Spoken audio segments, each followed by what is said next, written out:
Hello everyone, welcome to the first episode of Towers and Gods. Yeah! Grace smell good! I'm talking about how he built like a Buick. Don't introduce me like that. I go by the Reaper now. Strawberry kiwi water. I start punching the fish. Straight top 10 babes of the town. I do declare you looking kind of, yeah. Oh, Victor knows how to make the ladies take their clothes off. You about to be yarn. No diving in the pool. He's gonna eat it! He's gonna eat it! Eat it like instinctively. There we go. Welcome everybody to episode 43 of Towers and Gods. This is the 1-year anniversary for the series to the day, exactly 1 year ago, because we used to do them on Thursdays. We started this series, and I can't believe we're on episode 43. If we were going bi-weekly, we should be on like episode 22 or something. That's kind of insane to think about. Wild. We'd be in the, like at the beginning of Linquist. So it's kind of wild how far we've come, and you know, I want to thank the cast for being awesome. As always, they deserve all the praise in the world. And I want to thank you all for watching and for all the memes, fan art, discussion. It's been so much fun. So, yeah, just thank you for everything. We're going strong. It's super fun. So, yeah, with that being said, I want to introduce the cast. We have Isaiah as Kunjong Se. Hello, everyone. 1 year. It's crazy. We're on this 2-year journey. We've got 1 year left, so buckle in. It'll be crazy. We'll see. We'll see. We have Milios as Brack Bronson. What up, everybody? 1 year officially. Also, I didn't hear him pet himself on the back, so I'ma do it. 1 year, excellent DMing. Yeah, Congratulations. let's go. Of course, but The mastermind of our torment and lovely story. Okay, I appreciate it. Thank you, Milios. Chat, he doesn't like compliments, so rain the compliments. We have in Sun chat. Woo as Kesaki Woo. The classic deflection, man. You gotta stop that. Someone would think Victor's in that chair. Yeah, But no, shout out to the chat, man. I still can't believe it's been a year. It's wild. I remember when Joe hit me up to do this shit, and I was like, never played D&D, but you know what? Fuck it. And we're here, and I love it. And I love you guys, and I love my cast, and Joe. So much fucking fun, man. I'm so glad to hear that. Oh gosh. Okay, we have Hannah as Eden. Hello, everybody. Again, happy 1 year anniversary. And I will echo what Sun said. When I was brought onto I remember when I was brought onto this, and through Eden's little, you know, character sheet together, and then met all these lovely people who are now I consider my very, very close friends, and couldn't imagine my Fridays without y'all and chat and all of your wonderful talents that you guys share with us every week, and discussions and art and everything else. I'm just super thankful, and this has been a blessing to me in my real life, and I love y'all, and I will rain all the praise on you, and Joe's amazing, and Isaiah, and Milios, and Sun, and other Joe, I guess other Joe. Look, without other Joe and me, where would we be with our Star Wars quotes? You know? Yeah, that's one thing I could live without with this series, if I'm being honest. But you know, now, Joe, nice things only. I would just have a bad feeling about this if, you know, we didn't have that going for us. we have other Joe as Damien Frog. Oh man, here we go. A mushroom kingdom, here we go. Okay, all right, it's too soon for that. Come on. Too topical. So how do I serve her? Right, yeah. I'll do it for you if he does it again. I agree with everything all of these great people have said, especially the nice things about Joe. Not me, Joe, but other Joe. Like, not other Joe, but like the Joe that we... Hello? Am I being muted right now? Everyone was so quiet. Yeah, we can hear you. Was I actually muted? No, we can hear you. I was saying nice things. I'm not gonna repeat them now. Happy 1 year anniversary, everyone. Bye, Joe. Oh, man. Hannah left. I don't know what's going on. Wait, this is... that wasn't you? Oh, no! That's not You know, me. In hindsight, there's no other way that this specific episode could have started other than what's happening right now. Oh. My man. internet died. No. You're back. It's all good. Okay. It's all good. I'll go back and listen to the niceties, other Joe. I'm sorry. No, I was just talking about the Mario movie the entire time. That's Oh. all. Oh Lord. Just the entire time. I decided to take my anniversary speech Mm. and take it in a completely different direction. And just Nice, compliment Chris nice. Pratt the whole time. That's right up your alley. Yeah, for He sure. voices every character in that, right? Yeah. And in Towers and Gods, the He's Netflix also the main special. cast member. Wait, of Towers I'm and Chris Gods. Pratt. Yeah, in the Netflix Oh my special. gosh. He's so lucky. You know, all right. So anyway, thank you all so much for all the amazing words. I appreciate it so much. We're going strong, and I want to also shout out the people who were super chatting and people who are becoming members because y'all are awesome. So shout out to Mustafa for becoming a member, or sorry, for super chatting, saying happy 1 year. Thanks for the amazing content and keep it up. I will always support Towers and Gods. Thank you, Mustafa. Always super fun seeing you in the Discord. Curvin Dangleben with not only the 50 pounds super chat, but also a 20 and then another 20. Oh my gosh. What is you didn't even say anything except another one and then one more. So wow, Aw. thank you so much. You're awesome. That's all going straight towards more art and stuff for the series. So Let's go. Thank you for that. Thank you for the support. And also shout out to, I think there was one more. Yeah, Mustafa became a Towers and Gods fan. Thank you for 5 months. And then Battle Popcorn. Thank you for becoming a Towers and Gods fan. Y'all are the best. And enjoy the emotes that you can now use. But is there anything else? I think that's basically it. We're gonna hop straight into things here with this episode.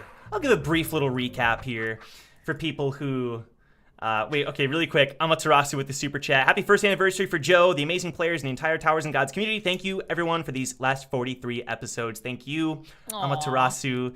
Appreciate you. Thank you for the super chat and for the support. Yeah, any others, and I'll read them probably after the break. But thank you guys so much. You're the best. Okay, let's give a little recap here. So, last episode, One Shot, One Opportunity began, and the group was split into 3 due to Percy's guidance. Percy sort of led the charge and helping with this test.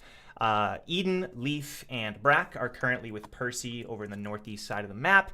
We have Jong, Wu, and Victor over in the sort of western middle area of the map. They're currently in the middle of the forest. And then, of course, Damien by himself meeting up with Fluxvalk. Stuff happened. There was a big fight. Damien is now by himself pretty much. There's a couple others there, but we'll see what happens with all these different plot lines that are starting to converge. But the main thing was that last episode, Sneff showed up. If y'all don't remember Sneff, Ranker from Artlam, the test administrator who made the party kill a couple kids. Just a couple, no big deal, but apparently he's back. So he's one of the judges for the workshop battle. So yeah, I think that's basically it. Other than that, we're going to hop on in. We're going to get started. Okay. Oh boy. So we're actually going to start with the Wu, Jong, and Victor team. Sorry, Hannah. All right, we're starting with the Wu, Jong, and Victor team. So, we ended last time with you all entered the forest surrounded by mist, sort of coating the entire outer area. And you ended up meeting someone named Maggie. She introduced herself. She ended up leaving. And you ended up acquiring 3 light bullets, if I'm not mistaken, by taking out 3 regulars. Actually, who gathered those? Was it 1 each? Each one? It was 1 each. Yeah. Yeah. Thought so. So 1 each. You ended up meeting up with Monica and Stexa, who invited you further into the forest. Okay, perfect. So you're walking through the forest right now, and the mist has completely subsided. For the most part, it was only on the outer edge. It ended up coating you later on, but Monica dispersed it. And currently, Stexa and Monica have led you. You're just now entering this sort of encampment. I'll go ahead and show it here on roll 20. There's a little area in the middle of the forest where you see Team Stexa has their little home base. Here we go. Feel free to move your tokens there if you'd like. But yeah, it's like an open clearing. You see there's like room for like a fireplace and such, but the main sort of catch of this area is the giant tent that is set up in the back. It doesn't appear to be something that is sort of hastily put up. It looks like it's been there for quite a while. And yeah, you see Cal is there, and Cal currently, in the middle of a test, he's swinging his sword around. He seems to be kind of in his own world right now. Bulwark is arms crossed, watching the entrances to the camp. And you don't see Vixen, and you don't see Worf. You don't see Boris either. And Vlazer, he's sitting on a log near the fireplace, which isn't lit, and he's just like flipping a coin in the air and catching it with his hand. Well, yeah, so this is where we're staying right now. We actually have a few light bullets currently, so we're just sort of here collecting as many as we can, and feel free to hang out with us if you want. Like I said, we're not really rivals yet, so you're more than welcome to chill with us. Woo's not really listening to what Stex is saying right now, and he's just like talking to Kikazaru. Monkey Kikazaru, did you hear her? Me, a monkey. I don't understand if she called you a monkey. I mean, look at you, you're a monkey. But me? No, she'll learn. Spider has told me all about you. And she turns and looks at you straight in the eyes. Is it true you have 3 monkeys under your command? It's true. And she keeps like readjusting her glasses, and then she just keeps walking. Don't understand her. Well, this place is pretty nice. Thanks a lot, Stexa. Don't mind if we do, right, guys? We actually have 3 light bullets ourselves, so honestly, I think we're pretty much set, right? No. And Stexa like raises a finger. No. We're not done with this test yet. And she opens up her pocket, and you see that there's like 70 tickets left. You see, there's 3 items in this game, and I want one of them. You guys willing to help? I can already guess which one you want. I want that crown of the Sugar Plum Fairy. Because... How many light bullets do you think we're gonna have to gather to make that a reality? Well, if you guys have 3, we also... How many... Oh my god, she looks around. Where the heck is Boris? And Vlazer's just flipping his coin. He's out there hunting more regulars. No need to worry about him. Okay, so we should have 2, but hopefully nothing happens to him. But we have reason to believe that more regulars are going to enter this forest, because we've set some bait.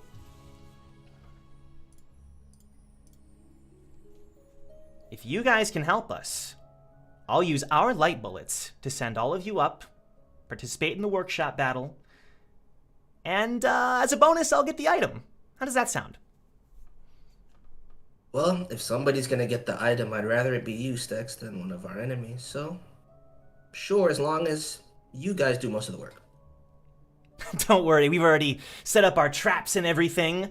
All you gotta do is help us out if some regulars manage to break through into the camp. Which isn't likely. And she starts kind of playing with some webs with her hands. No need to do that. Victor loves building fences. I'm sure he could set up a perimeter, right, Victor? Okay, the difference is I had like a lot of wood at the time, and right now I don't really... It's kind of dark out, and I'm not feeling it, you know? Victor don't got wood. Milios, no! I think Brack would have said something there. I hear his voice.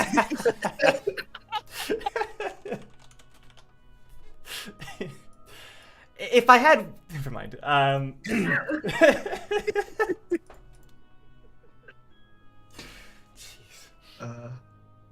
mean, Don't John, worry. Are you okay with this plan? Yeah, whatever everyone wants to do, I'm fine with. Stex says, okay if I take them under my wing, because honestly, I'm pretty sure we're all set, so... But there is a couple things you guys could do if you wanted. He's just sitting on his log, flipping his coin in the air. He's catching it every time. We could use a couple more scouts. Huh? I could show you where to go. And what do you need exactly? Don't listen to him, okay? Laser, I'm the leader, okay?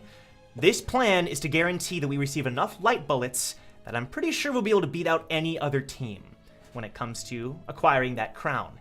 Now, Stexa, why don't we hear what Blazer was suggesting, though?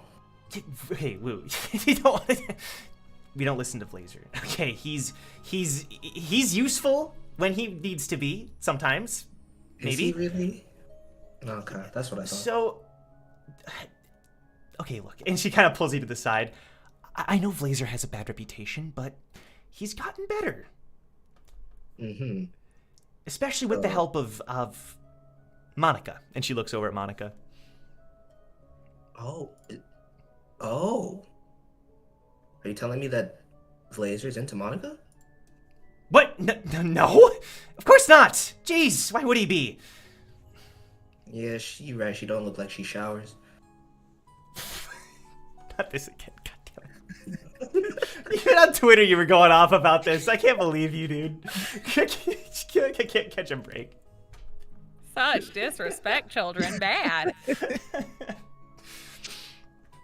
No, it's just that Monica has helped Blazer when it comes to his techniques. You mean she's given him something for his aim? Yeah, basically. Okay.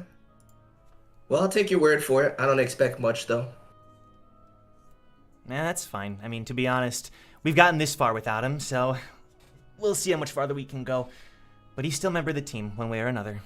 Second floor buddies, right? She kind of nudges you. We were second floor buddies. He was just somebody you picked up to fill out your squad. We needed a spear bearer pretty bad, even if he wasn't the most ideal. But, you know, that's beside the point. We're just gonna wait and see if some regulars fall into our trap. Oh. Can do. And then, as she says that, you hear some rustling off towards the right. Guys, and she holds up a hand. Blazer immediately stands up and whisks out. Whips out. God, that was hard. Whips. 43 episodes later, and language is hard. Blazer whips out his pistol and just aims off over there. He has one eye closed. It's like right up against his eye. And Cal, who is kind of off in his own world, he stops mid-swing and just kind of looks off. But then he smiles and says, "No need to worry," because Boris ends up emerging into the clearing. And he's got blood on his shoulders and pants and a little bit on his face. And you see him dragging 3 regulars with one arm behind him. And he just kind of tosses them into the middle of the clearing. They're like unconscious on the ground. "Oh, thanks, Boris. Great job. That should be 3 more. Okay." And you can see that Stexa is collecting the bullets from each regular. Unfortunately, Boris took our first 2, but still, I'll take it. Now, when Boris emerges, he looks around at the 3 newcomers, just kind of narrowing his eyes. Especially, Jong, you notice when he looks at you, he gives you kind of a long second look, staring at you before looking away. Jong looks back at him for a minute before also looking away. Fair enough. And after a few seconds of awkward silence, Cal walks up to you, Wu. "We haven't really had a chance to really talk much. How have you been?" We talked. It was just you didn't do much listening. You talked about your enlightenment and such, you know. I'm good, though. Thanks for asking. Isn't that the most important part of our conversations? Enlightenment? No, just me. That came out weird. What I mean is that I've grown a lot since the second floor, and I figured that would be a really interesting talking point between the two of us, you know? But how about you? Even more comfortable with yourself. Listen, that's all I can really say. He kind of like puts a hand on your shoulder. Listen, I don't know if I ever really thanked you for the second floor. You really helped me out. I slowly peel his hand off one finger at a time. Oh, so you're expressing gratitude now. I was beginning to think you forgot about all that. You know, when you were crying, asking why you weren't good enough. You can see his smile fade away. You don't take it seriously, do you? No, Cal, I'm just messing with you. Because you're so self-important, it's easy to do. But I am proud of you in a way. Seems like you're finding yourself one step at a time. Thanks. I appreciate that if you're serious. You know, it's And I grab him, but I look him dead in the eye. No, I'm absolutely serious. Just remember, I'm a return fire if you come at me with all this nonchalant, bogus attitude of yours. I'll prove to you it's not bogus, but thanks. And then you look over and you see Vixen emerge from the tent. And then she kind of looks around. They're still unconscious. I'm pretty sure they're officially disqualified, Stexa. Oh, okay. Thanks, Vixen. The 2 regulars who we took light bullets from earlier, we're keeping them all in the tent. Vixen, can you... And she motions to the other 3 that are on the ground. Vixen starts kind of dragging them into the tent. She looks at her pocket. There's still 70 tickets. I have a feeling that number is going to quickly decrease pretty soon. I gotta make sure we have enough. I was going to say, I'm guessing that you calculated how many we need plus what you think the number will be that you'll need to get the item, correct?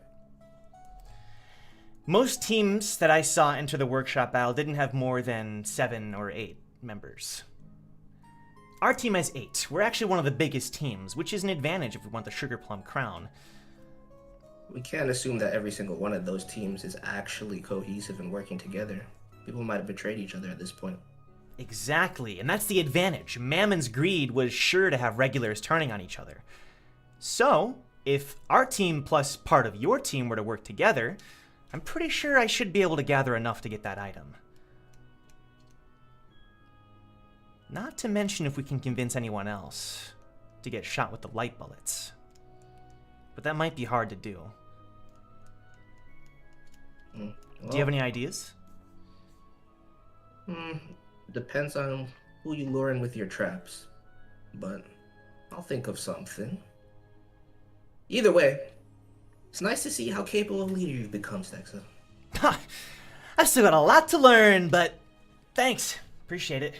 It's not easy, but it's kind of fun. Speaking of which, I know I've heard you talk about it a little bit over the climb, but is everything okay with you guys? I'm assuming you don't need a leader, but I was just kind of wondering how that whole situation was going. Need, definitely. There's a lot of things we need, and okay is the furthest thing from what I would use to describe us, but there's not much we can do about it right this second, so it's not really going to do much to worry about it. Yeah, sure. It's weird, this forest is so peaceful, it makes me forget people are out there trying to shoot us, you know? Yeah, people are struggling out there, and people are struggling right here. And as I say that, I turn over and glance at John pretty hard again. And John, you notice, I'll move his little token here. He's standing, like, right in front of the entrance, but, you know, yeah, very far away from everyone else, and he's just staring, like, out at the entrance. Victor's gonna actually walk up to you. Hey man, you good? Yo, Jong, you good? I'm fine, Victor. Fine. See, normally I'd agree with you, but I don't believe you. You don't believe me? Nope. It's okay. Hey, what are brothers for? You can tell me what's going on. Brothers? Is that what we are? You sure you're okay?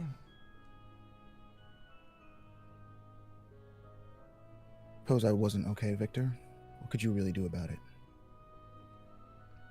I could listen. I'm a decent listener. Well, I think I need a little bit more than words at the moment. Hang in there, man. And he kind of claps you twice on the back. We're here if you need us, okay? Yeah. Hang in there.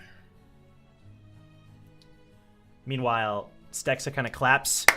Okay, I think it's time. Let's bait them inside. Ready, Monica? And Monica just nods. And she kind of just starts moving her hands in a circle. Okay, we're gonna open up the mist in a few select areas, and hopefully some regulars fall for it and enter. Remember, all you guys gotta do is help us out if some show up. You can hang out in the tent if you want. No, I'd rather stay out here. Alright, thanks a lot. Actually, I think I'll go in the tent. Oh, sure. Worf could use the company, and Vixen. Thanks, John. And John just walks past everyone towards the tent. Okay. When you enter, it's actually a pretty big tent. It's got a lot of room, a lot of space. There's only one entrance, which is the flap at the front. But you see kind of like a stack of regulars kind of all knocked out in a corner of the room. And then off in the other corner, you see that Worf is kind of moving around some boxes with his big long arms and just kind of searching them. And he has a frying pan kind of next to his person lying on the ground. And then Vixen is also searching through some of the boxes and just kind of running around the tent, making sure everything's in order. Oh, have I ever properly introduced myself? And Vixen trots up to you. Hi. Hi, name's Vixen. John. Nice to meet you, I guess. Yeah, nice to meet you too. That's Worf over there. He's sort of the chef of the team. Most teams have, spear bearer, light bearer, but his position is chef, she says with a smile. Right. Look, I'm just gonna go sit over here in the corner, so just pretend like I'm not here. Yep, sounds good. And she had a smile on, but when you say that, she kind of just quickly goes back to serious mode. And then he kind of just sits down, takes his sword off from his back, and he just kind of sits there looking at the blade. Just like looking at it? Yep. Okay. Time is passing by for the regulars over in the forest. But meanwhile, Eden. Mm-hmm. I'm going to go ahead and move you here on roll 20 to this new little area here. Okay. Okay, so let me find something here. Let me find something. Snuff has his token. He's our mommy. Who knew? Brack. Millions? This guy said, how close am I? Like, how This far attack can go away this is he? far. Where are the exits here? I appreciate the battle readiness. So yeah, you're up on the rooftop right now, and this right here represents the stairs. So you were in the middle of having this heated discussion with the others, Eden, before you feel this presence. Just like in an instant, you feel this overwhelming sense of dread. And you remember feeling a similar sense back in Artlam. And you kind of just slowly realize who's behind you. And he's just staring at you, not saying a single word. Just dead in the eye, or he's looking at you dead in the eyes. And she is like just completely frozen. There's color drained out of her face. Almost like a blank, distant stare. Can I have Percy, Brack, and Leaf roll perception? You were waiting for this. I might have thought about this a lot this week. Yeah, I know. Okay, this is number Maybe. 1, step 2, step 3. Okay. Perception. Okay. Let's see. That's gonna be a 22 for Percy. Oh, damn. Okay. Percy's gonna get all the information. And like a 13 from Leaf. Okay. What up, Brack? Melissa, what'd you get? You're muted, dear.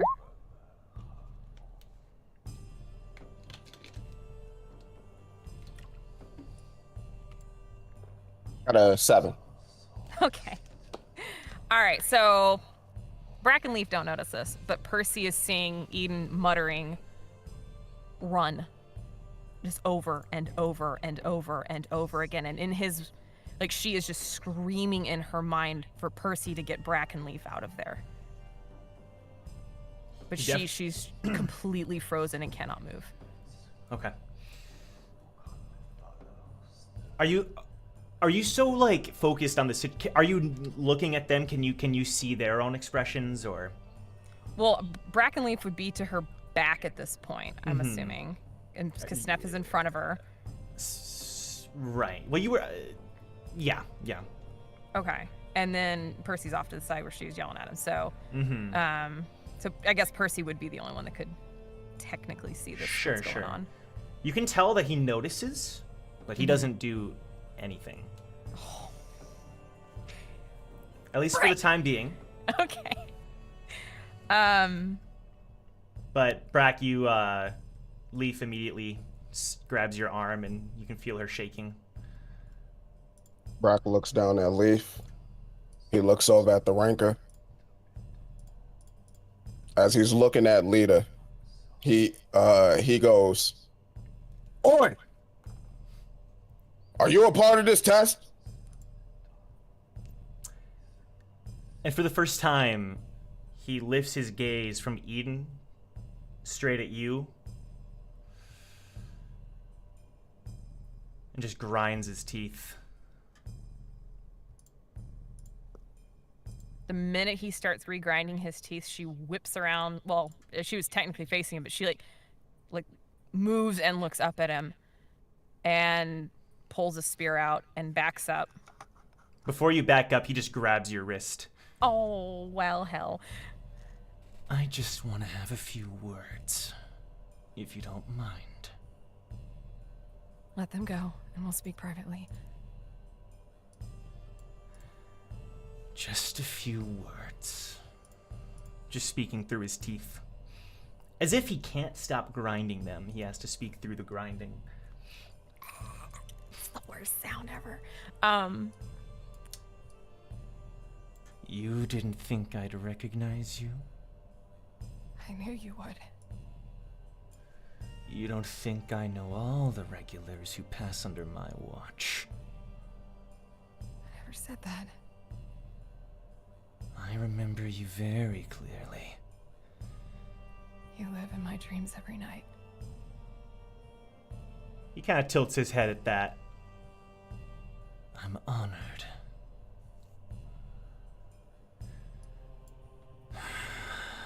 He's just staring at you, and like, he's not getting closer, but just the longer you look at him, the more you're just taking in all of his features. And he's just getting scarier, looking scarier and scarier. And it's night out, but you can clearly see all the details in his face. Okay. Brack, I'm gonna send you a message here.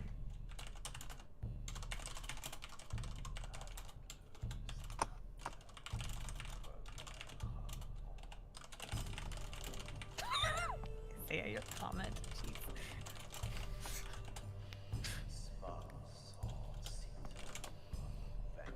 Alright, sent it to you in our private chat.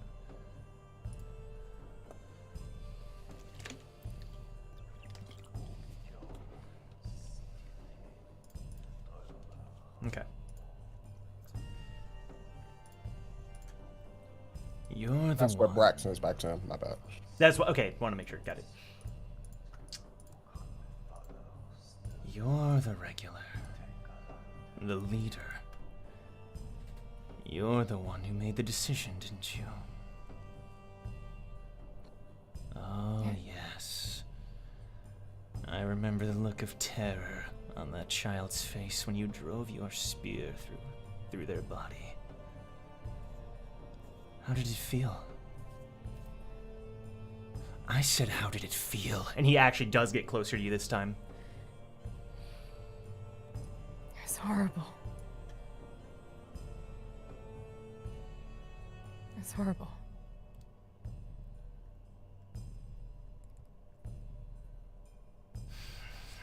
He doesn't smile, but it's as if like his usual frown maybe has a hint of a grin that you can't really call a smile. Break, dude. Just leave her alone, Leaf mutters.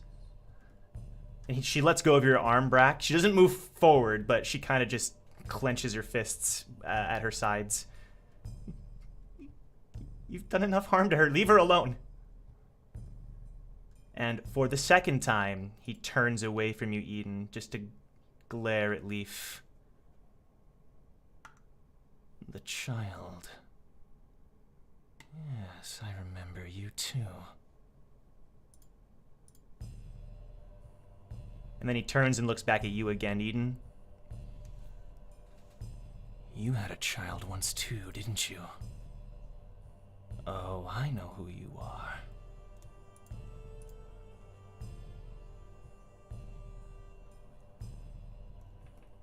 Eden's eyes are starting to fire up and blaze red at this point, but there are just tears streaming down her face. Okay, Eden, roll perception. Oh, man! Why do I feel like I'm not gonna have a heart soon? Oh, God, the rolls are even against me. That's an 11. Okay. So, you're now looking at Sneff, correct? Mm-hmm. Sneff is just glaring at you so intensely, but you've noticed it takes you a little longer than you normally would have, but you notice that Percy sort of shifts very, very slowly over, like, more closer to the edge of the rooftop, kind of out of his vision a little bit. You can't really tell. It looks like he's trying to sort of tell you something, but you're not really able to figure it out at the moment. Okay. He's opening his eyes, and you can tell he's looking very serious, but that's sort of the only thing you're able to gather at the moment.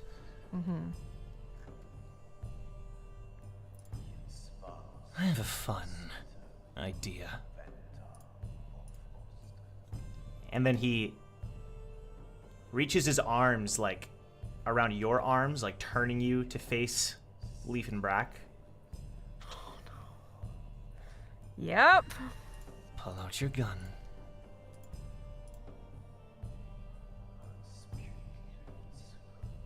Pull out your gun. She pulls it out. He kind of, like, lifts your hand, and his skin is, like, dead. It's just so cold. He lifts your hands up and points it at Leaf. Son of a bitch. I won't bother you for the remainder of this battle. All you have to do is one thing. Shoot her.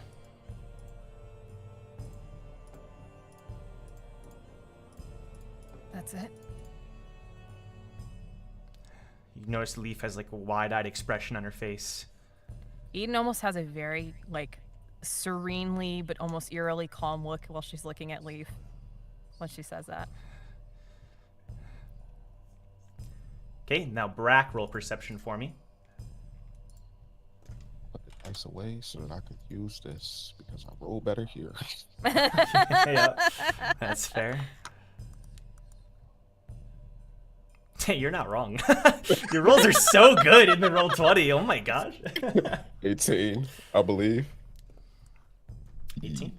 All right. Yeah, 18. So now that Sneff has turned Eden towards you and the gun is pointed towards your direction, you see Percy behind him, and it's hard to notice at first. You've only ever seen him with his little yo-yo. But this small little discreet yellow lighthouse rises up from behind him. Oh. And kind of slowly expands. I'll send you what it says.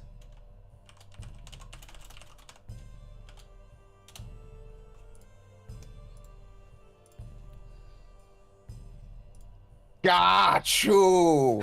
I sent him back the message. Okay. That was a plan too that I thought of.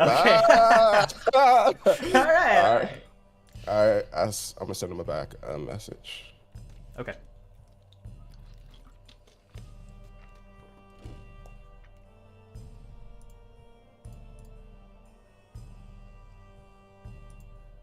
the emoji was sent to. Yes. Okay, got it. Of course, that's what Brack would do. Okay, perfect. Now, what will you do? Later. Just don't look over at Brack. Shoot Got me. It's fine. I'll be okay. It's not what he asked me to do. The team needs you, Brack. Brack just looks down at Leaf and winks. You know, with the eye that Sneff can't see. Mm-hmm. He said, I'll be fine, little one. Shoot me later. And then he just opens up his arms for like to accept the shot. Interesting. I'll allow it. Shoot him, leader.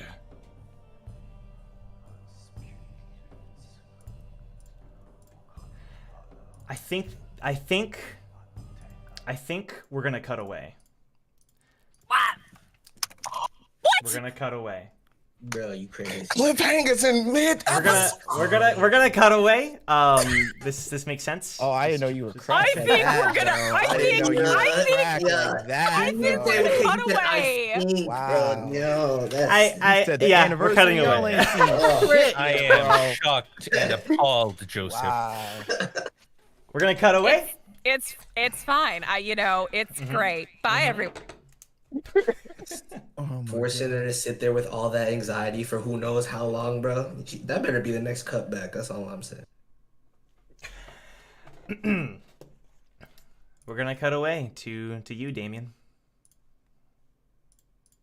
Oh my.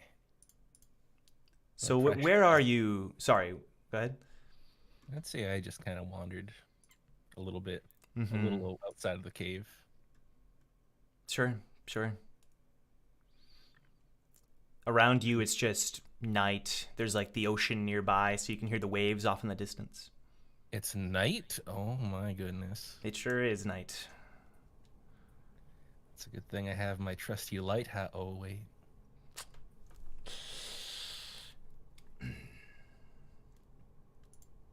Any notable landmarks? Any rivers? Any? Let me see here. Let's see. Do I hear water? You hear the sound of the ocean, which is more or less like where you came from. Here, if we're here on this big map here, sort of in the bottom right corner, I'll open it up here as well. Yeah, you see a little bit more of like the water's edge. Okay, hold on. Give it a sec. There we go. You're seeing a bit more of the water's edge right here. You see a couple palm trees and some trees off over here. But you can tell that you're more or less on the edge of Sephia Island. Okay. So we'll say I cross this little patch of sand. Okay. And I'll end up right here. Okay. And I just look down into the water. How are the currents? Goes in and out. Is it reflective? Can I see myself in the water? Yeah. Well, it's night, so it's not going to be super clear, but yeah.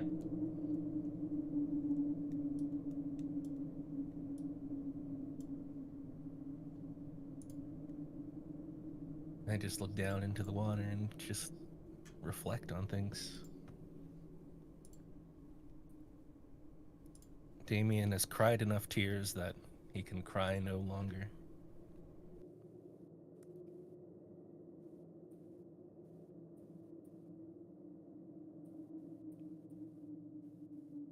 I don't know what I'm supposed to do anymore.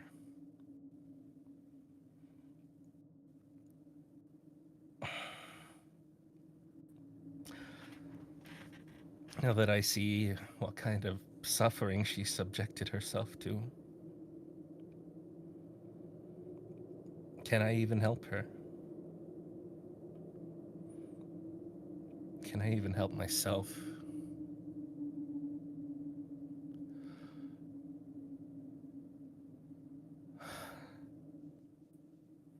task is just too much.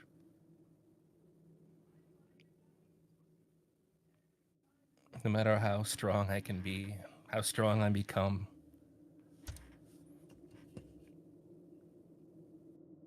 I won't be able to tackle the problems I have within.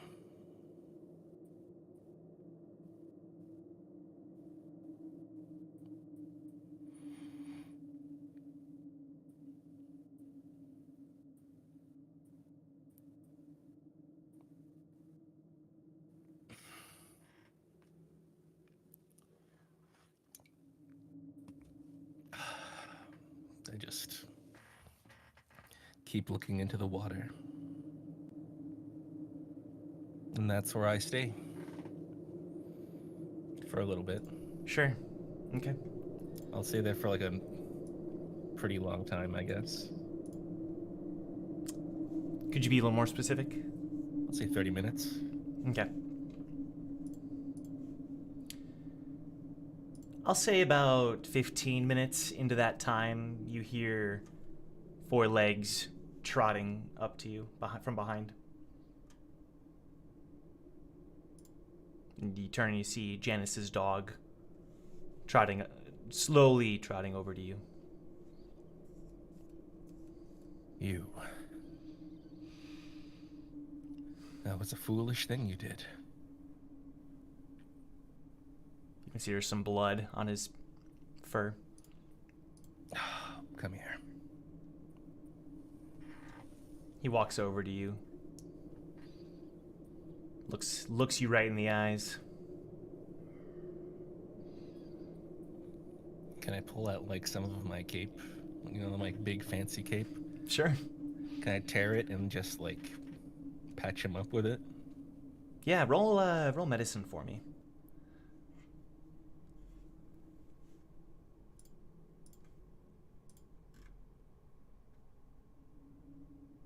A 12? Okay.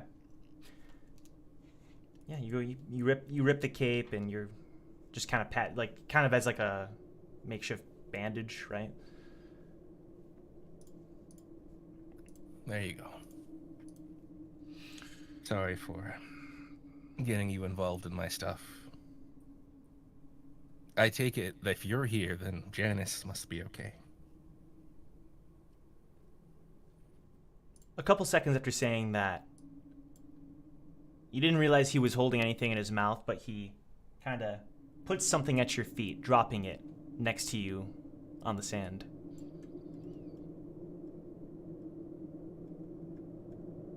This for me. Well, thank you very much. I pick it up and see what it is. Roll investigation.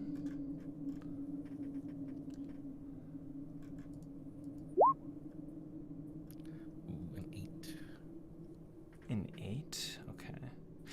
Pretty difficult to tell. It's like a little piece of machinery that's pretty small. But you're kind of having a hard time discerning what the purpose of it is currently. Well, thank you very much. If that was in the cave, well, I'm sure it must have some use.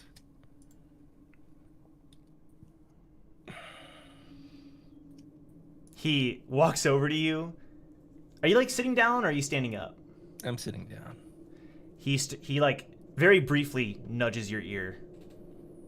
Nudges my ear.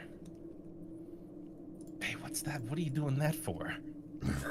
Starts growling and keeps nudging your ear. You want me to go back? I don't understand what you want me to do. He's starting to now like paw your ear. Do you want me to listen? He stops growling when you say that. Oh. And he pokes his nose at the little piece of machinery. Does this have some kind of sound?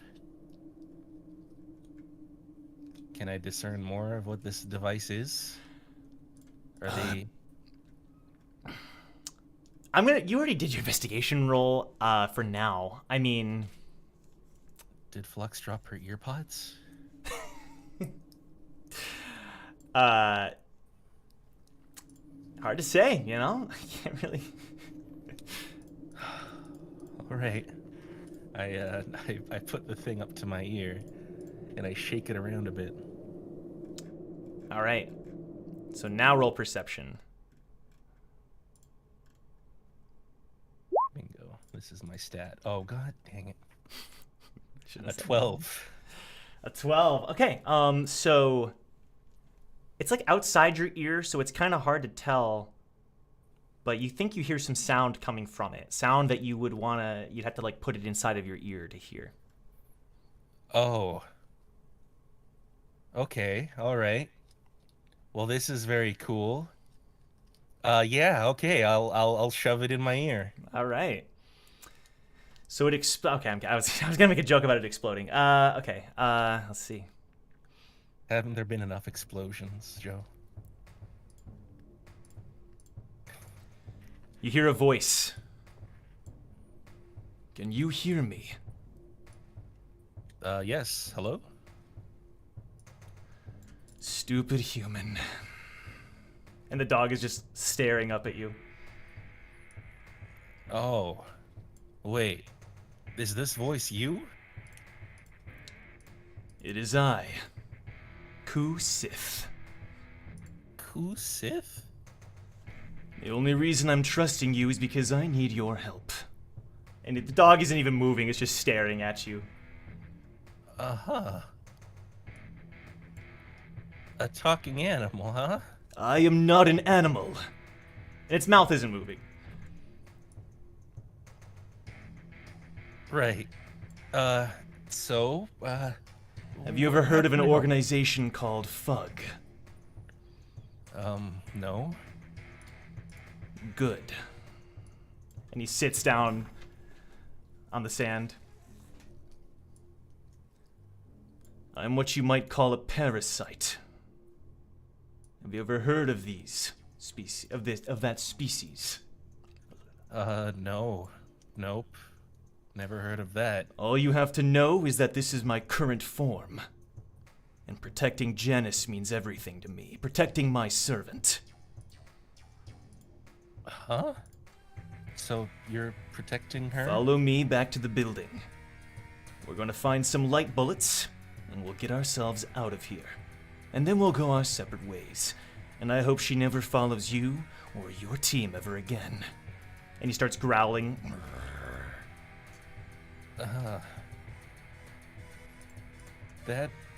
Okay. All right. Good. And That's then the he least I can do after what happened to you guys. He stands up in the sand and starts slowly walking back to the building. Well, I've done enough moping, I guess. Then I stand up and I walk towards back to the cave. Okay. You make your way back to the the building. And you see Janice. Hi. She's kind of holding her head. Hey, Damien. What Hey, happened? are you okay?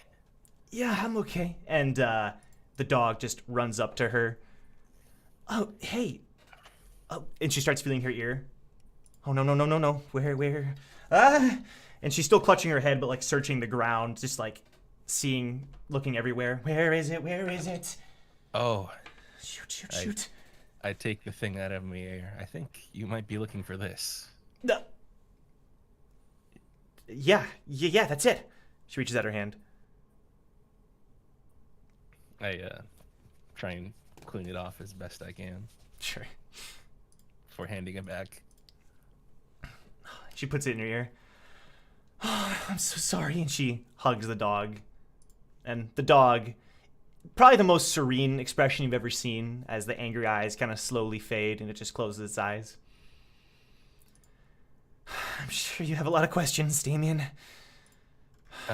Well, I'm sure you do too. I'll answer anything to the best of my ability. I appreciate that. Do you know what happened to me? That would be the Queen of Iceer, Fluxvalk. The Queen of Iceer. I know I've heard that name.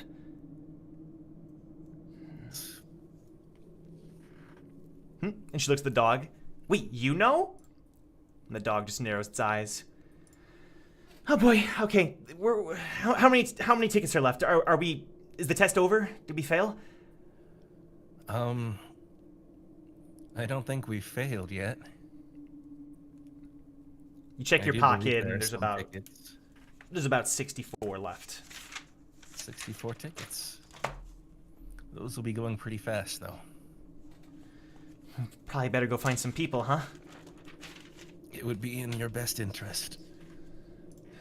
And while you're talking, actually, roll perception for me again. Let's just do all the perception rolls. There we go, 23.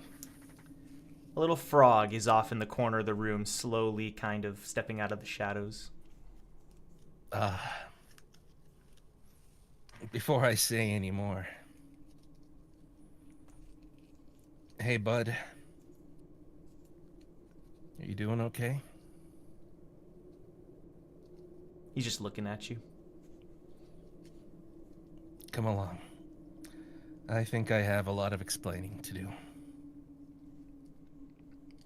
He hops on over to you and hops on your hand and your shoulder.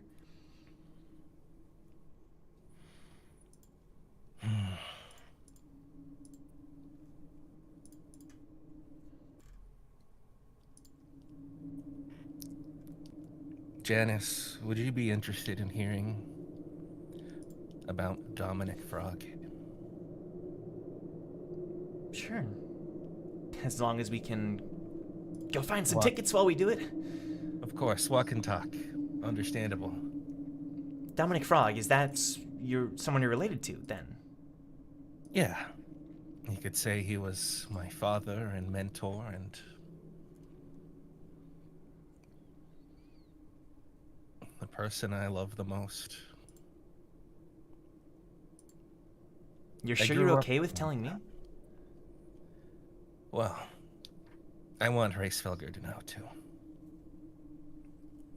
Right, yeah. And I have my own objective, of course. Telling you. Well, Dominic shoot. Dominic was a ranker. He climbed the tower. He met my mom. He started working for the Jahad's army. Until eventually, we were able to settle down on the 21st floor. Unfortunately, my mom, there were complications and she perished. So my dad, he took care of my every need and made sure to raise me right.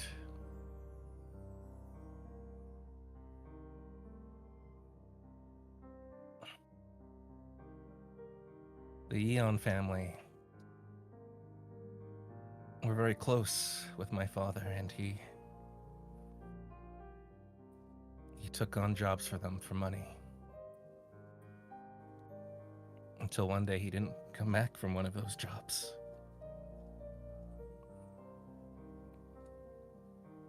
And just like that, it was covered up. Records of his service in the army were classified and couldn't be released to the public. And the Young family was just as quick to cover things up.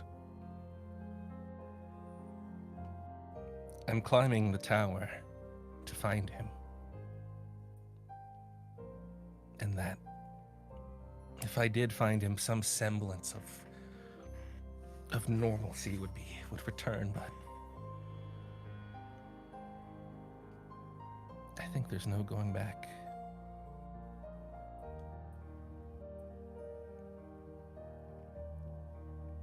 I was so mad at the Eon family. But I think I was just wanting to lash out.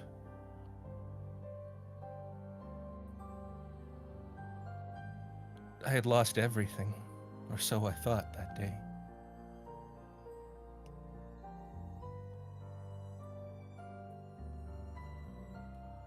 I've never seen my father since, and I blamed them. I blamed Milla for his disappearance.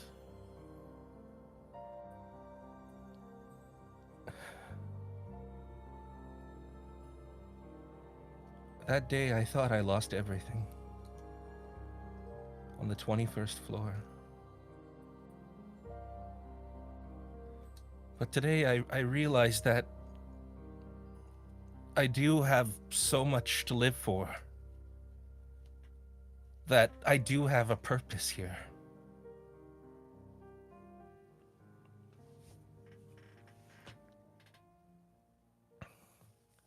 I feel like I've just been going up the tower on autopilot, you know? I've just let bad things, and it is let things be what they are. It is what it is. Even if it upset me, I didn't say anything.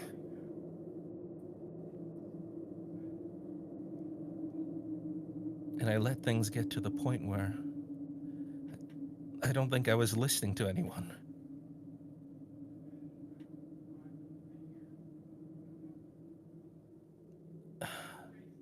Even now, I don't know if it's the right thing to help Fluxvalk. She clearly doesn't want my help, but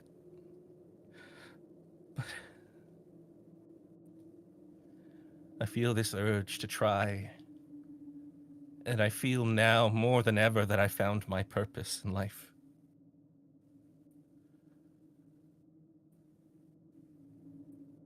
Why else would I have power now?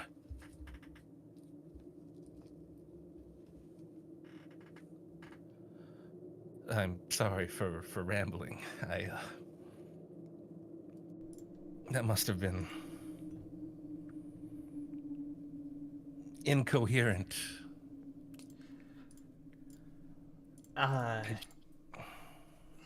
Sorry, I just don't really, I don't know what to say. I'm not gonna share any of this if that's something you're worried about.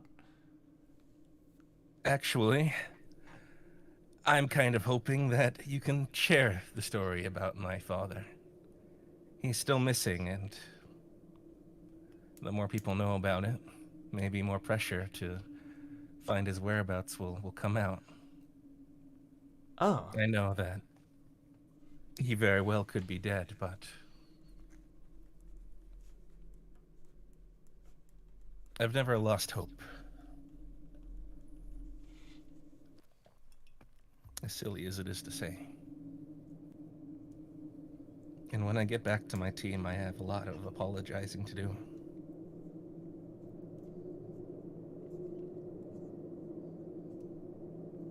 Yeah. But now, more than ever,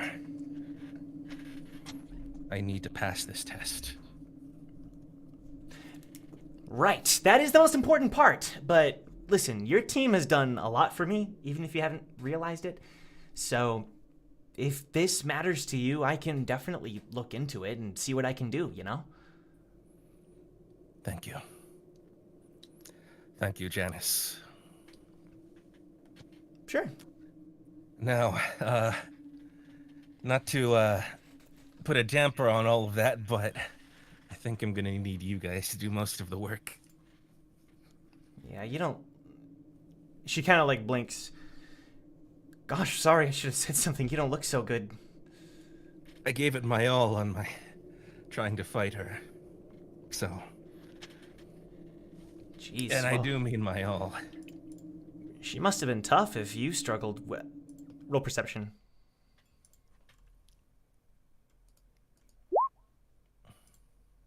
Natural one. Oh no.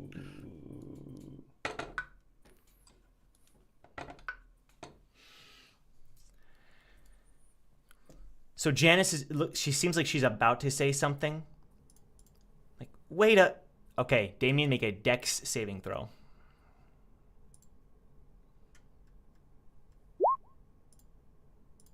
14. 14. Let me double check this. Oh no. Okay. Okay. Before you realize it, or just as you realize it, you're able to duck out of the way, but you feel this explosion happen right next to you of pure flame. And it's so close to you that your clothes catch fire. Hot, hot, hot, hot, hot, hot. Ah, damn. And you see Yan Fawn, flames crackling in her hair. Yeah, she deserved that burn, Mark.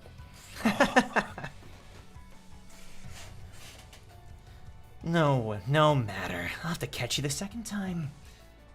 Right, Vaughn? And then Vaughn walks out of the darkness next to her, and flames come out of his knuckles. He starts cracking his neck. We've got a score to settle. Oh dear. The Yan family? Lucid, Janice. I'm sorry about this. The dog is growling at them. Sorry about what? You know these guys? Unfortunately, I do.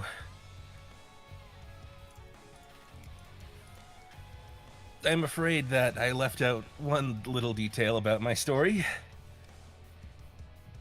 That I'm currently wanted by these two.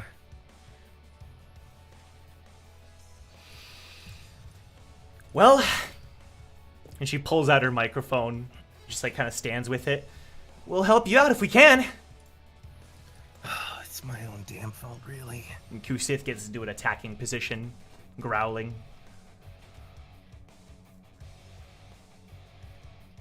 Long time no see, guys.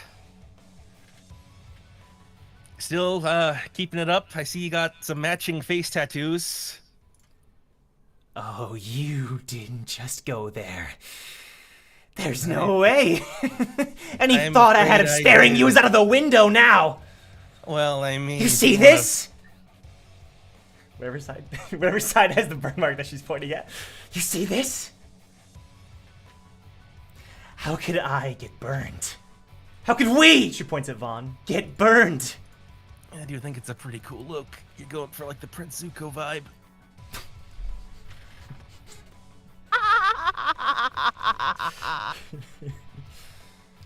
Well, then you would agree that you need one to match ours, correct? After all, we do have history. We do. That we do. You guys always catch me at a bad time. Always when I'm weak. Oh, don't let them gaslight you, Damien. Don't let them gaslight. If you fought me at full strength, though, you know, I'm sure you'd have a better time.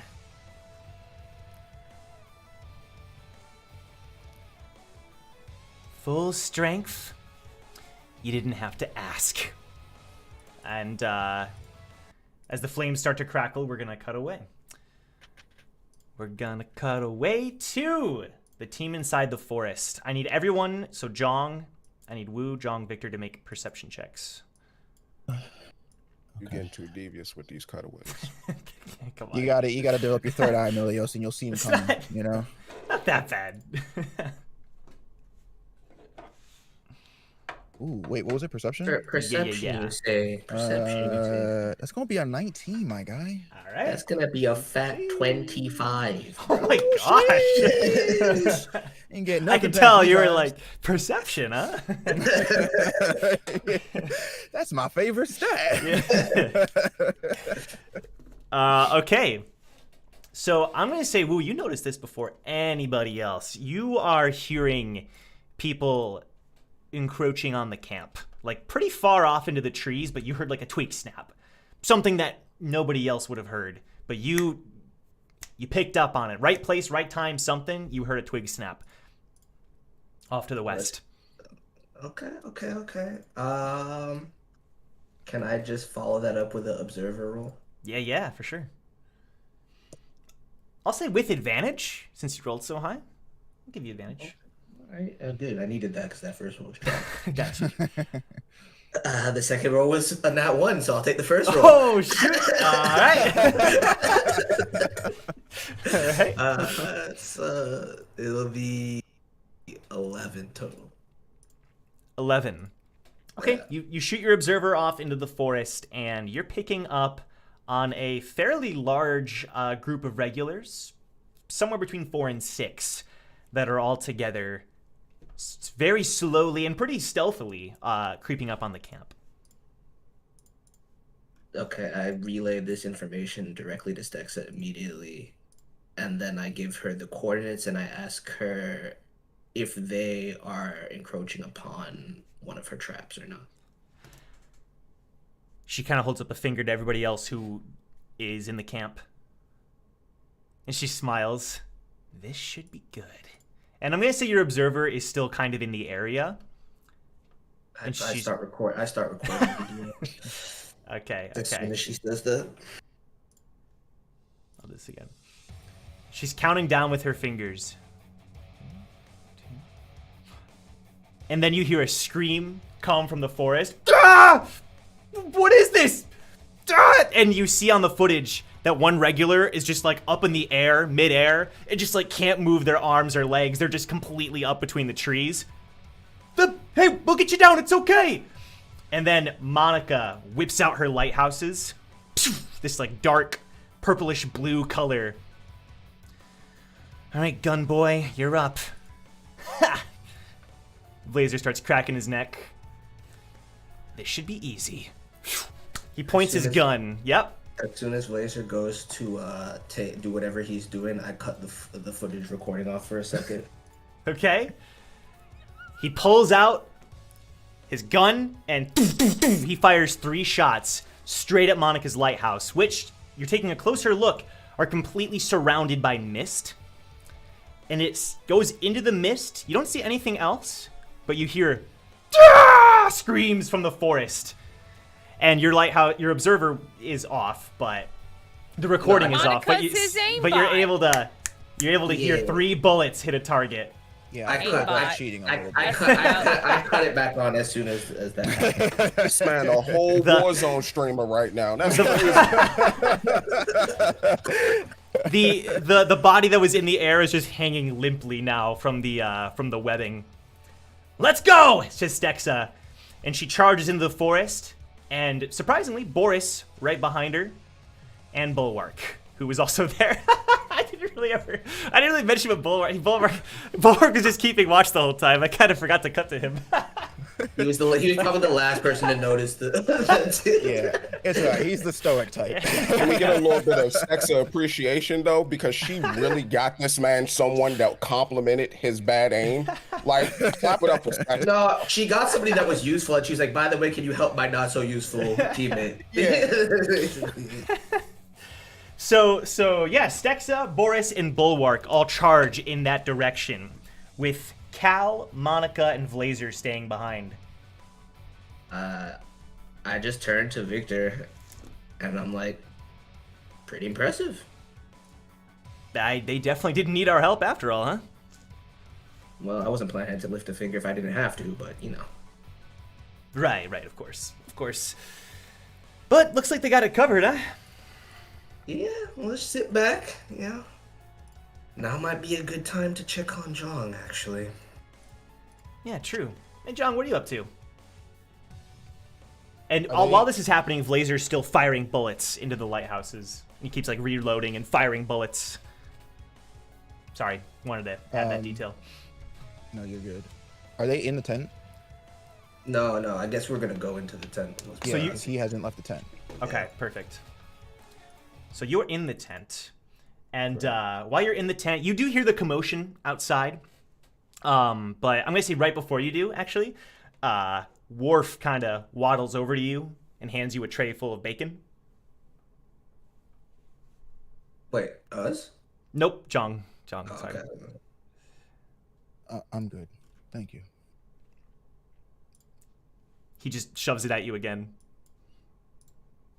I'm not hungry, but thanks. He looks a little disappointed as he turns around and wanders back over to his little area. And Vixen kind of she chuckles. Shouldn't have said that. Worf gets pretty offended if people don't eat his food. Yeah, well, I'll get over it. Well, I mean, this food's pretty good, Jong. You're not hungry? Kind of been going all day. So I'll say that's when you enter the tent then. Sure. Oh, and as soon as you enter the tent, Worf turns back to you and like quickly goes up to you with his plate full of bacon, up to you and Victor. I don't mind if I do. Yeah, I'll grab a few. Worf Thanks, looks Worf. very happy. Should, Sorry, go ahead. Also, hey there, Vixen, right?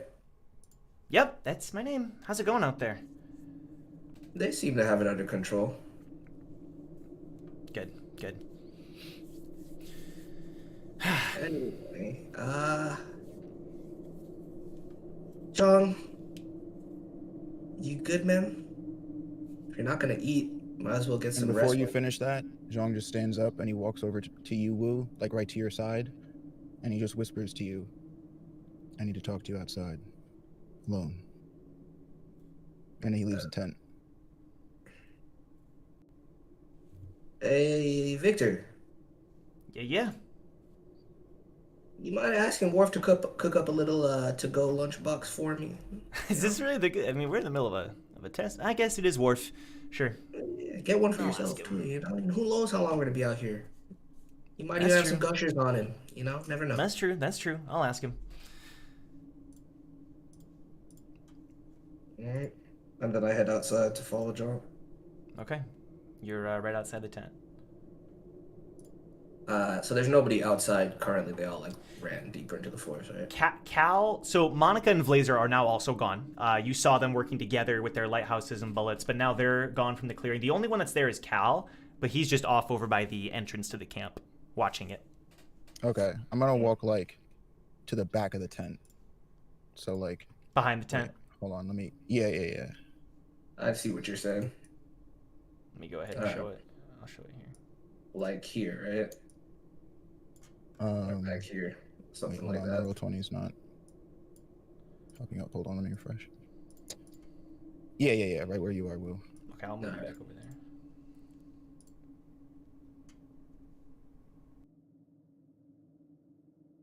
So, gonna be honest now, or just more silent treatment?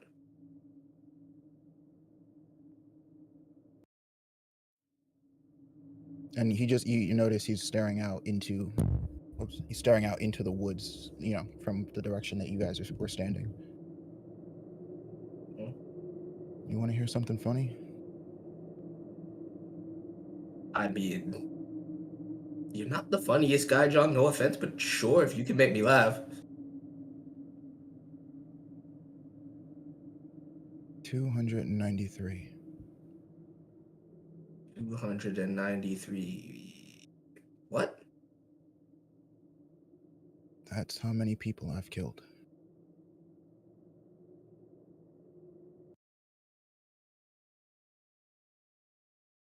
Why are you telling me that? Before I entered the tower, that was my life. Wake up, find a job, take someone's life, and go to sleep. Did that 293 times. And each and every one of those times, I made that decision. That I chose to kill someone.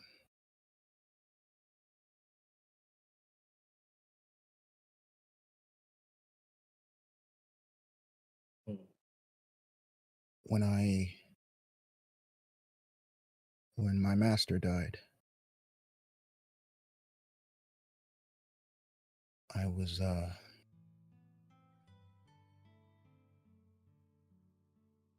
I thought that was it.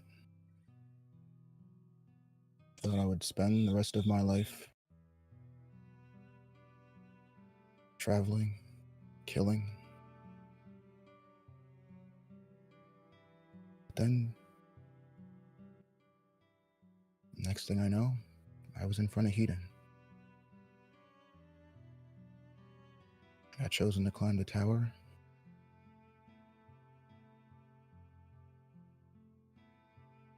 The funny thing is, I thought I would use that chance to start over.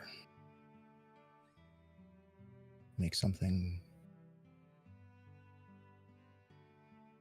different of myself.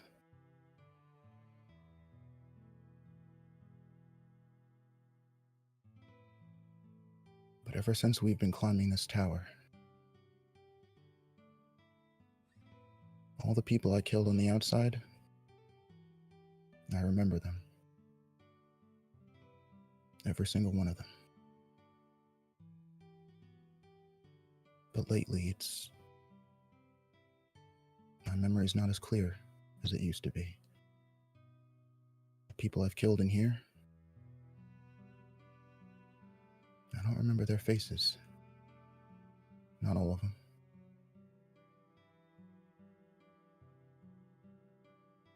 But that was still my choice to kill them. Really? At every turn? Are you sure? Except for one.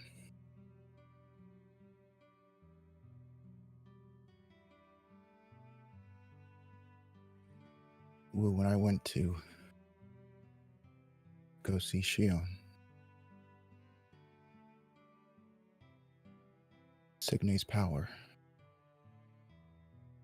took over my body.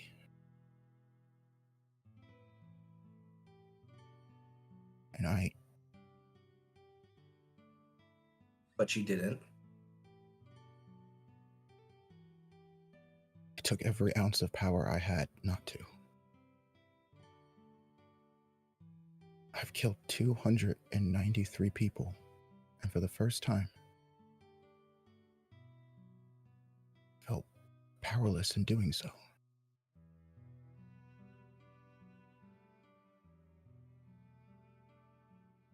Well,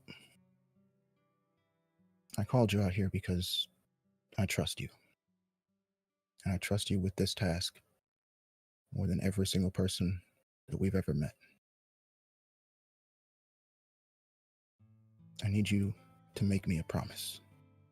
Right here, right now.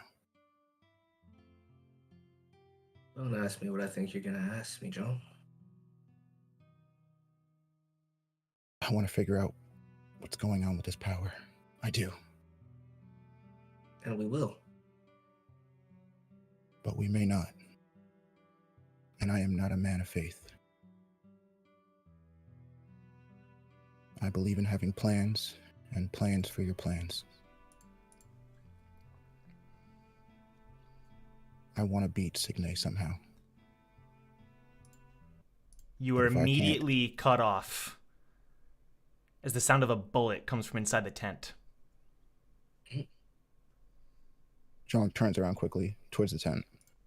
Yeah, I'm gonna say I just smash a hole through the backside of the tent. Perfect. Yep. Okay. The tent rips apart easily. And as you look inside, let me play something here. You see Worf face flat on the ground and someone standing over him with a bullet. And they slowly start to fade, turning white and blue as they evaporate. Where's Victor? What the hell happened? Suddenly you start hearing combat outside the tent that you didn't hear before. There's nobody else in the tent? Nope. Run out to that. Yeah, Jean does too. Okay. I'm going to go ahead and move you to a new thing on Roll20 here. And we'll go ahead and rearrange it. And I'll add tokens if I need to. Okay. You see Victor and Cal side by side fighting off 2 regulars that have just entered the camp. Cal moving back and forth, switching, flipping around his weapon, and Victor shooting out bangs of lightning electricity and whipping around his spear. Oh, where is he? Here we go. I want to say that I want to jump in and ask them a question simultaneously. No, says Cal. Get back to the tent! Make sure Worf is okay! Worf has been shot. What? And as you say that, Cal starts to lose some ground as the regular is starting to whip around their needle. Focus. Shit! Now's not the time. John, we have to help them. Talk about this later. And John was just No, you're not. You hear a voice over to the east as three regulars walk into the camp, and the main one holding Vixen with a gun to her head. We're gonna cut away. We're gonna. This man's in his cutaways we're gonna today, cut. y'all. Bro, how do you sleep at night? Like, this shit's so mean and disrespectful, honestly. He sleeps He's like a waited girl. a year for this. I know the answer. He sleeps like a baby. The I just want to hear you say it. The more distant man he sleeps, dude. I just want to hear it come out your mouth, bro. Gives me That's energy. all. Because it's just evil. I'm looking at the clock. I'm making calls. You know? That's not why you did it. Don't lie to me. That's not why you did it. That 1,000 cuts. Down 2. Okay, go ahead. Just go ahead. Never mind.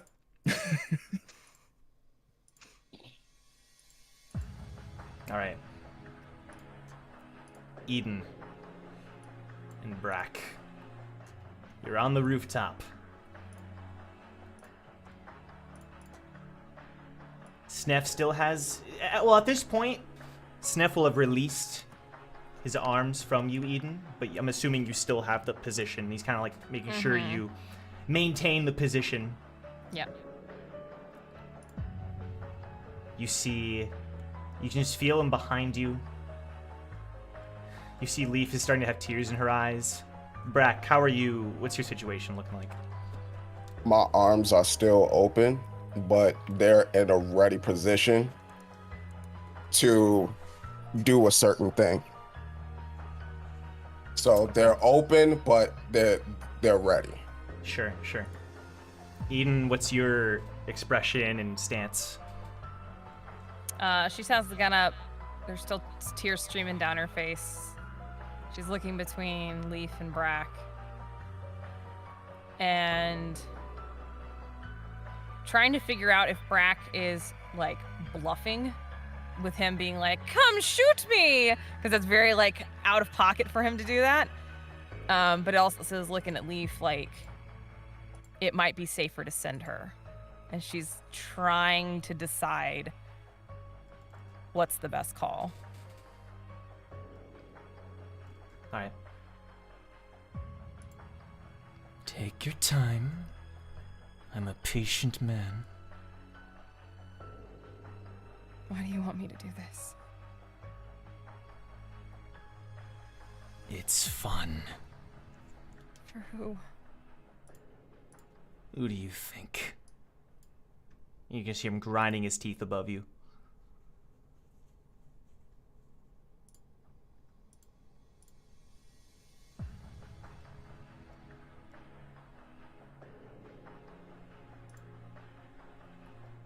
Eden? Yeah. Brack needs to make it into the workshop battle. It's okay. I'm not gonna die or anything.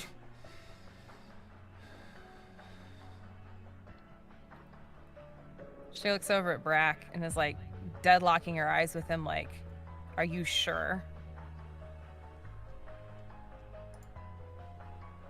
When Brack looks back at Eden, locks eyes with her, and he says, we all have to make decisions, and we have to stick by them, even if they go wrong. Right now, my choice is to have you shoot me. Don't worry. I'll see you guys soon.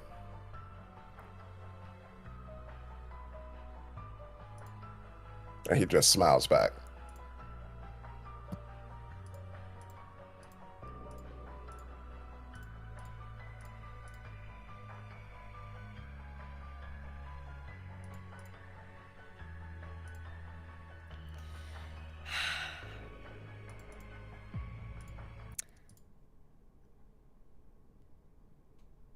Eden will take aim. Through tear-stained eyes that are welling up even worse.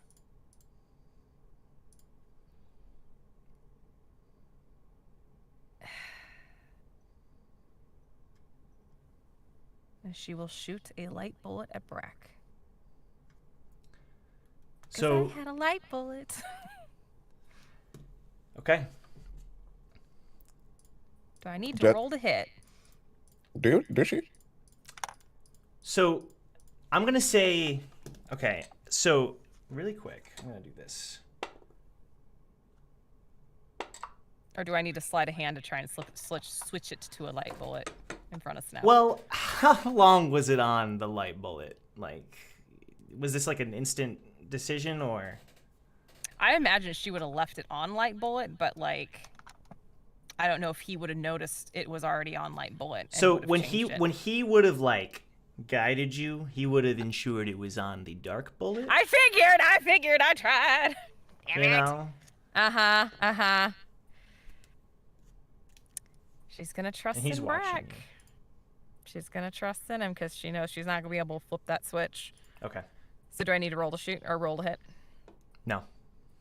Oh, okay. Just, put that D20 back. So just to clarify, you're firing a dark bullet at Brack. Yep.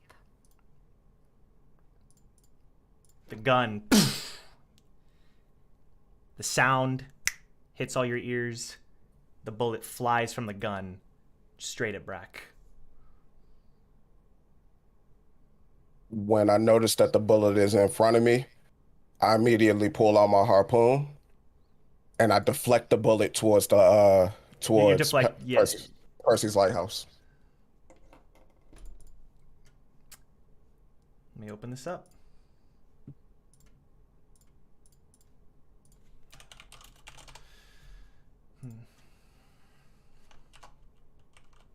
Okay. So, Brack, you whip out your harpoon, waiting for it. You knew right when the bullet was coming and you deflect the bullet. It fires, or it hits the harpoon, and the bullet starts flying towards Sneff. You can almost see the disappointment in his face as he just tilts his head one way, and it flies past him.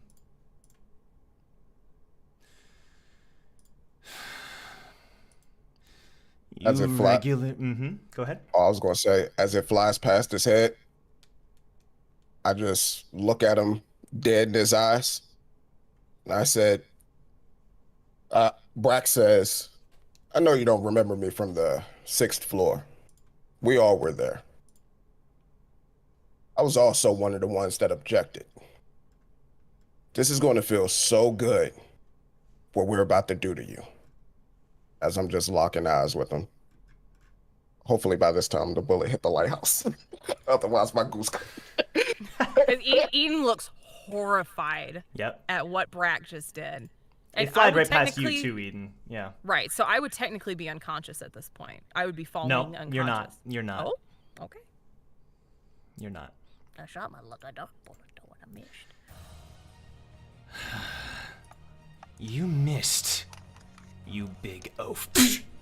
And suddenly the bullet hits him in the back of the head, and you see Percy's lighthouses forming a barrier behind him. And he's like sweating bullets. You can see that he is just all the color drained from his face. Oh, the bullet hit Snuff? The bullet hits Sneff in the back of the head. You see, I might be a big oaf, but you're an even bigger one. I missed, yes, but you still got hit.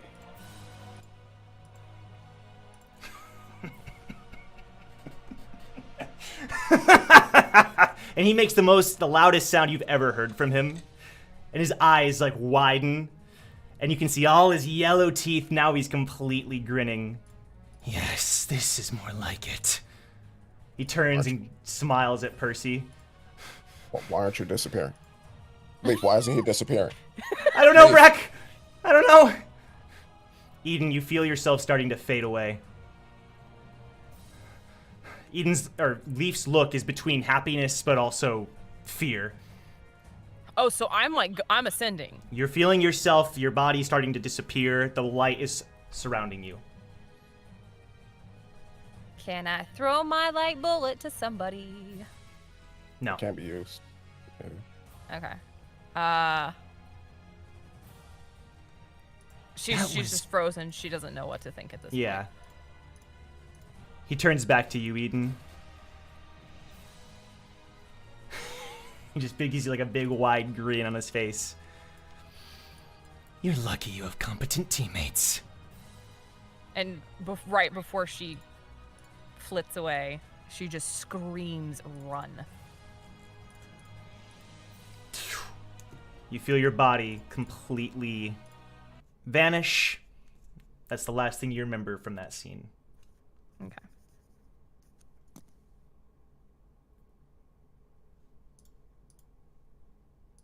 Sneff, still grinning, turns to Percy. We have a guide, do we? And Percy's just sweating. No regular would have been able to hit me with that bullet. Unless you were. He grins. Even more. He's just getting bigger and bigger. Are you running? This should make for a fun event. Puts his hands in his pockets. And he just jumps off the rooftop. Thank God! Oh! Oh! Leaf collapses out of the ground. Leaf? Oh my god, oh my god. Okay. Oh, that was... Pipsqueak! Pipsqueak! You did it, you son of a bitch! You did it! Oh. Oh, we're the best. That was pretty scary. It was. It was. Oh, I thought he was going to kill me. Percy, did you plan all this out? You knew that Sneff would come and you were going to shoot him? Percy just shakes his head. Nope. Hell no, bro. I had no idea that was going to happen. I'm just glad Brack could do that. And Percy just looks... He looks like he's going to go unconscious any second now. Oh,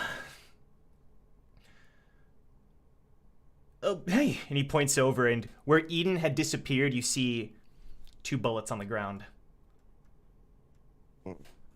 Yes, yes, yes, yes! And Percy runs over and starts putting them to his gun.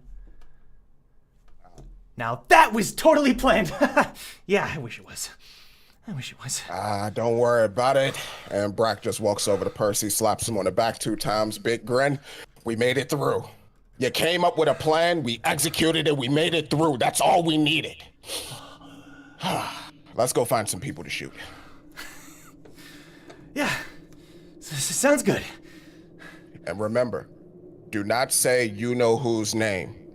It's 1,000 years bad luck, and you will also miss every single one of your shots. Remember.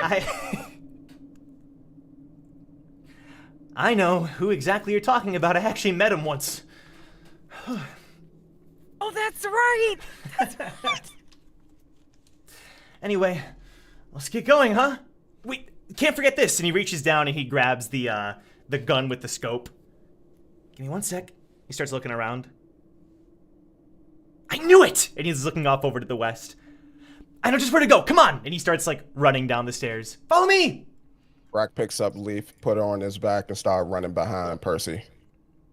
Okay, perfect. Because, you know, Leaf collapsed and all that. He don't want her to get left behind. Sure, sure. Okay. Damien. I will not lose. Roll initiative for me, huh? Let me change this.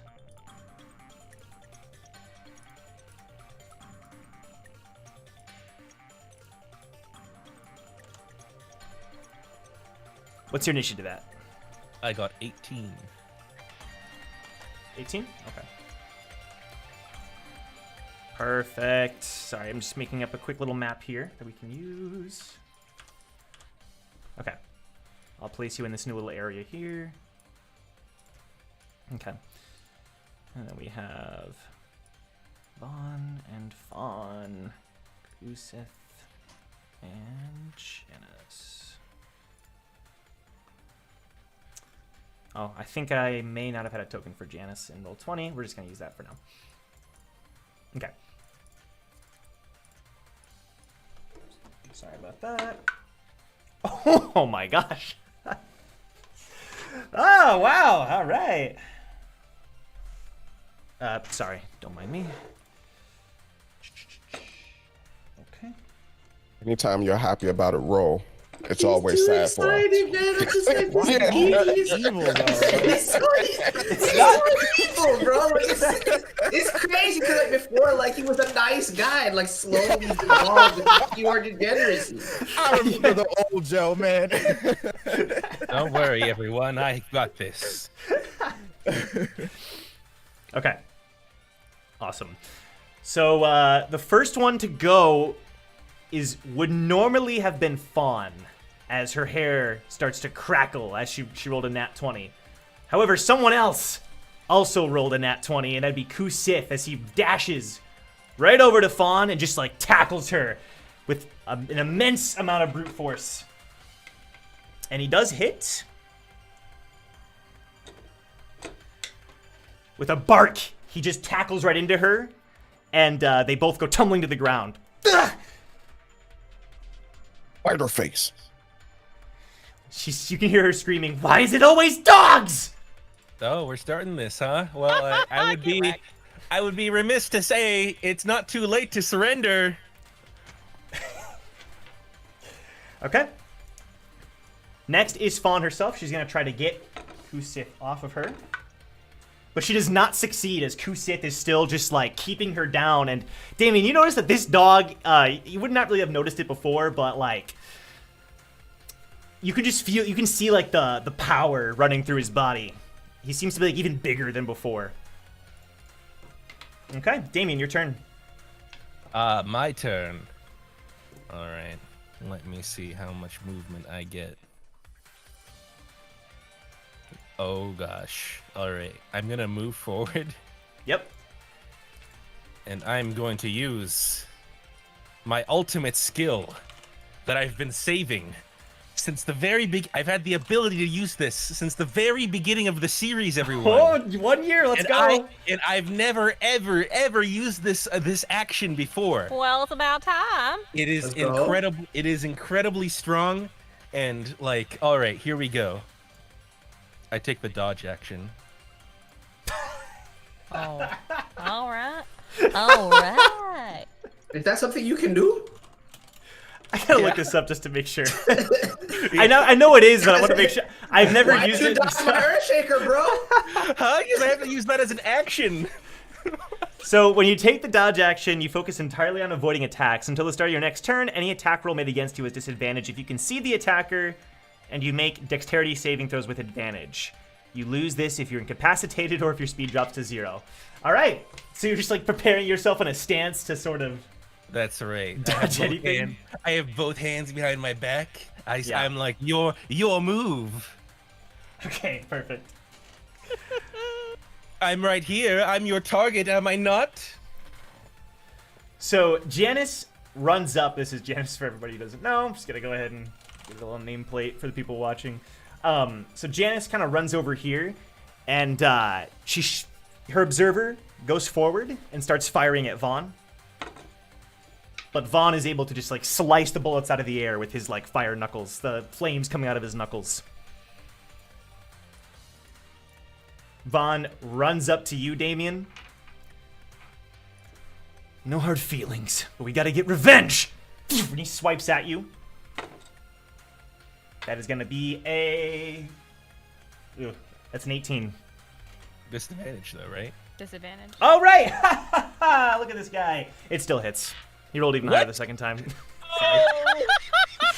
Sorry, dude. I don't know. How much damage does it do? 5. You take 5 as he slices the flames. You're able to block most of it, but a little bit of a scorch on you. Yep, I'm still good. Okay. It's Kusith's turn. He's gonna bite at Fawn with advantage. Thank God, because he rolled a nat 1, but he still misses. Okay. He tries to bite her, but Fawn is able to use an explosion to sort of like propel Kusith off of her, and that's gonna also be her turn. Damien, your turn. My turn. Alright, here we go. It is time for once again another ultimate turn of my legendary. I use the dodge action again. Okay. So, sounds good. So, Janice is gonna run up to Vaughn, and she's gonna like run behind him here, and she does get advantage on this. She's gonna use her super secret technique, which is whacking him with her microphone. Janice, I swear I'm not griefing. I'm taking aggro. She swings, I am aggro. but he just catches her. He catches her wrist, and he like tries to shove her out of the way, but she's able to maintain her ground. It's his turn. He's gonna swipe at both of you on both sides as he fires fire like from both of his hands. Damien, you're able to dodge, but he does hit Janice. Janice takes some fire damage as she doesn't take a ton, but she takes some. Kusith's turn. He's also gonna, well, actually, yeah. He's gonna run up to Vaughn as well. Vaughn is just looking around trying to fend off all these attackers. Kusith lands the attack, doing a ton of damage to Vaughn, biting him in the ankle. You can see Vaughn gritting his teeth. Vaughn just walks to the side and says, "No hard feelings, Vaughn!" And her hair just ripples with flame, and she sends it to all 4 of you. I need everybody there to make a dex save. Ooh, which I have advantage on now, since I used my That legendary is technique true. from the first floor, Yeah, you're not wrong. from the beginning of the series. I was like, what technique? I was trying so hard to think of like a move you hadn't used. It all makes sense.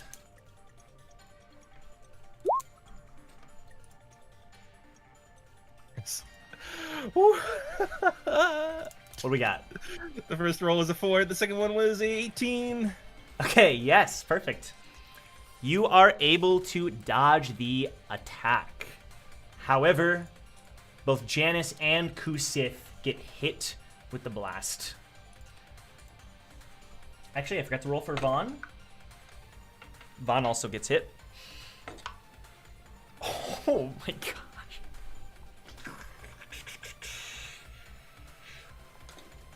Okay. You care to elaborate on that? So there's a massive explosion, and Damien, I'm gonna say you're able to like jump, like roll out of the way, so you're a little bit away from the explosion before it detonates. Yeah, I parried the Wait, what? You didn't parry, but Janice is like, she just gets blown back. She just like, at not lightning speed. I keep using that, but just like the force of the explosion propels her away from the fight, and she lands onto the ground and she isn't moving. And Kusith also flies away. Vaughn stands his ground, but you can tell he was singed as well. Not nearly as bad as the other 2, though. Kusith starts growling. Now would be the time to give up, Frog. I was Just gonna a ask few, you the just a same few thing. burn marks, and then we'll be on our way. You'll have to hit me first. What do you do, David? Huh? What do you do? Oh, is it my turn? Yes. Yeah, well, okay. So, all right, put my hand on my chin. I'm thinking strategizing, Yeah. I'm using all the collective knowledge of all the memories in my head, and from everything going on, from my climb to the tower when I take the dodge action again. I see a theme here. Yeah, I think you all see a theme here. Okay. You prepare yourself in the stance.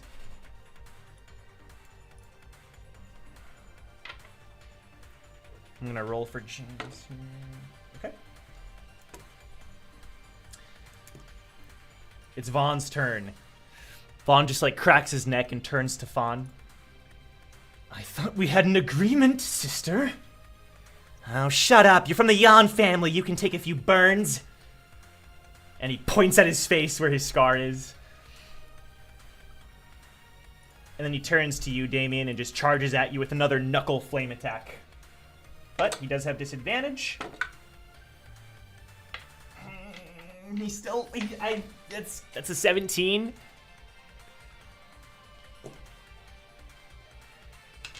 That hits. 8 damage. All right. Slashes you with the flame.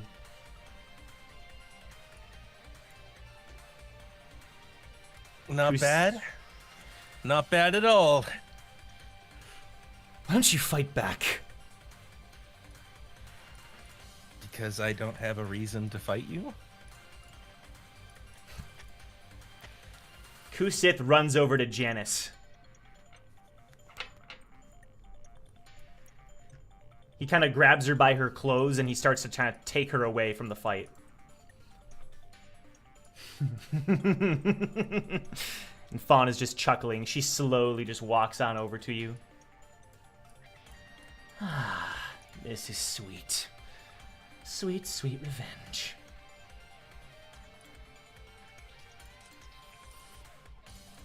Any last words? There's no way you're gonna hit me. Write that on my tombstone, though, if I die. You're insufferable. And you have a scar on your face. And that's not going away if you beat me. And she's just so pissed off when you say that. But before she's about to attack, an arrow sinks into her back. It doesn't hurt. Oh, no. And then Vaughn looks over and an arrow sinks into his shoulder. What the? What is this feeling? What? Almost like you want to ask someone out on a date, isn't it? Yeah, little... What? And then two people walk into the clearing. 2 members of Team Blessing. You see Astrid and Leaf. You didn't think I would walk into this fight without a plan. And then I whispered to Racefelger, I walked into this without a plan. Oh my god. You 2 are from the Yan family, right? Yeah, says Fawn. Good, says Astrid. Because we've got a score to settle. And she pulls back another arrow. Get out of here, Frog. You're lucky we're doing you this favor. I'm already running. She turns. It's just a smoke cloud of Damien's body. No, it's the silhouette, like the dotted silhouette, bro. Yeah, that's what I was gonna say. It's like just blinking because he's just not there anymore. Oh man. Okay, so you run away, and we're gonna take our break now. So everyone, enjoy the memes, enjoy the fan art. There was a ton this week, so thank you all so much again. We'll be back soon. Enjoy all the content before we return with this episode. See you soon. Bye-bye. Bye-bye.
Throwing flashbang.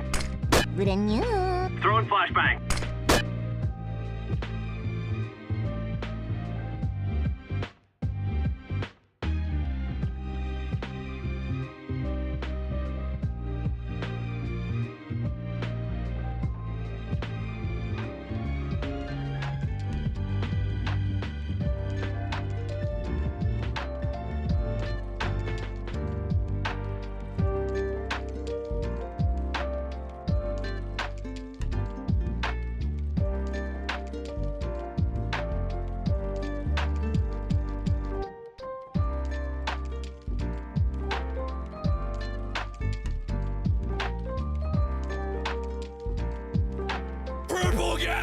We'll be closing in 2 minutes.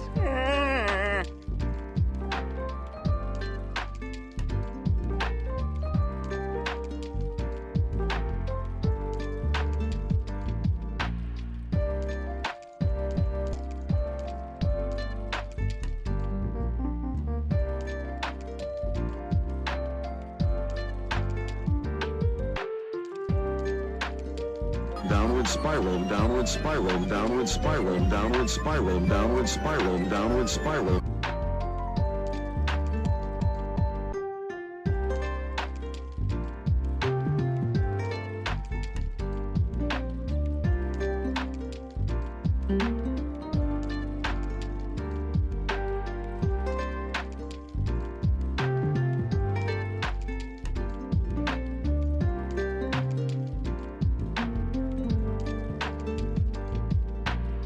But why?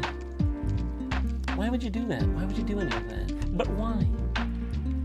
Why would you do that? Why would you do any of that?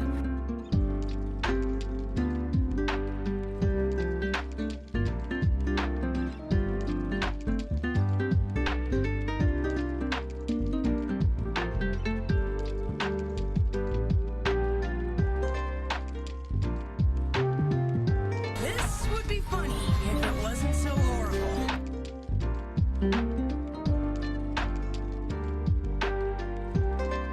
Let's fight 9 versus tiny baby man. Monkey. Monkey.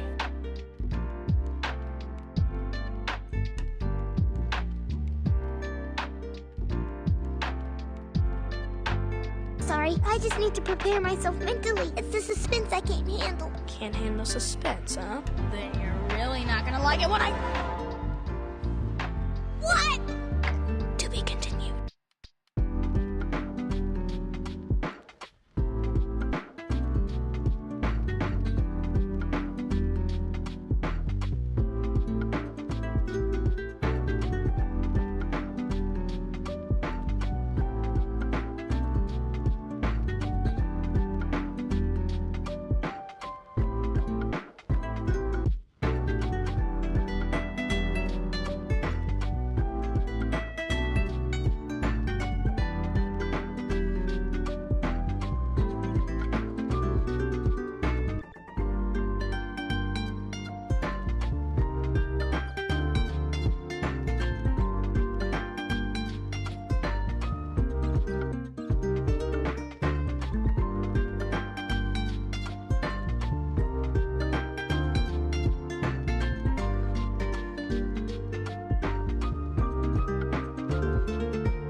bro. Well, he needs that fix, man.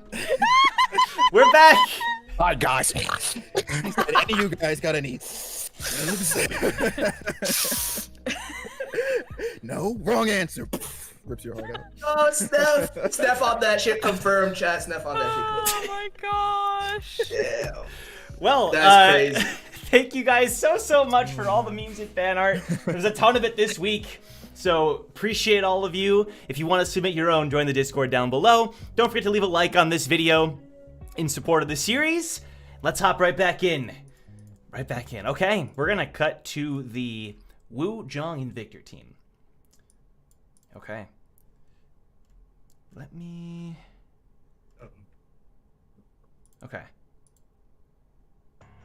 So you said there were 3 people, right? 3 people Does that that walked into include the... Like close by us. Victor and Cal are still fighting the 2 people they were fighting, though, right? Yes, they are. Yeah. Okay. And the Okay, 3 yeah, of these there's 3 regulars more. have Vixen as well.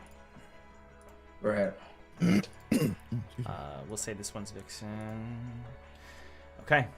I'm gonna go ahead and just describe them to you here. These 3 regulars.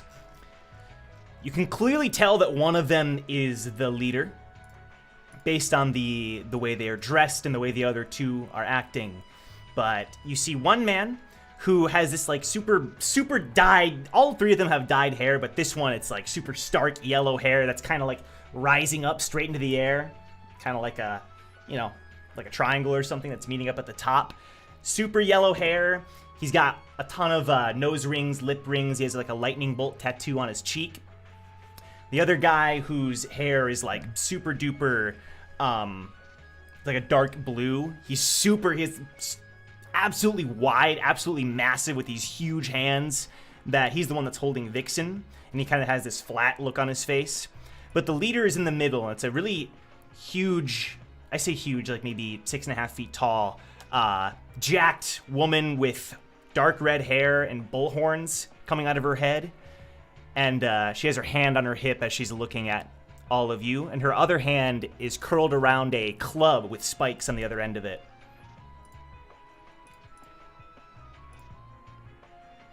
Is that the one that has Vixen? Which one has Vixen? The The big one with the big wide, hands. they got the big, Okay. huge hands. Got you. The one in the middle says, or yeah, the one in the middle, the leader says, "We just want to get the crown." Oi. Hold on. And I walk a little bit forward, but not too close, like about there-ish, I'm gonna say. Okay. Relax. Calm down. What do you mean you want to get the crown? We don't want to cause any trouble for you and your team. Sorry about your chef. One of our teammates got the better end of us. All we want to do is gather up everybody in this camp and let me shoot them. Is that so much to ask? We'll even let her pass. She points over at Vixen, who's being held. That's all we want. Your demands seem kind of unreasonable. We're in the middle of something. Wouldn't you want to play this in a way where maybe you don't die? Well, that would be ideal. But I could say the same to you. Can you? And then I snap my fingers. And as I do that, hold on, I'm gonna roll for this real quick. Okay. So I see what I'm missing there. That's beautiful. It's a 21. Tell me if this works. Oh, okay. But I want to. My observer was out in the forest the whole time. I want to whip it behind the person who has the gun to Vixen's head and ready the minigun. Yeah, I would say you definitely are able to do that without any suspicion. I'll just do a quick disadvantage roll just to make sure. Yeah, you're fine. I don't think you're the ones that are in charge here, as you would seem to think. How about you let my friend go and we can talk about how you keep your lives? Keep our lives? Now you're saying our lives are on the line? We never talked about killing you. Zhang, what is it you've been saying these days? And then Zhang walks up to Wu, standing right next to him, and he just pulls his sword out of his sheath, and he stares right into the leader's eyes. Just another day in the tower. You heard him. You came and threatened us. You took out, as you just admitted, the best chef. R.I.P. to Barrel. His morsels were amazing too. But the best chef that I've ever come across in this town. And I was planning to have him make me home-cooked meals from sunup to sundown during the entire workshop, and now he's gone. What am I supposed to do about my food? You think I care about that? You worthless. And you notice like Wu is like ridiculously agitated, like his hand is twitching, he's shaking, and for the first time the normal nonchalant composure that he's typically had is starting to slip away. Look, calm down, buddy. All I want to do is send you up to the workshop battle. Shut up! It's not... Nobody told you to speak in the presence of a king. All three of them start laughing. A king, you say, huh? And then poof, she fires a light bullet into Vixen, and Vixen starts to fade. You sure you want to use the light bullets on your enemies when that's your goal? Are you stupid? I told you. And she whips out her club in a fighting stance. I want that crown. And you would have got it if you... You know what? Victor, you guys okay over there? Yeah, we're fine! And you notice that the two regulars who are fighting, both him and Cal, appear to be very skilled. One of them's a wave controller, the other one's a fisherman. Yeah, just take care of those guys, huh? Joel.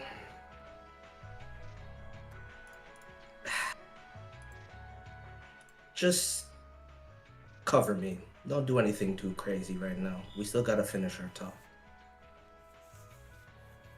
Yeah, I got you. Alright, you three. I'll deal with you. I wasn't planning to spend much energy today, but it'll make my girl Stex look bad if her plan failed here. And you did do me the courtesy of shooting Vixen with a light bullet, so at least she's okay. The least I can do is send you on your way, take your light bullets, and spare your lives. But say one more thing to piss me off, and I swear to God, all three of you die right here. I won't bat an eye. Sorry, your offer is for us to what now? I'm not the brightest, so could you explain that one more time? Clearly, idiocy is just abounds in your whole group. Look, it's simple. We are going to fight. There's no avoiding that. But I have no intention of killing you now. Prove yourself. You'll walk away with your life. We'll take your light bullets and we'll forget this whole thing ever happened. But at any point that you piss me off, I'm sorry to tell you, it's over. Having a bad day today. Haven't said that this whole time, but it's really starting to get to me. Can you just shut up? You talk too much. Let's just fight. Yeah? You said 293 people, John? I did. I stopped counting. Let me add a couple more to my list. All right. Roll initiative for me. Let's go. 17 for initiative. Oh, yeah, that's a 10. All right. Jeez, they rolled pretty badly. Worse than a 10? Nah, two of them worse than a 10, yeah. Damn. Let me go ahead and pull it up here. All right, Wu, you're first. That's a first. Let's go. That's kind of awesome. I'll give them little like signals, little colors. Here, I'll do it. I'll do it for their hair. You know, I'll describe their hair. Let's no, they're all fodder. They'll be dead by the end of this. You don't have to do the extra amount. No. Here we go. So, as a bonus action, I'm gonna use minigun off rip that was pointed behind her. So it should probably be good to go, right? You do. Yeah, for sure. Let me see what this says. D20 wisdom if it hits. So can I get advantage on the roll for this? Yeah, definitely advantage. Alright, 17 for the first one, 15 for the second one. I'll take the 17. Okay. And then 1d4. That's a 4. Love to see it. Okay, the bullets fire into the back of her head. And she kind of scratches at it. The hell? And while she's scratching it, I dart right into her face. All right. And nah, I really gotta hold back on her. They're all together anyway. John, where are you? You're here? I am, yeah, right. Wait, let me get my ruler. Yeah, right here. 5, 10, they're 15, 20. What are you going for, earthquake? Yeah, but it's okay. It's okay. Oh, actually, that's a very good idea because it'll be fine, right? You think? Yeah. Wait, what's the distance? Or what's the Actually, no, it's not fine. It's 30 feet, bro. You're kind of in there. Never mind. Wait. So hold off on that for one turn. I have an idea with earthquake, but just give me one turn. Fair enough. Well then, let's do this instead. I'm going to pull a move.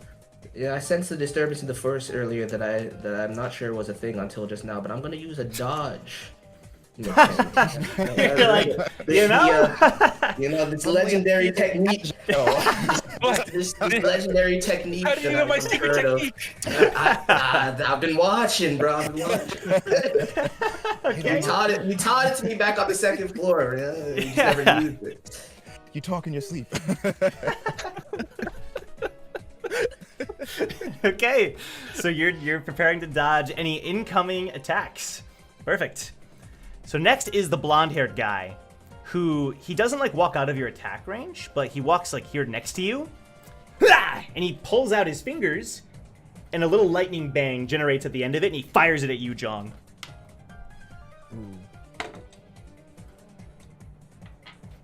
I'm gonna say it does hit. But when it hits you, it like hits you, and you don't feel anything. And Jong doesn't even look at the person who fired it. He just keeps his eyes focused on like the leader. The hell? Jong, your turn. All right, word. Wait, what's okay? So, hold on, let me get my ruler out real quick. Right, this is it. Yeah. All right, so I would need to be here. All right, I'm gonna move back here. Okay.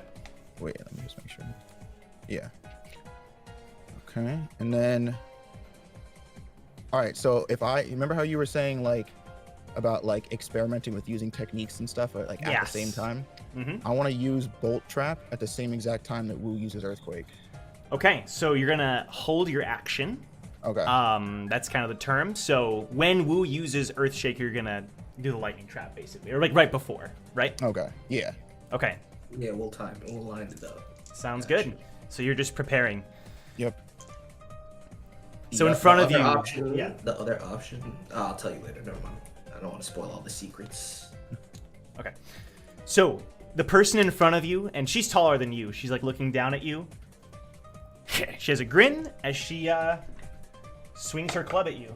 Oh my god. She swings as hard as she can, but you nimbly duck out of the way. You didn't even have to roll for disadvantage. And she instead hits this guy right next to her. And he blocks with his hands, but he still does take some damage.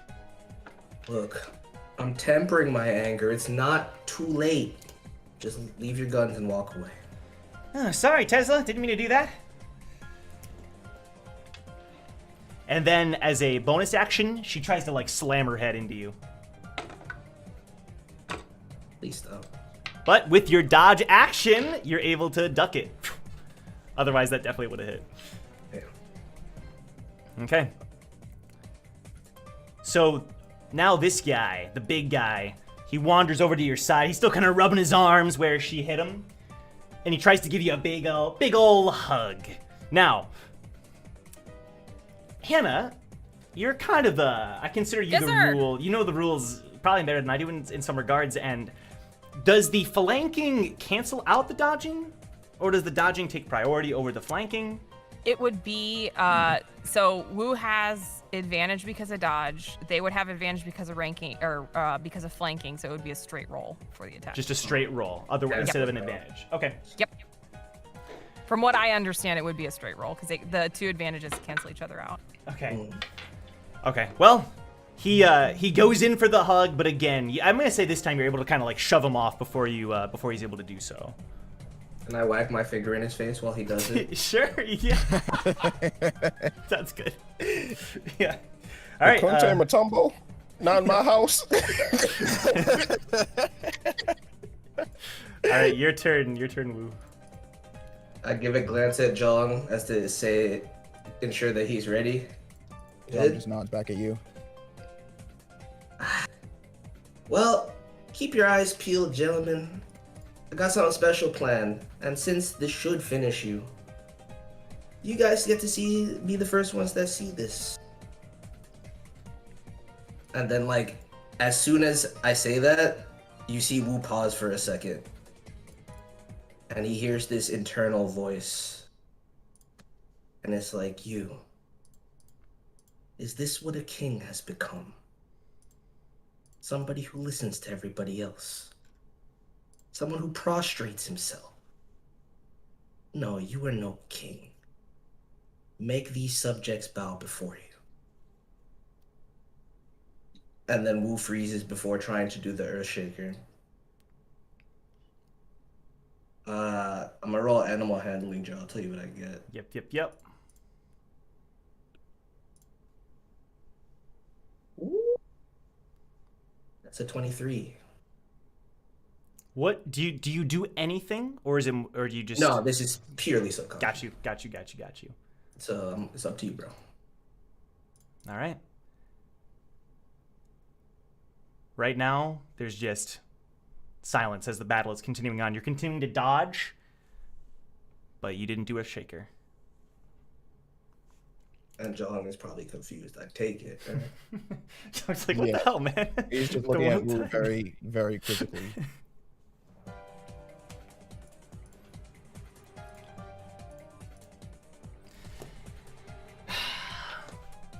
Looks like all you can do is dodge, huh? Says the blonde guy. Then dodge this! And he charges up his fist with electricity and tries to punch you. He has advantage. He does hit for sure. That's a high roll. Okay. So you initially take 4 damage as he punches you in the gut. And it's not that big of a punch, to be honest. But then there's a jolt of electricity that runs up your body. So you take an additional 2 damage as well. Okay. I'll say during all of that, Wu doesn't flinch, though. Yep, okay. Jong, your turn. Okay.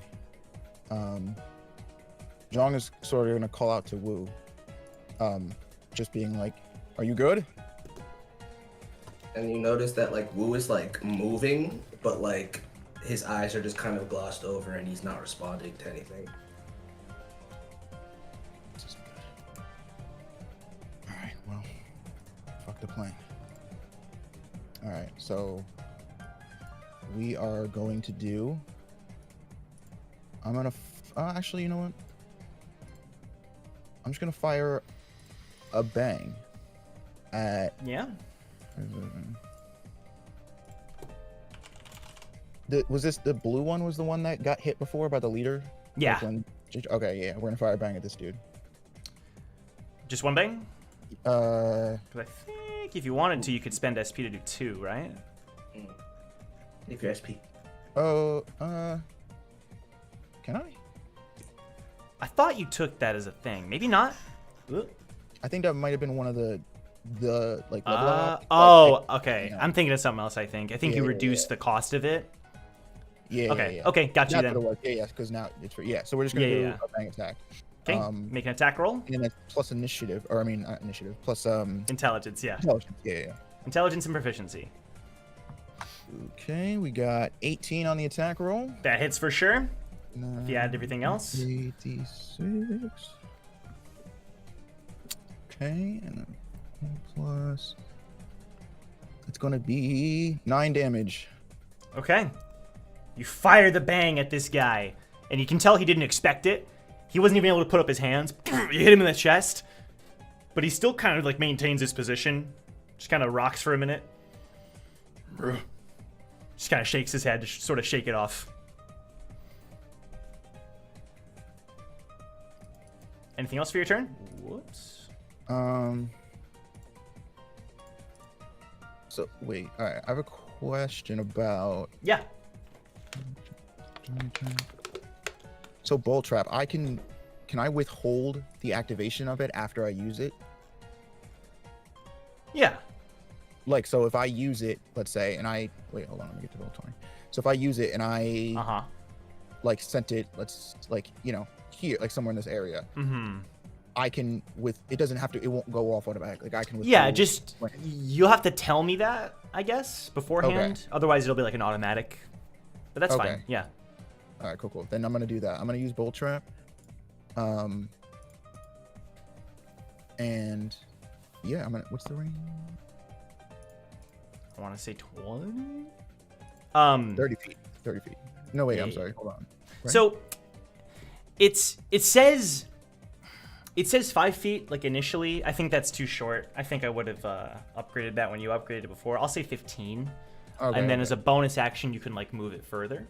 Okay. But you already used your action this turn anyway. Right. Yeah. Okay. So then we'll just put it. What's that? 15? You said? Yeah. Okay. Yeah. Then. So you can't do bolt trap this turn. Okay. I got you. All right. Then I'm good. Okay. The woman in front of you, Wu, kind of just like scratches her head. Should be easier than I thought. And swings her club at you as hard as she possibly can, which hits. Wu, you take 14 damage as it slams into you. I want to say that slammed directly into my head, and I didn't flinch at all, and there's blood trickling down my head. Perfect, sure. What the hell's up with this guy? And as a bonus action, and you see Shinsu rise up her body. So now this big guy, he's just looking at Wu, kind of shrugs, and he's gonna go for the hug again. And he starts to just wrap his arms around Wu and just hold him tight. Big old bear hug. Victor screams, "Jong, is he okay?" I got it. Focus on your fight. We should be done here soon. Just hang on. Wu, your turn. You're muted, Wu.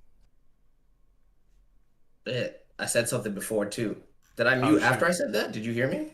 You said the thing about her hitting your head and the blood trickling. Okay, then I muted. Okay, all right, good. Yeah. So as this is happening and he's like in the bear hug from this dude, Wu's eyes are still white, but you hear this voice coming from his lips, and it's not a voice that you've heard before.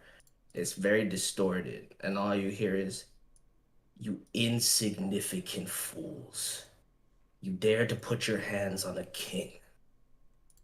This is ludicrous, and this one." Unbefitting of the demeanor of a host. Be gone with you. And as he says that, you hear this rustling in the surrounding woods. It hasn't happened yet, but the rustling is starting, and they kind of just look around.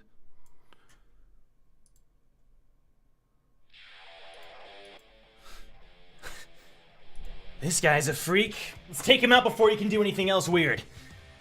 The guy with the yellow hair. Lightning starts cracking up his body. And he actually zips behind you, Jong. Really quickly. He's going to try to grapple you. So give me a, let's see, grapple. Okay. I need you to make I think it's athletics or acrobatics. Either one. Athletics, or I get to choose, or I think so. Okay. So they get to make their own athletics. You can do either one, athletics or acrobatics. I'll do. I mean, they're both the same for me, but I'll do acrobatics. Okay, so you're gonna try to like get out of it. Yeah. That is 14. 14. He's trying to grapple you, and you feel like he normally would have, but the electricity is having no effect on you, and you're able to shrug it off and like dodge out of the way of his grapple. Your turn. Word. All right. I'm gonna use. What's this dude?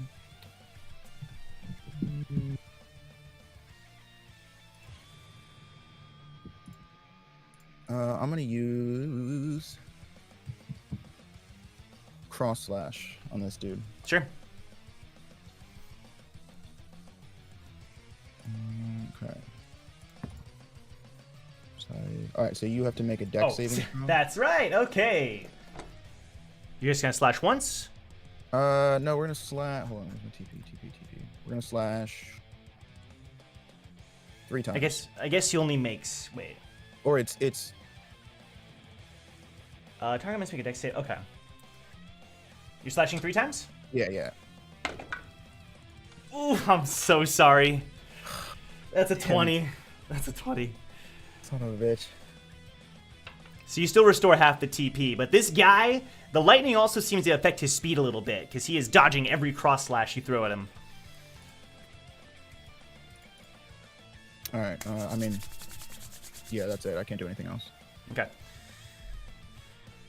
The person in front of Wu with the club is just kind of looking at him. I guess I could just steal his bullet while he's unconscious. Should be no problem. Hold him tight, Tesla. And he's just gripping Wu. But as soon as she's gonna start going for it, boom! Something blurs towards her and bites her heel. Ah! Jong, you look over and you see a wolf clenching her leg before, boom, another wolf comes out of nowhere, clawing at her back. And then a hawk descends from the sky and starts scratching at her head. Damn it! And you're hearing more rustling coming from the trees.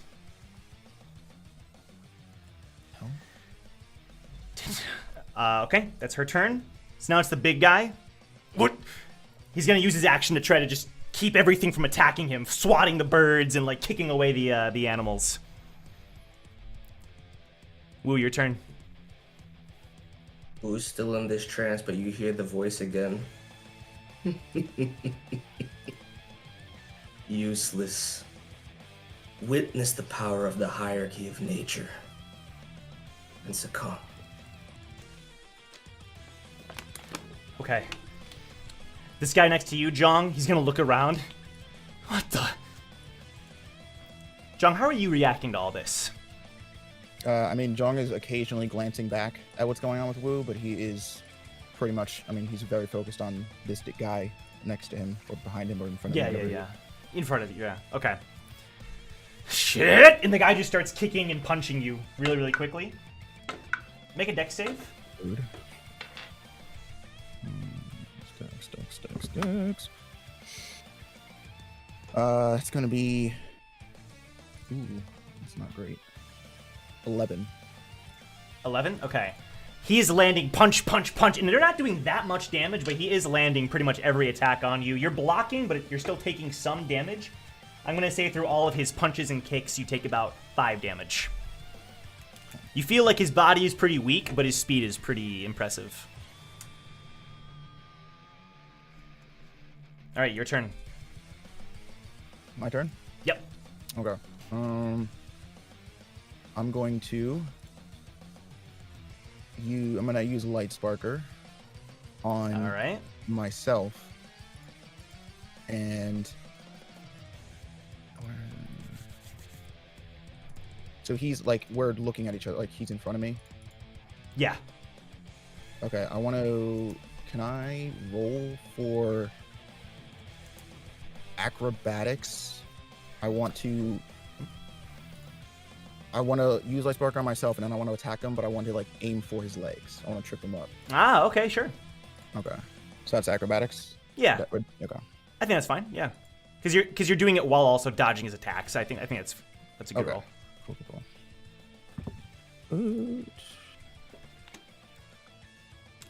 Ooh, sheesh. It's a dirty 20, my G. All right. Nice. Roll for damage. Sparker.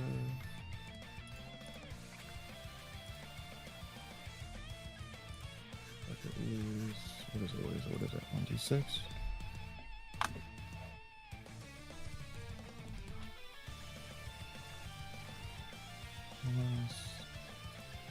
Intelligence. It's 10.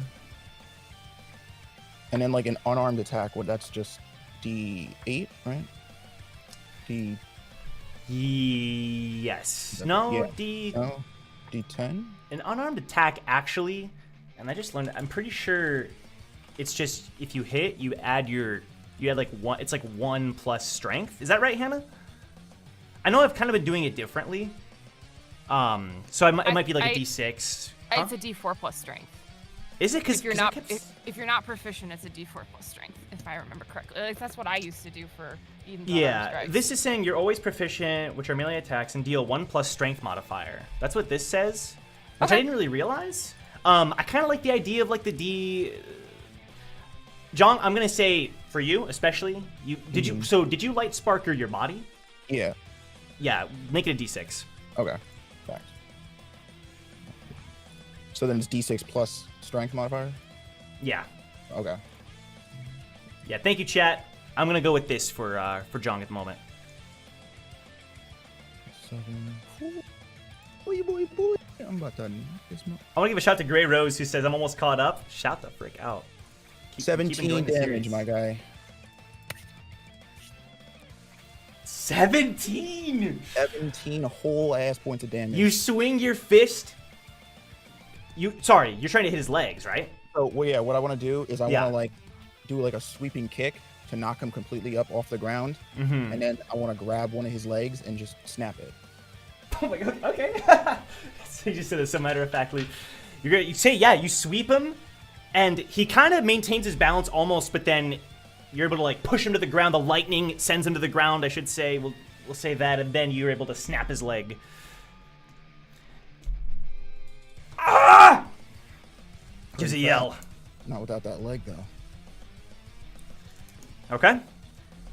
The person in front of you, Wu, is just... She's swinging her club, and she's trying to hit, and she occasionally does hit the creatures, but for the most part, they're starting to overpower her. As more and more creatures are showing up, there's like a moose that comes charging into the clearing, and more birds are descending from the sky. Yeah, just all kinds of animals. And then, I hate to do this. She turns to Tesla. Sorry, Tesla. She pulls out her pistol and shoots him in the head. He collapses to the ground and she starts to fade. You won this time? And yeah, go ahead. As she's saying that, Wu's arm reaches up as she's fading away and grabs her by the neck. And you hear the same voice.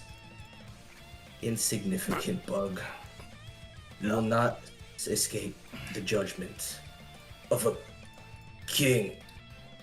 And then the hand drops and Wu starts to regain consciousness. Right as you regain consciousness, you see her body totally dissipate. And you look at the big guy next to you, his face flat down onto the ground. And I take it the animals look at me and scatter, right? Yep. So, as soon as that happens, they're all staring at you. You're kind of staring back. 5 seconds later, they all just scamper off. Fly, scamper, yeah. John, you good? Yeah. What about you? What the hell happened? What do you mean? I have no idea. Son of a bitch. All right, let's just focus on this fight. I got you. Well, it seems like we only got one person left. And as you say that, both Victor and Cal start walking over to this guy with the broken leg. Cal says, sorry that took so long. And you look over and you see that they're both tied up. They didn't take them out or anything. I think we should keep this guy alive, John, for the light bullet. Personally. And the guy's just clutching his leg. You bastards! Stares at the dude and he looks at the sword that he's holding in his hand. Oh, I know we said we'd kill them, but they have a point. It also benefits Stexa.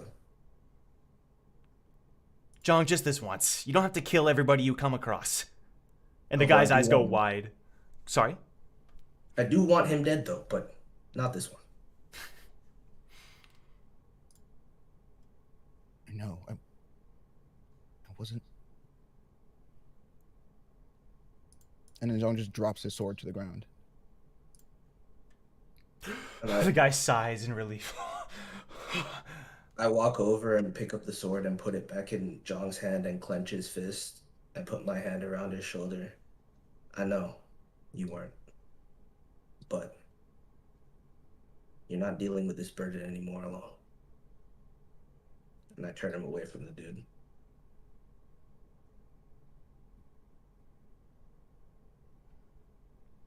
And then Victor and Cal start tying him up. Before long, Stexa and the others start coming back into the clearing, and you can see like blood and bruises on their face. She's puffing. I go over and hug Stexa immediately. Oh. Hey. I'm sorry I let you down. What do you mean? What happened? The hell? Worf, he got shot. He's gone. What? Yeah. What do you mean he's... She looks over to the tent, and she runs towards the tent. I mean, he's alive, Stexa, we know that much, but I promised to guard here, and I didn't.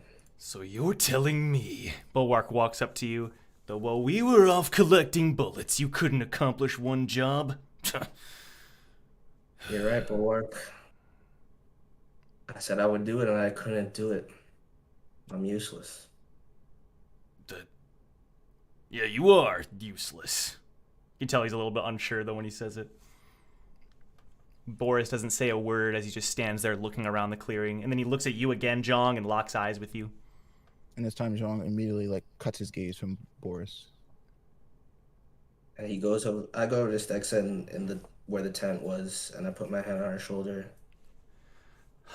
Vixen got hit with a light bullet somehow, so she should be good. I'm sorry. My plan wasn't good enough. No, your plan was perfect. I let you down. I promised to defend here, and I didn't. No, they got past my traps. In the mist. There was more of them than I thought there'd be. You know what, Stexa? And I look her in the eye, and I haven't called her Stexa. I call her Stexa above the table, but I haven't called her that in a while. Wu just calls her Stex. So this is the first time he's called her Stex in a while. Maybe we can't do it after all.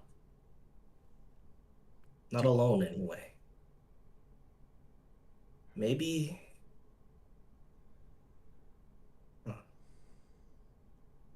And as he says that, he feels a sharp pain in his chest. Woo? And he starts talking. Woo, you okay? Fine. Woo. I'm fine. I'm fine. You sure? Let's just collect the light bullets up and figure out our next move. Yeah. Worf was never much of a fighter anyway. She kind of smiles down at him. Yeah, but what are we supposed to eat for the rest of the time? She starts laughing. I'm sure the workshop has decent food. And with that, we're going to cut to Eden. Eden, the light, after you feel yourself dissipating, before long, you start to slowly open your eyes. And you're just lying down on the floor.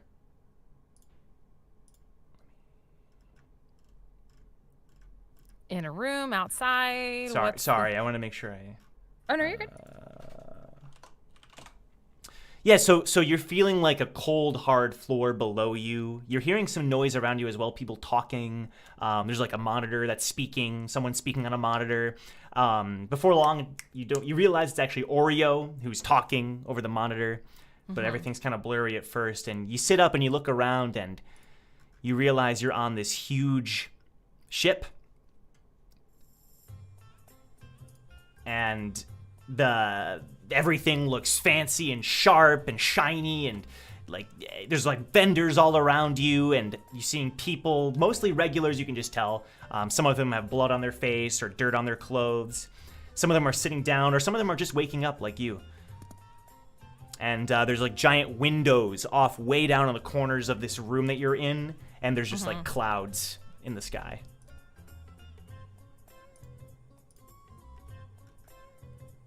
She'll sit up and look around. Does she recognize anybody in her immediate vicinity? roll investigation for me. Okay, I could do that. Okay. Yeah. Oh, that's just not gonna go well. That's a big ol' 8. My dice hate me today. An 8? Okay. Mm-hmm. You're still kind of getting used to it all, and it's a little bit foggy and blurry. At the moment, you don't recognize anybody. Okay. Just gonna slowly stand up and just kind of look for like a very like the most secluded, quiet place she can find. Okay. Oh, did someone drop? Isaiah, no! No, we lost Come Isaiah! back! Okay. So, you're able to find like some chairs off in the corner of the room that are empty, unoccupied, and you're able to sit down there and collect your thoughts. And I would say that everything, all the audio and stuff, is kind of, it's far away now. You're off kind of by yourself. There's a couple people passing by, but yeah. Okay. So she's just gonna sit on the chair and like hug her knees to her chest and just try not to like scream, because she's legitimately freaking out, just shaking and crying Yeah. But is trying to like be as quiet as possible and just not show anybody anything. Right. Okay. You're just sitting there. So you're just kind of like lost in your own thoughts, I assume. Okay. She's completely overwhelmed right now. Okay.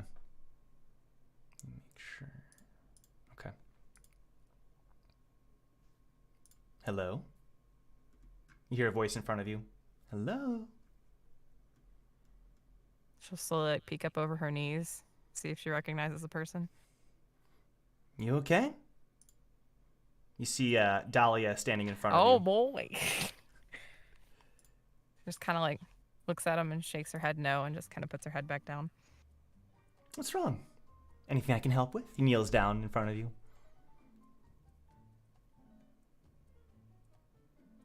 Dancing always cheers up the somber.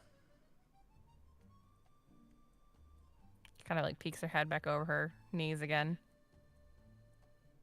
Did you come face to face with a rancor 5 minutes ago? 5 minutes ago? No, I can't say I did. Yeah, that dancing pride's not gonna fix that. And she's still shaking, like she's very far away in her look. She's looking at him. You'll never know until you try. You can see him like tapping his legs to a rhythm that you can't hear. That's my goal for real. Gosh dang it.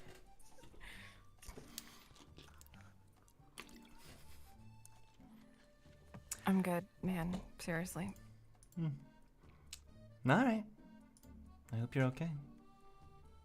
And you can see him just kind of like dancing off away from you. Just buries her head again. You hear a voice next to you again, right after Dahlia leaves. Hello? Hey! You're Eden, right? Hello? Just kind of like gives an exasperated sigh now of just like, I went over here to be alone. Right.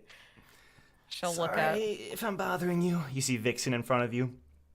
I don't think anyone from my team is here yet, so...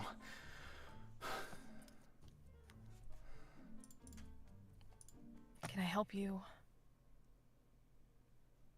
Nope, I'm all good, she says, and she walks away.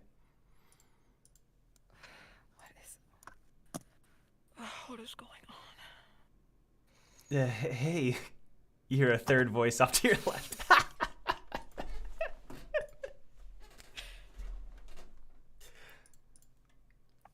Will you promise not to kill me? Who is it? Who's talking to her? She's not going to answer that until she sees who it is. You look over to your left, and you see a face. It takes you like a good 5 seconds to place, because there's such a normal, average-looking face, normal, average-looking clothing. You see someone that the last person you expected here. You see Bug standing next to you. No! No! Capture him. We can get money. Don't let him get away! You're, Hi. You're from the 27th floor, right? I'm Bug. Yeah. I know. What do you I want? got some nerve, bro. Like she don't know who this is. Your team call her a bitch. Stop it. I just want to say that any actions that my team performed, I don't condone. I am my own person now, and I learned, and I'm just gonna go. And what? I wanted to introduce you. You were the only person I knew here, so I just thought I'd say hi. Sorry. Go make new friends then. Okay. Yep. And don't pick assholes like the ones you just were with. Sounds good. He kind of looks like he's wanting to say something, but he looks at you again, and I'm gonna go. Just spit it the fuck out, dude. No, nothing. The frog guy that's on your team, is he here? Well, he hasn't made it up yet. And he was in a bad situation the last time I saw him, so I don't know. He might be here, That's he might all not be. that's all I wanted to ask. I know he saved you, so. Huh? He was in your lighthouse. You were in his lighthouse, weren't you?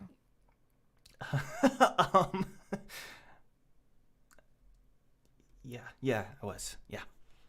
Yep. Yep. I shouldn't have. I'm sorry. I'm just gonna go.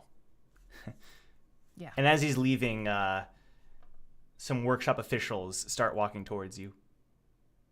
Oh, fuck. Just get in line today. She stands up out of the chair. She's still, like, her hand is still kind of, like, trembling, but she's trying to compose herself. But she looks just absolutely spent. The workshop officials are in their white uniforms. You're Eden, correct? Yeah, what of it? Be sure to stop by, and they give you like a room number, up on a higher floor of the ship. We'll call it like 323. Okay. Stop by 323 tonight, anytime before tomorrow, and we'll give you your reward. Lovely. Congratulations on passing, and they give you a smile. Have a lovely day.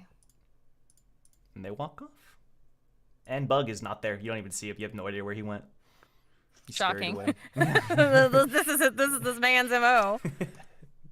She's gonna take another scan around the room and see if she notices anybody else that she knows. Roll investigation again for me. All right. Let's see if my dice continue to hate me. Okay. That gets me to 17 at least. That's 17? better. Yeah. You're looking around, and you immediately recognize someone. Yeah, how could you have missed them? They're standing out so much. Oh no. You see two little rabbit ears poking out of the crowd, and Taki is standing there with his hands on his hips next to his teammates. All of them? A few of them. The relevant one. Okay, in that 17, does she see anyone from Team Blessing?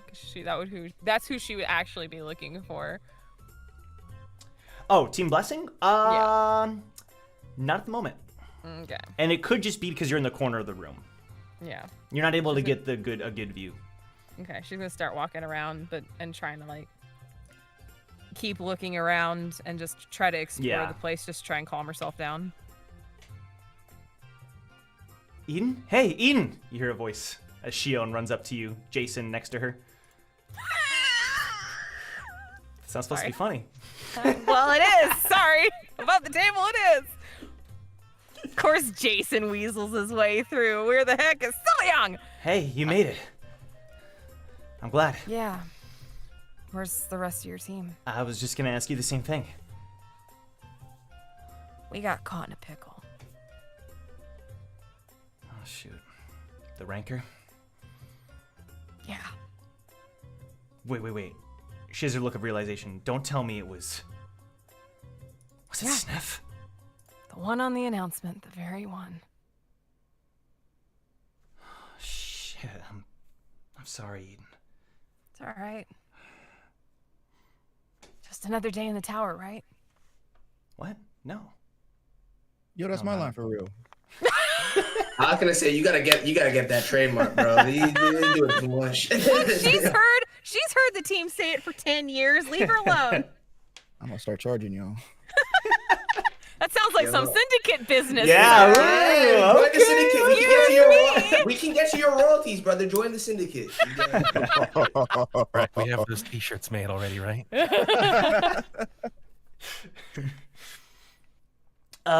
Sorry, who's Snuff? Says Jason. Don't worry, I'll tell you later. Hey, listen, if you need to talk, like, I'm here, and he doesn't need to be. She points at Jason. Ooh, dang. That's Hannah above the table. That's totally fine. If you guys need time, I'm willing to give you space. Nah, it's fine. It is. You've got your own responsibilities now, so. I'm still a part of the old team, right? You always will be. So, if you need some insight from a teammate, I'm always here. Yeah. All right. Take care of yourself, okay? I'll try.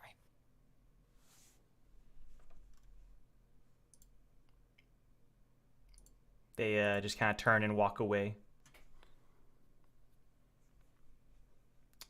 I think this is a good time to cut to Brack.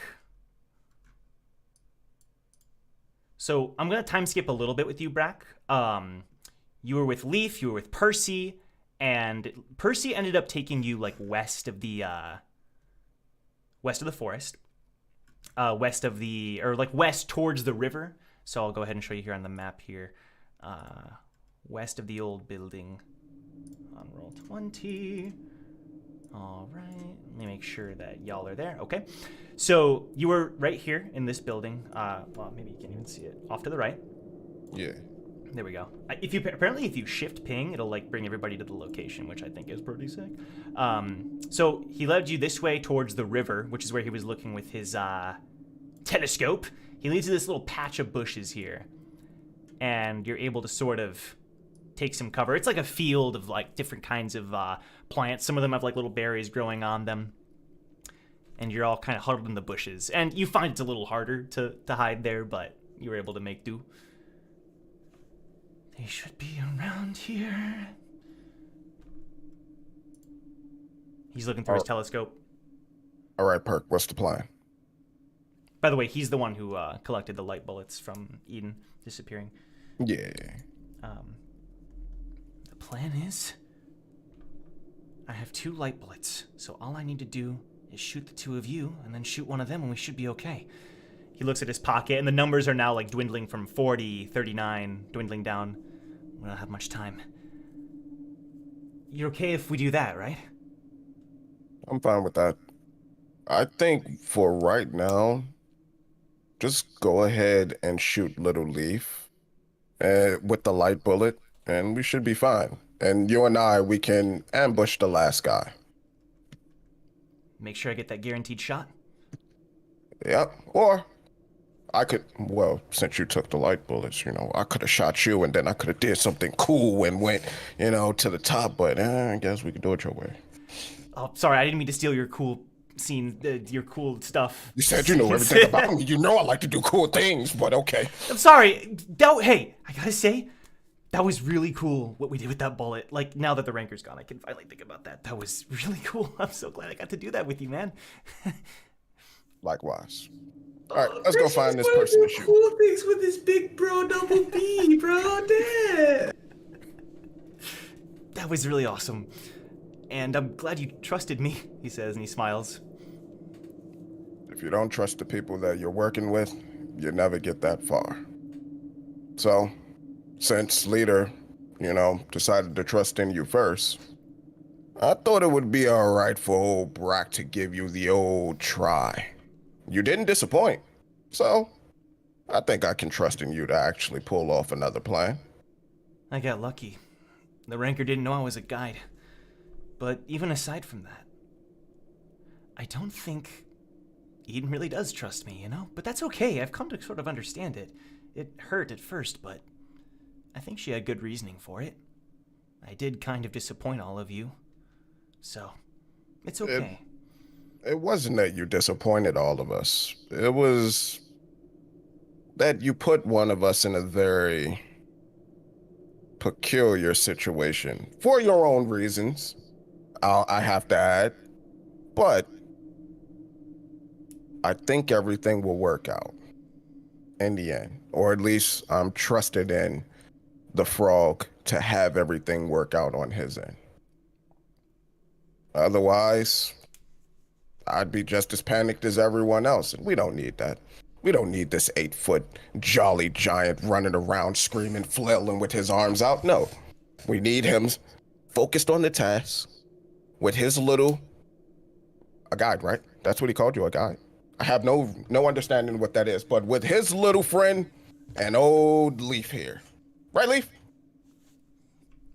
She starts nodding. Can't thank you enough, Percy. Really. Well, no, it was nothing. It was about time I did something useful. Oh, I think I spotted them. Looks up again with his telescope. Okay, they're not that far. They're not that far.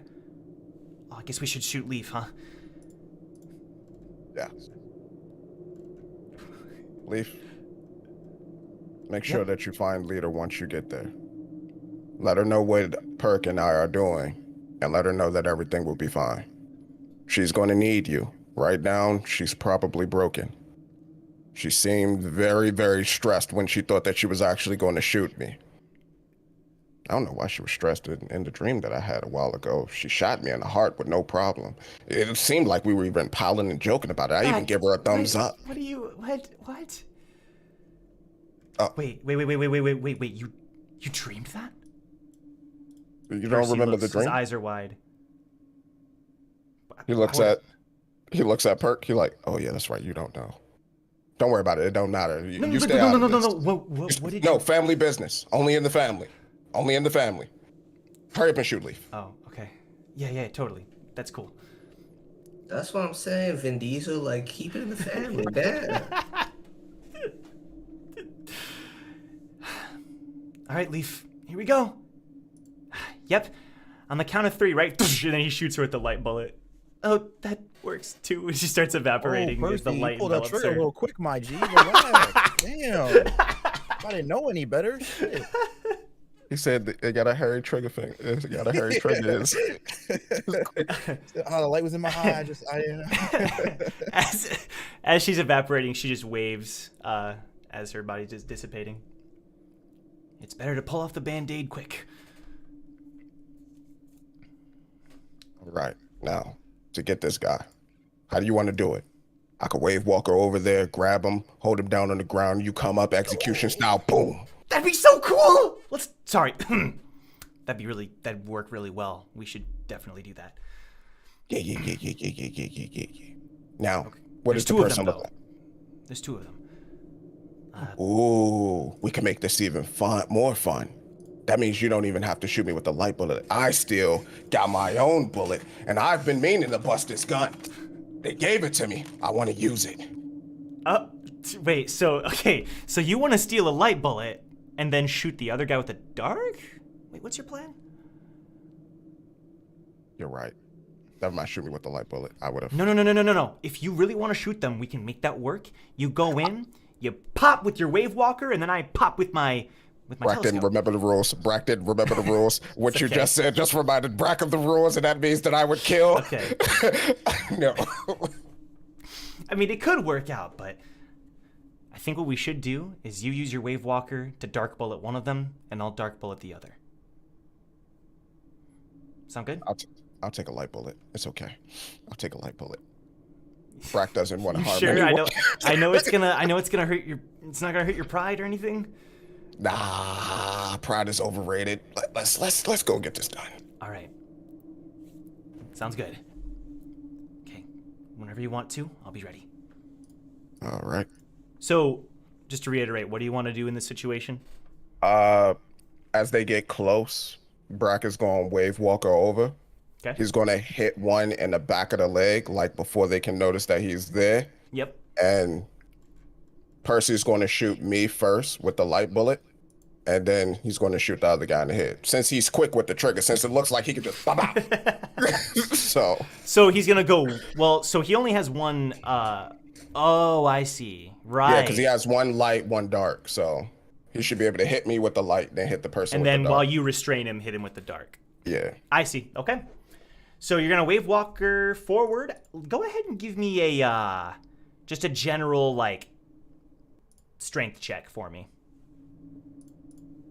Come on now, roll 20. You've been on my side. You've been on my side today. Please continue. Damn. No, that's a save. Yeah, go ahead and. Where's the regular? Go ahead and roll again. Yeah, there you go. All right, cool. So that's 22. Okay. So yeah, you can see them off in the distance. They're not as close as you would have thought, but Percy was able to see them. So go ahead and describe exactly again. You're gonna wave Walker behind them. Do exactly what you described. Okay, so first I'm gonna get the go ahead from Percy. Yep. Percy's gonna say, "All right, they're close. Go ahead, Brack." I'm gonna go, Roger. I'm gonna inch a little closer in the bushes. The Pink Panther musical's gonna be playing. Da-da, da-da. As I get close to the edge of the bush, I just whisper under my breath, "Wave Walker." I come behind the person, and I just yell, "Surprise!" Pop! Hit him in his leg, knock him down to the ground. Perk! Double tap! Now! As I yell it across. Okay, yeah. I get hit in the head, and then I get hit in the head with the light bullet, smiling at the person as they get hit with the dark bullet, and I'm just waving them goodbye as I'm phasing. Beautiful. Bravo. All right. There you go. Perfect. The light envelops you and all that. Oh, 10 out of 10. Using that mid-episode now too, huh? All right, we're gonna now cut to Damien. So you ran off. Am I correct in understanding that? You ran off? I sure did. Okay, where did you run to? Like towards any direction, or because you see like there's a mountainous area to your north. There's like the water to the south, like, or are you just running away anywhere? I'm following the coast. You're following the coast. Okay, sounds good. So you're running and wait, let me play something here. I would say it's probably been about like 5 minutes since that encounter happened. Hraesvelgr hanging on tight as you're going. And you're far enough away that you don't hear anything behind you anymore. Whew.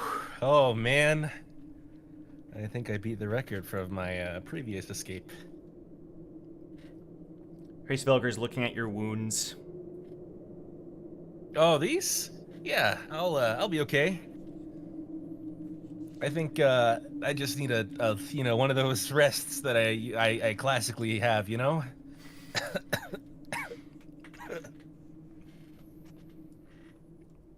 don't suppose there's any trees in the southern region. Nope. Is it just sand? Yeah. Oh, I hate sand. Yeah, there it is. Yep. Let's go. Well, I'm gonna keep walking. I'm gonna walk. I'm gonna wander. Oh, actually, being out in the open isn't very smart, though.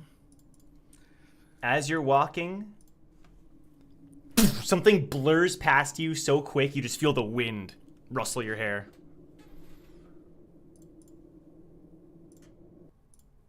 Did my girlfriend just get A-trained? Yo, you did not. Stop.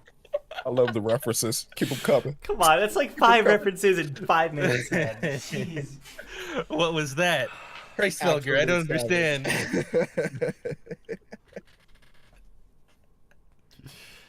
So yeah, you don't see anything. All right. Well, I'm gonna stay vigilant, stay ready. I'm using my legendary technique, the dodge. I'm looking around. This is that good that you discovered this technique. You're gonna be. This is okay. Yeah, you're like preparing to dodge, and Yeah. you don't really see anything. I've got my combined scissors at one hand, pointing. Sure. I don't know what I'm looking for though. You check your pocket, and you're noticing it's starting to tick down from 40, kind of at the same time that I mentioned that with Brack earlier. You're seeing that it's starting to tick down. Well, whoever you are you nice enough to hit me with one of those light bullets? Do I still have my bullet? Nobody responds. Yeah, you have your bullet still. All right. Well, I think I'm gonna keep my back against the water. Because whatever this is, they must be a fast lad on land, but that doesn't quite translate to being fast lad on water. Big brain Damien. Yeah, you don't see or hear anything in front of you. Just the waves behind you. All right. Well, I'm gonna kneel down then. There's really nothing. Nope. That was just a thing that happened. I bumped into the A train. Yeah, that's it.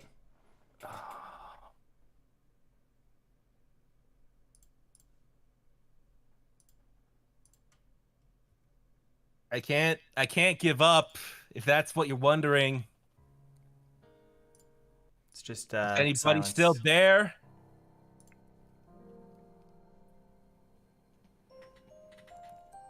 I take more steps into the water. Nothing.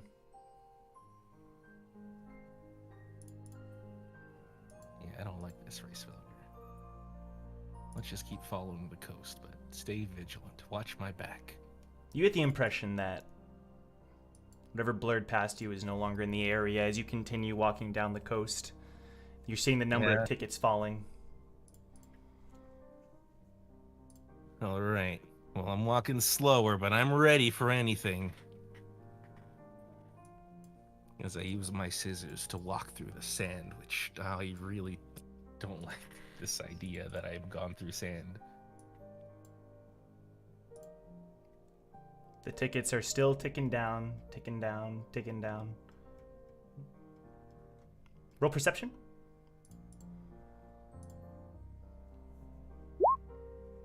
Oh, that was with advantage. That doesn't count. No, but you take the first one. That's okay. Okay. Well, 21.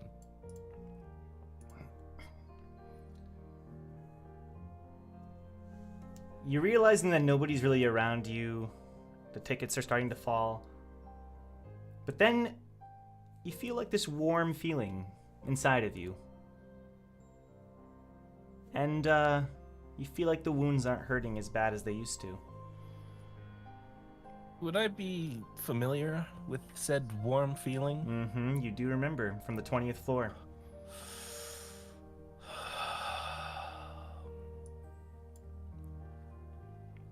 You look over to the north, and you're seeing a light in the north. You would take pity on me? Of all people, you? Why? Who do you think it is? I don't. Oh, okay. Sorry. Is it not Milla? No. You look to the north as your wounds are being closed up, and you see a glowing Sil Young walking towards you. Oh, I didn't even think about that. Oh, baby, look at him glowing. Bro, we need to steal his necklace. He can't be going Super Saiyan wherever he wants, bro. That's too much. No, he can go Super Saiyan whenever he wants. He's a until he's our enemy, and then we need he to is steal his not our necklace. enemy. He He's might a sweet be. boy. We He's might my need to son. prepare your. might need to prepare your mind. Okay, that's all I'm saying. I mean, Wu's not wrong. I hear the ghosts of Eden and Wu speak into my ear as I start walking towards Sil Young. Are you okay? No. So it's a good thing you showed up when you did.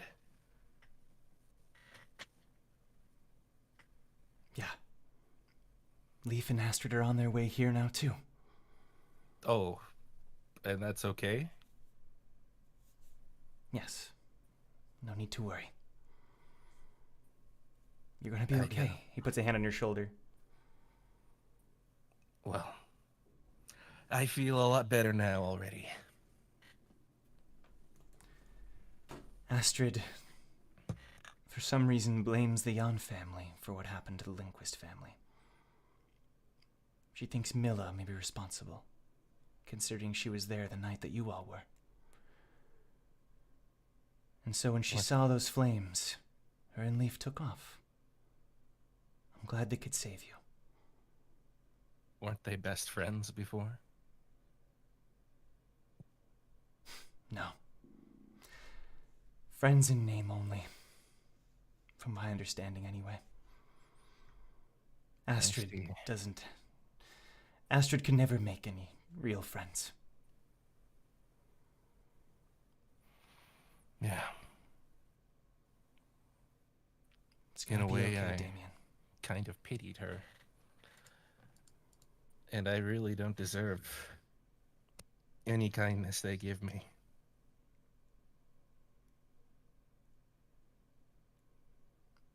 I could just walk away right now. Escape into the night. I don't want to cause problems for you, Silyoung. Don't worry, Damien. I'm not going to let that happen. And he puts a gun to your head and fires. What? And you get hit as your body starts to evaporate. I can't believe I was shot by a blind man. Snuff. Oh my gosh. It had to be said. I mean, I fall back as I am in utter shock. All right. Well, the last thing you see is the glow coming from Silyoung's body as you start to disappear. I'm shocked. But as I'm falling, I give a... No, I can't give a thumbs up. He won't see that. I say thank you. Yep. All right. That's too many, but okay. You start to evaporate. Now, cutting to Zhong and Wu. What time is it? Because I'm gonna make this quick. I'll make this very quick. Time. You have time. You have time. I'll say. Like, well, no, I mean like, has time passed since the last encounter? Oh, I would say no. No, it'd be right then, picking up. Yeah. Okay.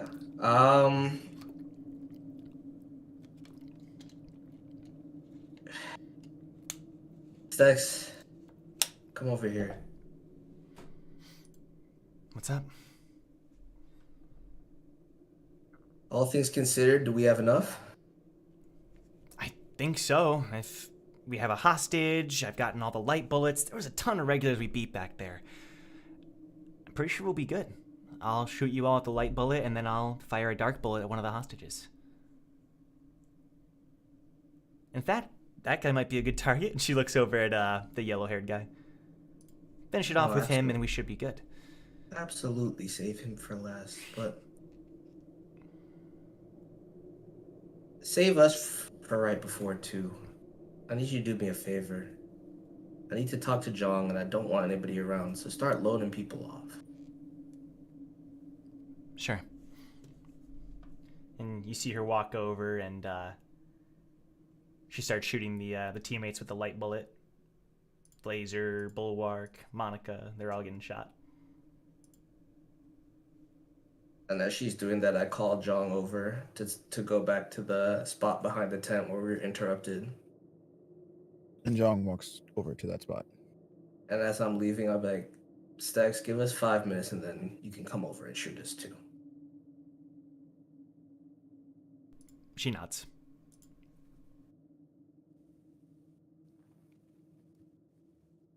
Or you say anything, bro? I need to answer what you asked me before. I get what you were trying to say. And I'm not gonna lie, it's almost like you forgot what I told you. Remember, when I noticed something was up with you on the 27th floor? I knew then, as I know now, if you ever do lose yourself, I will stop you. I promised you that, and I intend to keep that promise. But that's not gonna come to fruition.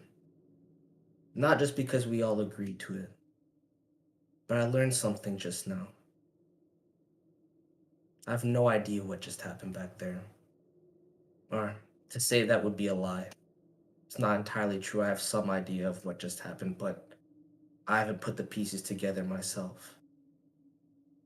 And I realize that I'm doing the exact same thing that you're doing while trying to be there for you. And it's the same thing I did with my brother Taka. I told you about Taka and Mirth once upon a time. And I was reminded about it earlier this week with everything that was happening with Leaf. I'm not doing that shit again, Joe. I realize this is what Zushi's been trying to tell me this whole time. I realize this is why Eden can't really give me the time of day when it comes to my responsibility. I'm stuck. It's the same loop over and over again, and then I maintain the same semblance of nonchalantness and care. Like it doesn't matter to me, but it fucking matters to me. I told you you're my brother, and you are, and I already lost one. Leaf is like a sister to me, and I already lost one. Team Recall, they're our family. I haven't really had one before, and I'm not going to lose it now that I've found it. And you know what that means? It's not just a promise to you to hold you accountable, or to make the hard decisions if I can. It's not just me trying to pretend like everything's okay and adhering to the dogma that I was taught. What it is reliance. I made a promise to my brother and he made a promise to me, and we both went about it by doing our own thing, instead of coming together and trying to actuate and come through with those promises by helping each other. I'm not doing that again. I don't care what he says if I ever find him, and I will. But maybe if I do, maybe if I can show him that, maybe if I can show you that, and this family can thrive, then what happened to Mirth wouldn't be for nothing. What Leaf struggles with won't be for nothing. What your mom wanted for you wouldn't be for nothing. And my freedom wouldn't be a waste.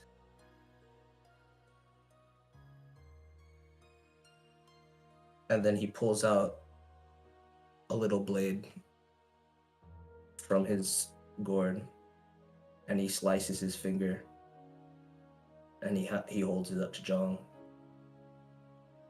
as if to indicate to slice his finger with it. Jong takes the blade. We weren't unified before, and our team isn't now. It's not gonna change overnight. None of us will. But I want you to promise me right here on our blood. As brothers, we'll handle everything together. None of this bullshit about protecting each other. We're stronger together. I saw a side of myself today that scares me. I don't know what it is. I have an idea, like I said, but I don't know, and I need your help, Jong. Just like I think you need mine. And I'm not gonna hide anything from you anymore. Or anybody else. So let's work together and beat this shit.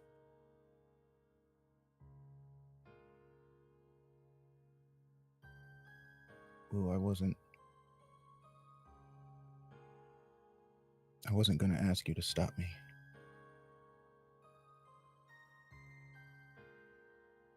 I was gonna ask you to kill me.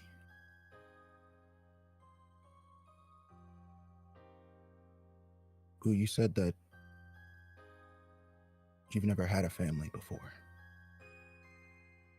That you don't know what it's like to lose one.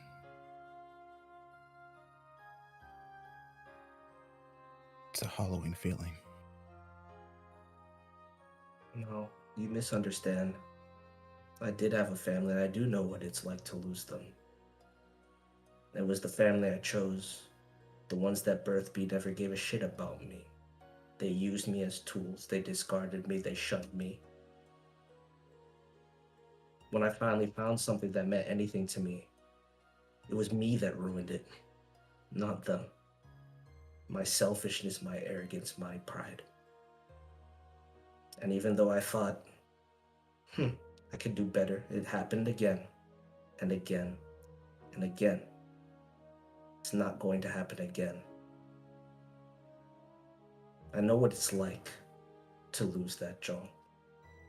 And you mean that to me. I'm not exaggerating that. I won't kill you. I will stop you. But I won't kill you. And we will fix this together. I promise. But not an empty promise. Not something that I want to do by myself, but something that we'll figure out together.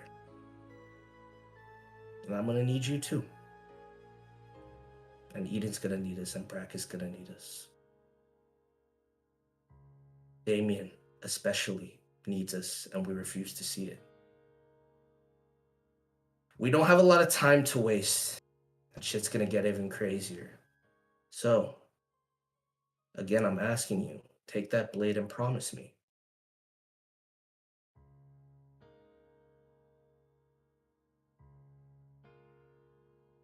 Well,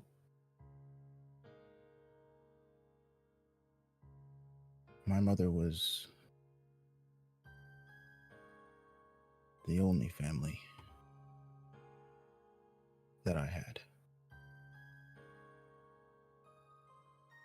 And in a lot of ways, I feel like I've just been living that same day over and over and over. You think your mother wants you to do that? You're alive for a reason, John. From everything I've heard that happened, I'm not gonna sugarcoat it anymore. You don't need that. I know you never have. Look, this 293 bullshit is irrelevant. You can't pin all their hopes and dreams on you. The fact that you acknowledge them is enough. They made their bed and they lied. The same thing with the people that you've encountered in this tower. Now, all of that was your choice. The moment is not. I agree with you. And that is what we'll work against. How? Well, it's not about how. We don't have the answer yet. It's about your resolve to do so and believing that it can be done.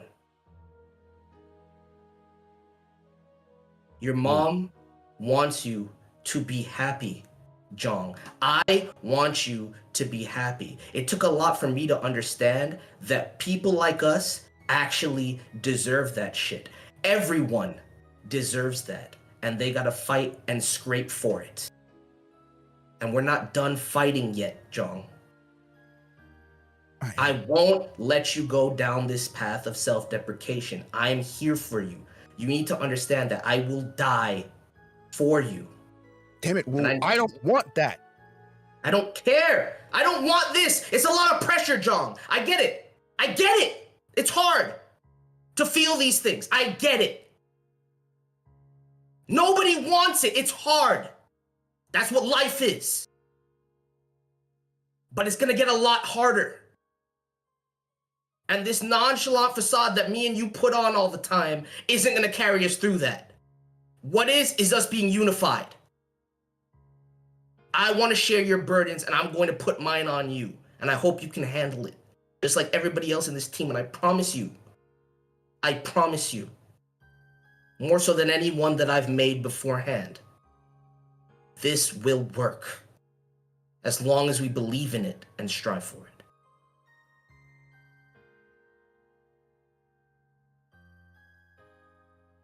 Oh, I'm not as strong as you or Brack or Eden. If I lose one of you, Because of me. And that's it. I grabbed the back of John's head and put it to my forehead, which again is a symbol in my particular family that means compliance and the utmost intimacy. We all feel that way. I felt that way since the second floor, and I never admitted it. But a single thread is nothing in a tapestry, John. The web, the net, when we can actually come together fully, we won't lose anybody. Nothing can stop us. Can't make that promise. You don't know that. But it's easier to believe in that than it is to succumb to despair while trudging through every day. You're guaranteeing our failure with that attitude. Believe in yourself. See what I see in you. What I see in Leaf every time she says the same bullshit to me every day. What I see in Eden, the qualities that make her a leader through and through, regardless of how she feels. What I see in Brack, Damien, even Victor. Come on. Now is not the time. We have a daunting task in front of us, even if what happened with Shion is weighing on you. Just like you said, for now, it's just another day in the tower.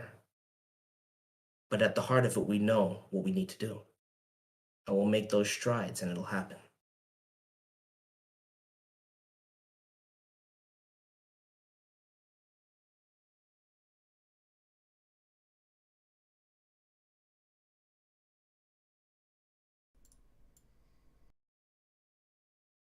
I'm waiting for you to return the blood oath, John.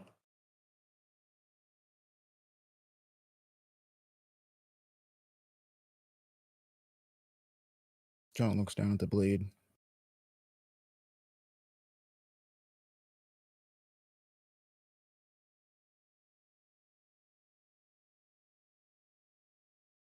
And then he puts the blade down in front of Wu.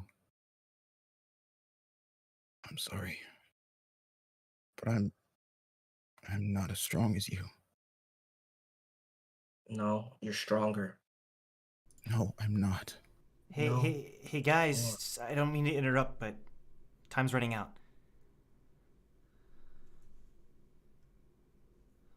Time to go, bro. You ready? We'll talk more about this later. And I reach my hand out to him just to shake it. John grabs Wu's hand. And it's very he doesn't even seem to really be gripping it, but he's just kind of, holding the hand. And as he does it, Wu pulls him in and embraces him in front of Stexa and has his head in his chest. I don't care what you say. I meant every word of what I said, and I'll do it regardless. And I know, and if you think you're not worthy, when the time comes, you'll be there for me too. You may live to regret that. I won't. As long as it's for you, I won't regret anything. And then he wipes a tear from his face and smiles at Stex, and he's like, Stex, everybody good? You ready? Yeah, you two are the only ones. Make sure you get the crown, all right? And you better be on your way shortly after. Don't worry. She's holding up the yellow guy who's unconscious. I got him. Sorry again, but I'll make it up to you. Promise. Nothing to be sorry for, Wu. Well, shoot me. Not in the face, though. My face is too nice for that. She shoots you in the face. God damn it. And then she shoots you, Jong, in the chest. She starts laughing. See you soon! And she points at the hostage and shoots him with a dark bullet.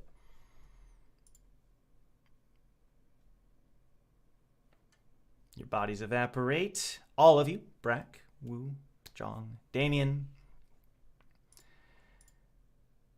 And around the same time, we'll say you're all waking up on the cold floor.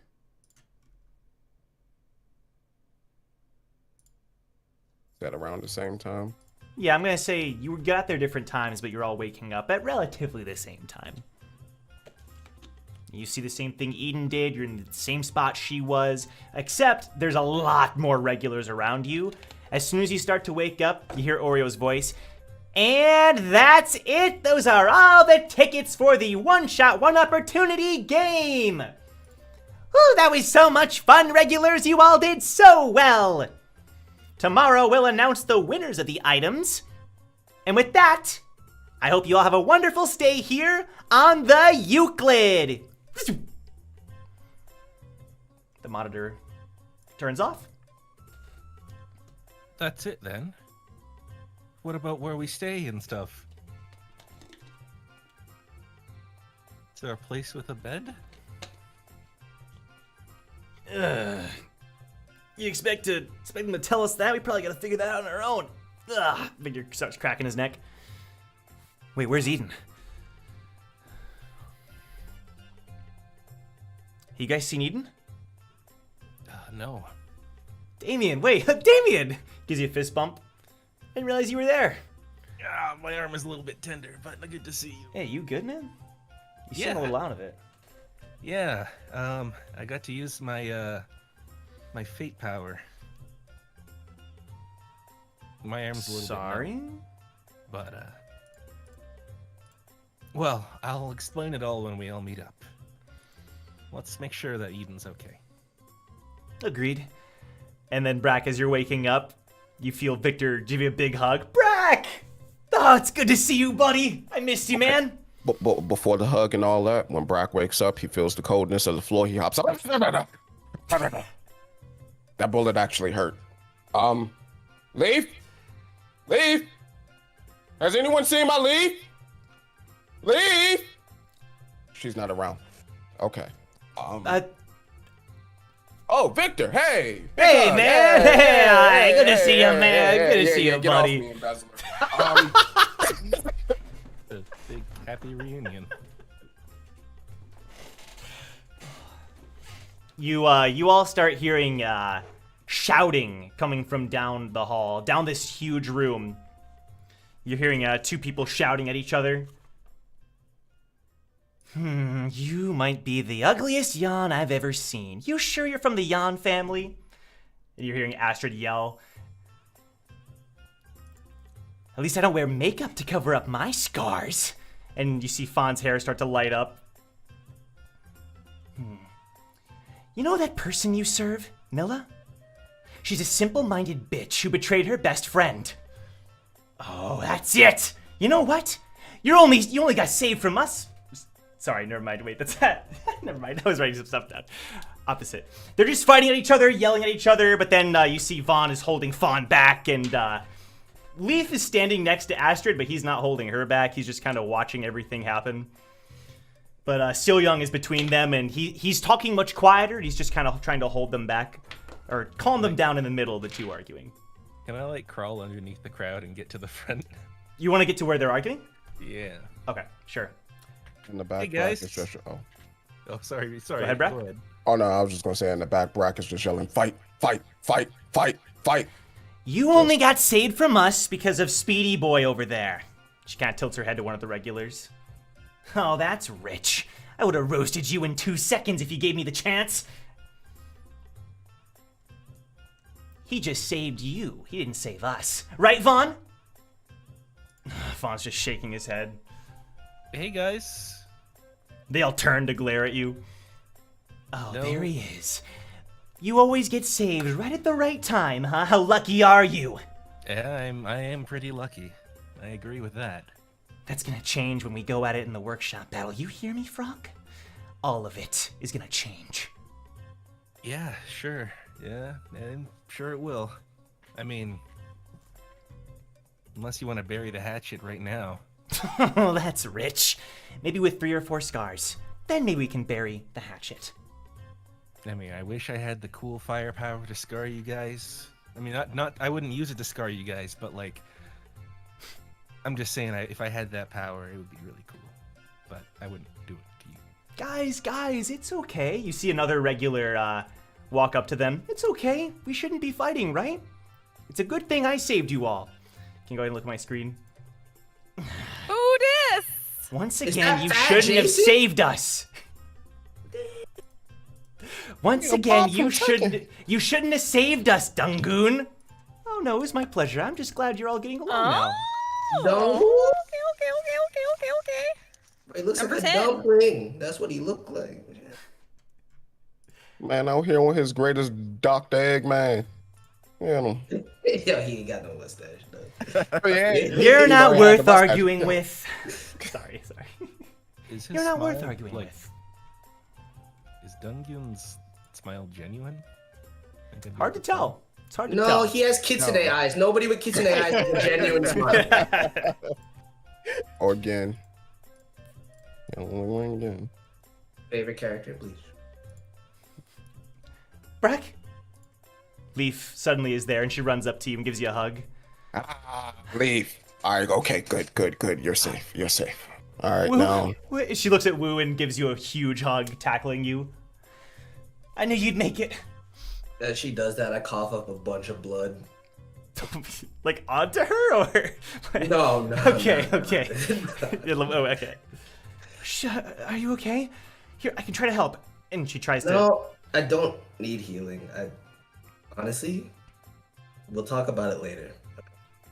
Okay. And Jong, glad to see you made it. She smiles. Yeah. Wait, where's Eden? I can't find her. I'm not really sure.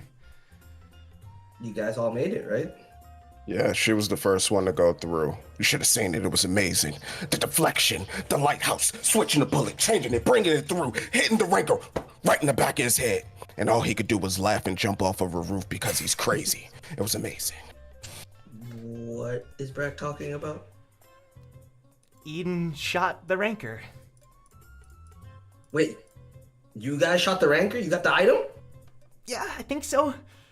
Who was the ranker?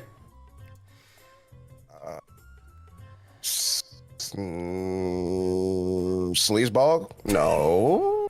Sniff? No. Snuff. Snuff was his name. Oh. He was from the 6th floor. I know. Ranker. I know who he is. It was we all worked together, says Percy, who you didn't even see was there, who kind of walks behind Percy! Leaf. And I cough up more blood. What happened to you? Are you okay? I'm fine. What happened to your plan, Percy? The plan was a success. Was it? It was.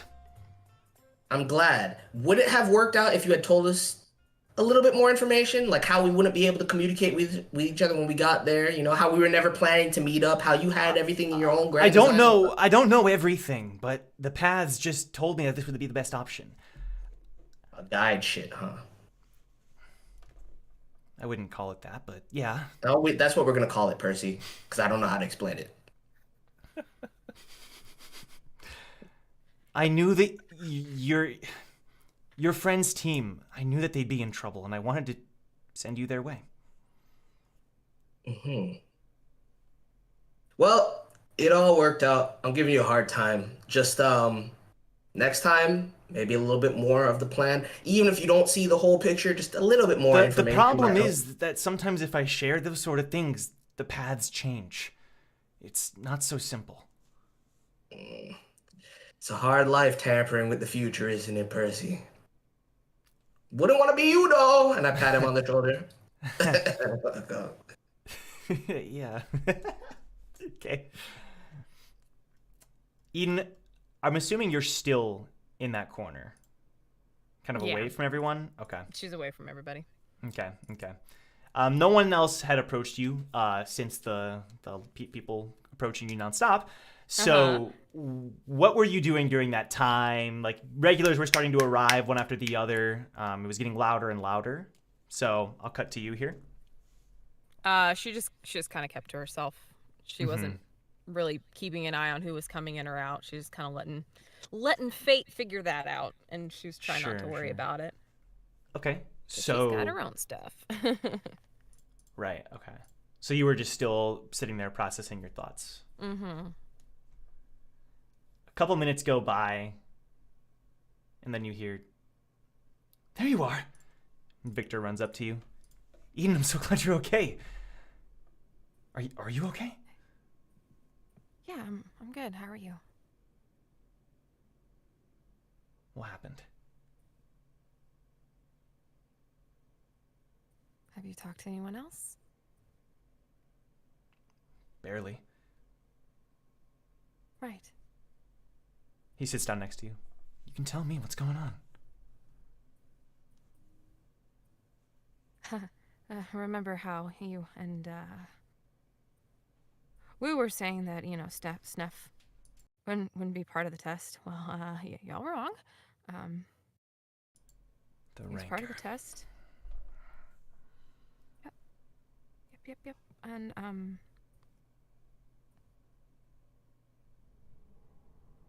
he knows a lot about me.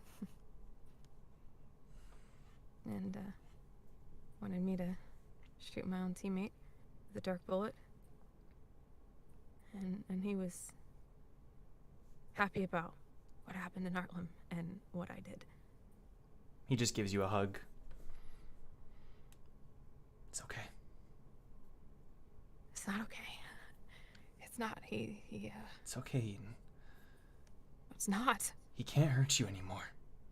Yes, he can. He can. "You're a and he will, participant in the workshop battle, Eden." and he already has interfered. And he was No. so happy. That- He had the look on his face. So bad. He was so happy about what he did, and he's looked into me. He knew about Nari, and What? he knows a lot, and he's gonna interfere more. And he knew Brack and Leaf, and he remembers all of us. That's sick. It's Fuck. bad. It's bad. It's really bad. It's really bad. So, we can't not consider that possibility because it's really, it's real. And if we think that the judges aren't going to interfere in the upcoming tests, we're naive and stupid. Eden, that was a one-time exception, I'm sure. The ranker participating for the item. They probably couldn't even harm you.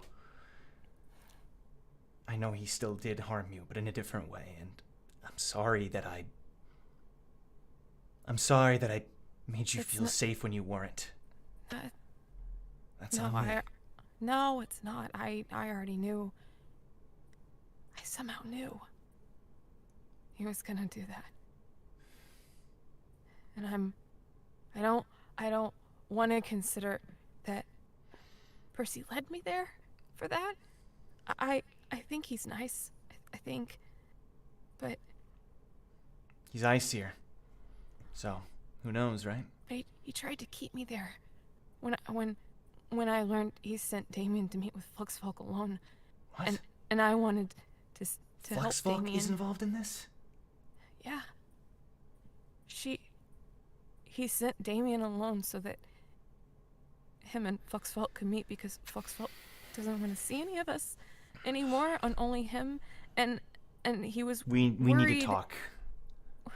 We need to talk as a team. Just lay it all out, get on the same page, figure this shit out. Because it sounds like we've been through a lot. Damn it, I thought me and my group went through a lot. Jeez. More than that, Victor, and I saunter over, and I look at you, and I just like... She's got like 1,000-mile stare just past. Yeah, like I give her this look that like it's just acknowledging the fact that nothing I say or do right now is going to get her out of that headspace. So I'm just gonna say what I came to say regardless because I was eavesdropping on the conversation. I'm sorry. More than that, it's about to get a lot harder in a lot of ways. And we don't have a lot of time. So you're right. As hard as all of this shit is, and as much as everyone is going through, we gotta lay it all on the table if we're gonna move forward efficiently. Couldn't agree Snuff more. still called me the leader. You still call me that? Eden, you are who you are and you know who you are. Don't let him dictate that for you. Snuff doesn't know you. Don't let him get in your head. Take comfort in this. When we become rankers, we'll kill him someday. Get revenge for all the suffering he's made you go through. If we last that long.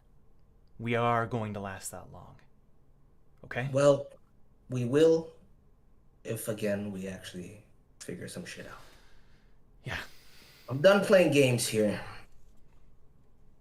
Everybody needs to survive this. We're not putting anybody in danger anymore. And we are going to win this battle. We never should have come. And that's the same thing as saying you never should have climbed, Eden. Maybe I shouldn't have. There's a reason you're here. Even you don't believe that. Don't let your fears and this one check destabilize you. I know how hard it is. I can't even imagine. I've turned a blind eye to what you've been going through this whole time because I was selfish. But not anymore. So, like Victor said, you're not going to get over this today. Probably won't get over it the whole time we're here. And Sneff is here, and he's going to make it a living hell for us. Let's figure out how we fight back. Now. Can he even laugh? I don't think he opens his mouth. He did. That's disgusting. I'm so sorry. We will figure this out together. And for now, I think it starts with you getting a little bit of rest. No. Victor, Victor, no, I'm Victor. not sleeping. I'm not. Nope. And I'm just not listening. I'm not listening to Eden. Victor, do you mind getting a room and just making sure she actually gets some sleep tonight? I'll figure it out with the officials. Yeah. Thanks. No, you're not gonna make these decisions for me. I'm fine. I'm not gonna do it. Eden, I want you. I can't. I want you to make see your that own again. decisions for yourself.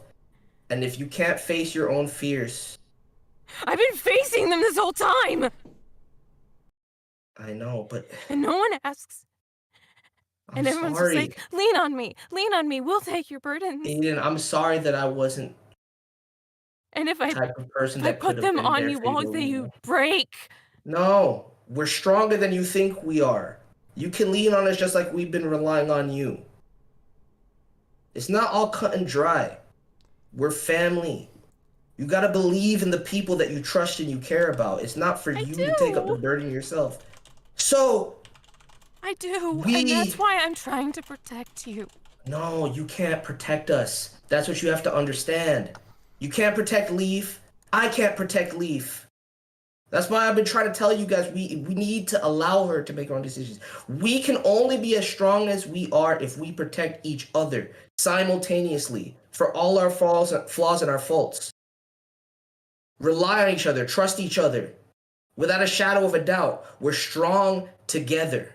If we can actually do that. I've always trusted all of you. I Yeah, always have. but you've tried to do too much. Why doesn't anyone see that? No, I see it. Guys, please back me up on this. I'm not saying that I don't see it. What I'm saying is, in trusting all of us, you tried to take on too much. As you're saying this, Leaf, Brack, Damien, everyone but Jong walks up, kind of slowly approaching. I have been listening to this, the whole thing. Wu is right. We can't protect one person.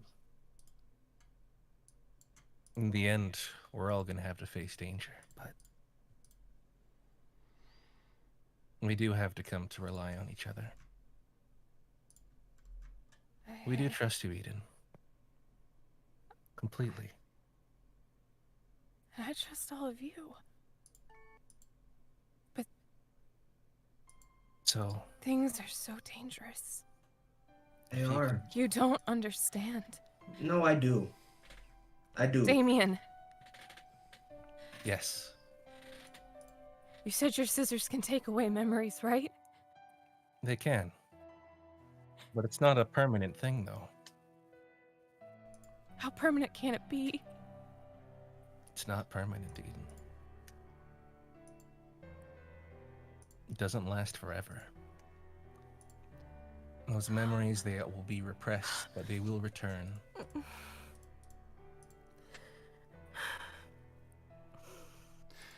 Leaf is just crying.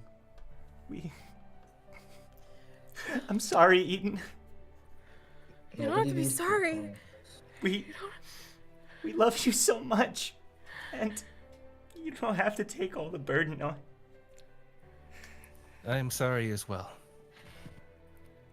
I realize the burden that everyone has placed in trusting me.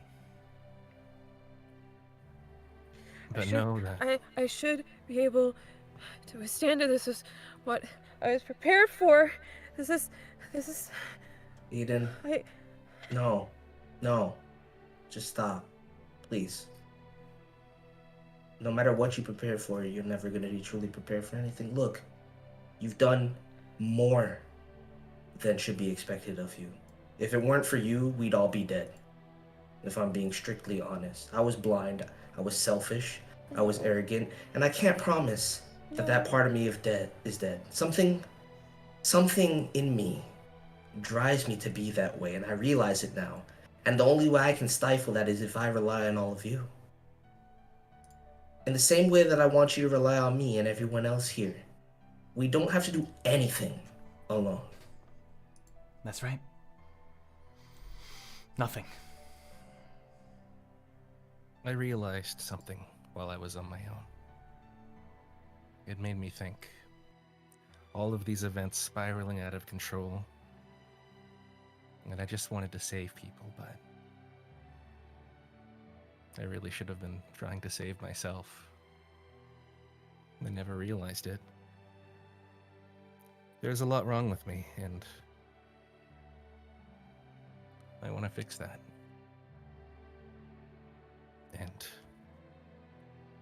I think it starts from just bearing everything, the truth to you guys. Because that's the scariest thing of all. To dispense with all pleasantries and pretense and to bare your heart to someone else is the scariest thing you can do. But you can't move forward until you do. We come to that conclusion, Damien. Told you whatever you needed, I'll be there for you. And I realized that even in that moment, we were all hung up on our own selfishness. Selfishness comes in a lot of ways, I realize. It's not just an individualistic desire. It can manifest in your desire to protect the ones closest to you, to not be a burden to the ones closest to you, to shoulder everything yourself. That's a selfish desire in and of itself. It's what Leaf has been trying to say this whole time. And I didn't listen to her for the right reasons. I taught her the same thing that helped me, because I thought it would help her through. But she's a different person than I give her credit for, and she's a person that saved me. And now, we're a family that's going to save each other. And it starts one step at a time. No more secrets, no more bullshit, no more us handling everything alone. If we slip together, and we call each other out on it. Simple. And that it's okay to not be okay. We might never be, but as long as we have each other, we'll be better than we are alone.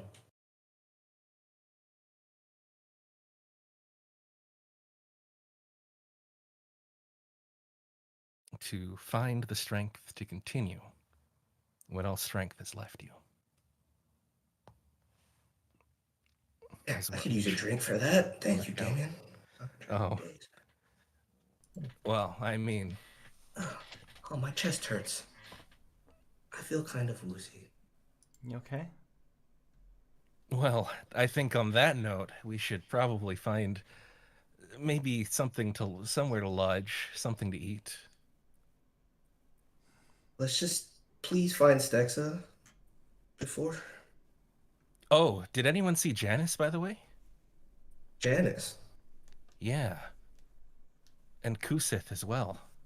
And Kuhu? Oh, that's Janice's dog. Carmel? Yeah. He spoke to me. Well, I mean, like, he talked to me. Excuse me? Yeah, but I was only able to talk to him through a translator. What? He called me idiot human or something. We're just gonna table that for now. I don't even know what we're gonna do with that. That's a lot. Yeah, that is quite a lot. And oh, if you think that's a lot, ooh, you should have seen what happened before. Oh man. Let's Where's Percy, by the way? Did he go somewhere? Percy is nowhere in sight. Huh. I Look. Didn't get to thank him. We'll find him. I'm sure he's fine. We're all okay, and that's all that matters for now. Let's find our allies and find some place to rest. Leaf is gonna walk up to you, Eden, and just like hold your hands and kneel down next to you.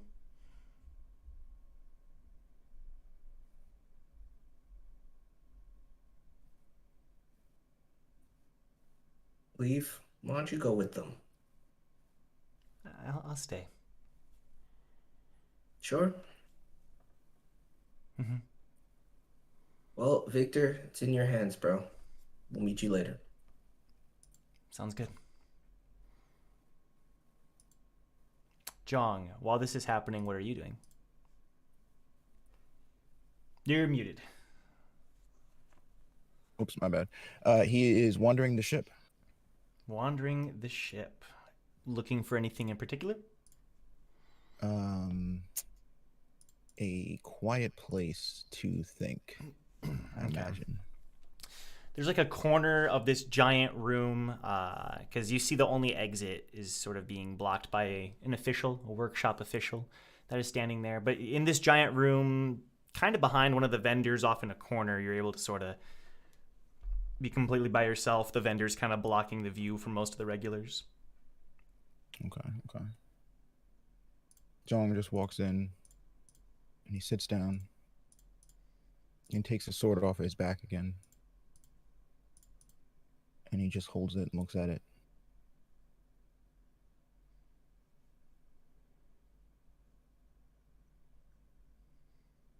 I am sorry, Song-hoon.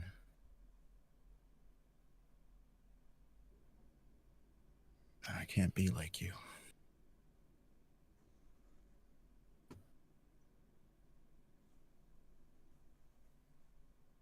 Because as much as I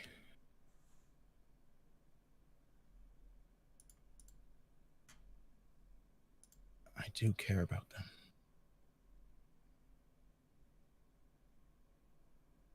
I can't let anything happen to them. Not because of me. Even if I have to do it myself, I won't let her lay a finger on anyone else.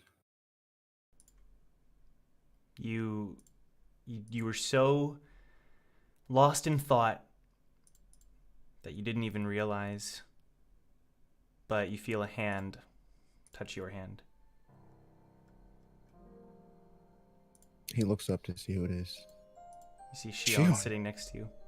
And he immediately jumps up and like turns his body away from her. What are you doing here? I'm glad you made it.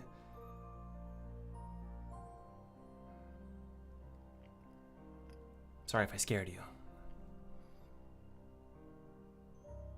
She stands up. You can talk to me. We haven't seen each other in years. You can tell me what's going on and I can help. I'm not the best with words, but I don't think you always have to be.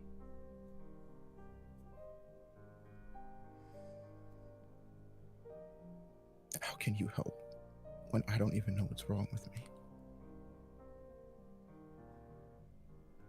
Well, that's the start. Let's figure that out.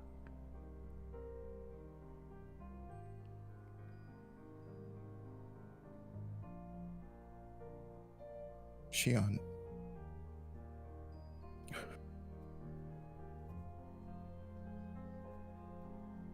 After you left on the 20th floor, I made a bad mistake.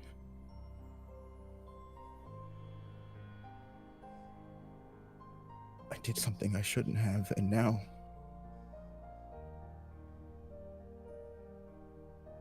I don't even trust myself being around people.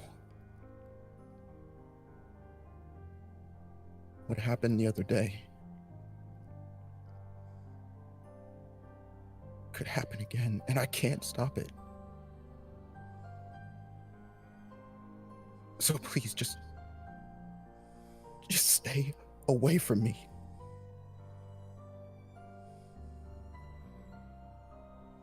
Because I can't lose someone again.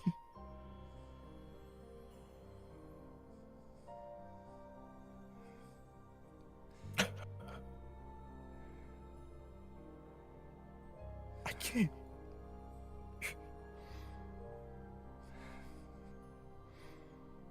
She slowly approaches you, and she gives you the tightest hug, brings your head to her shoulder. If you need to cry, I'm here. If you need a shoulder to lean on, I'm here. A friend. Anything. I'm here. And thanks for telling me.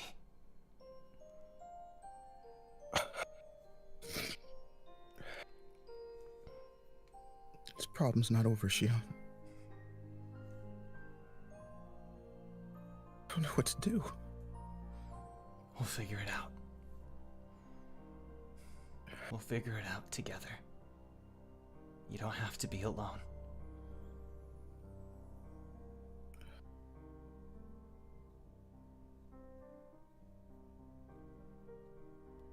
But I want to be. All the more reason you shouldn't be.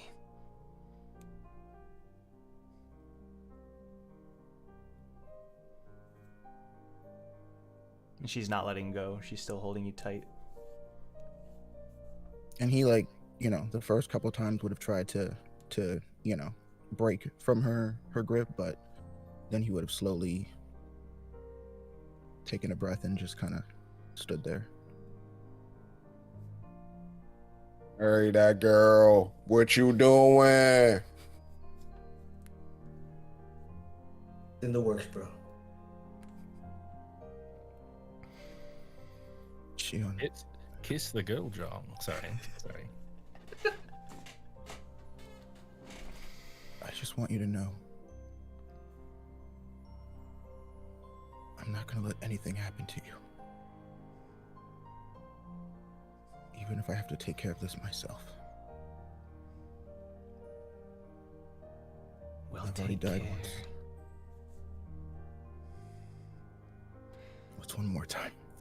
There is no I. It's we. It's we, dog. We. She just keeps holding you tight, but then she like lets go and looks you in the eyes. We'll take care of each other. Thank you.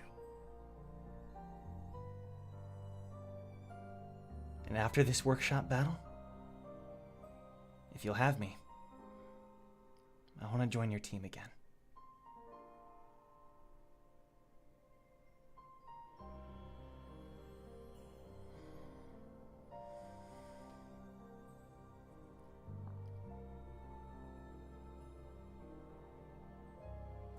Well, it's not really my decision to make, but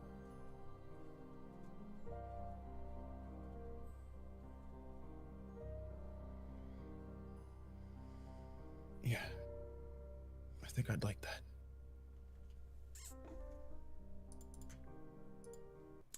We're going to kind of cut away. No, we don't need to do that. You Don't even think do we're that, cutting yeah. away, or are we actually cutting away? Are you sure? Are you not sure? Yeah. We're gonna cut it. Where we are. I'm sorry, Joe. I'm giving you too much. It's okay.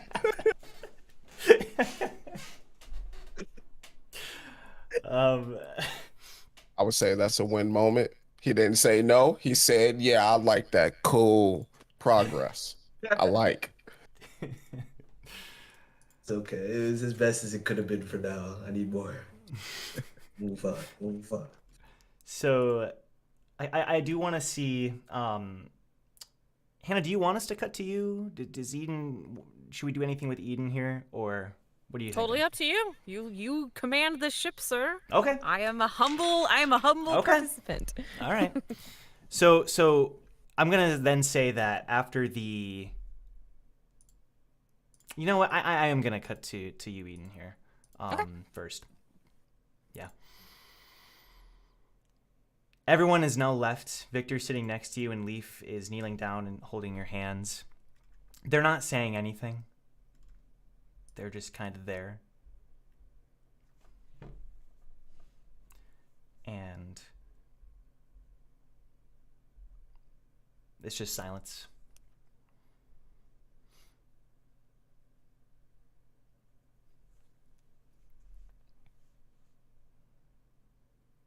Time passes by.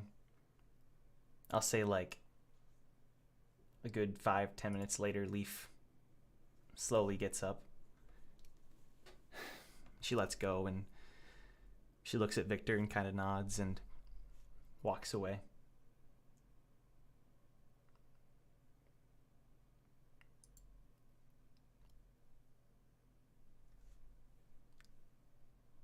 We've got a pretty amazing team, don't we?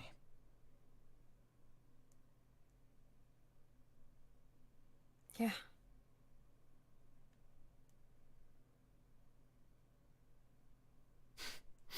In an alternate timeline somewhere, I'm still on Team Grey.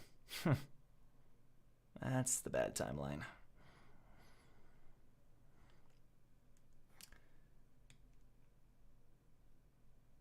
If anyone can help you, can help me, can help Wu, Damien,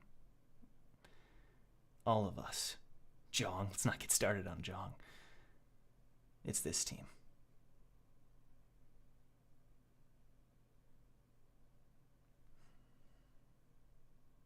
I hope so. At this point.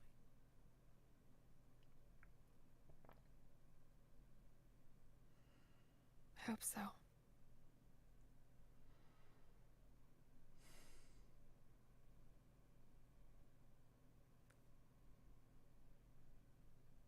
Why do you believe in me so much?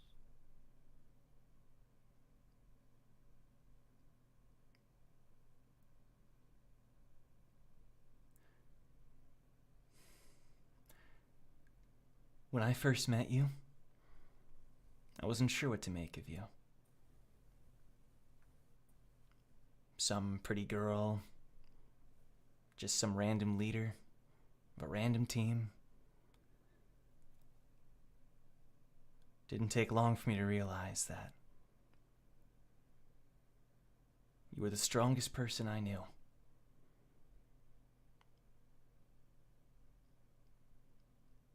And I know you don't believe that, and that's okay.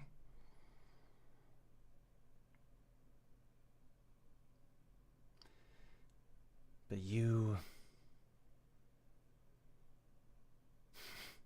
had this way of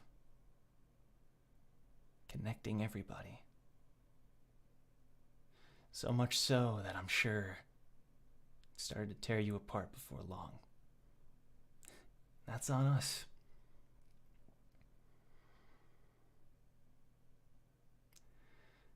But even still, you put on a smile. You let all of us place our burdens on you.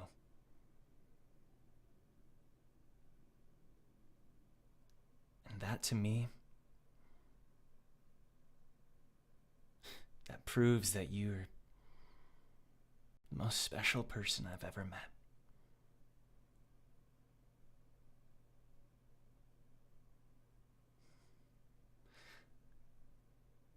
the first person that I truly loved. And before he can say love, she just puts her hand on his mouth.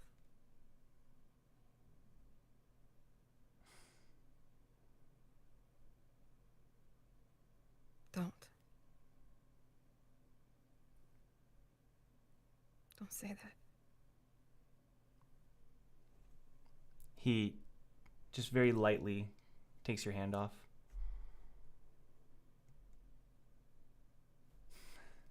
It's true.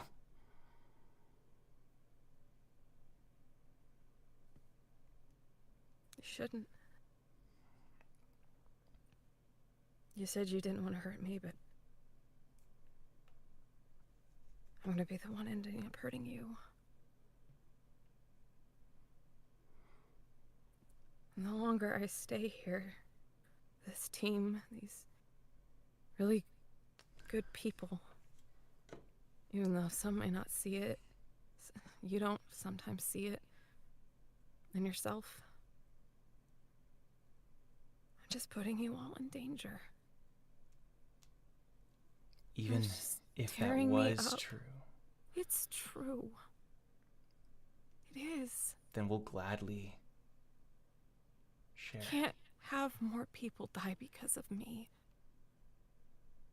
No one's gonna die because of you.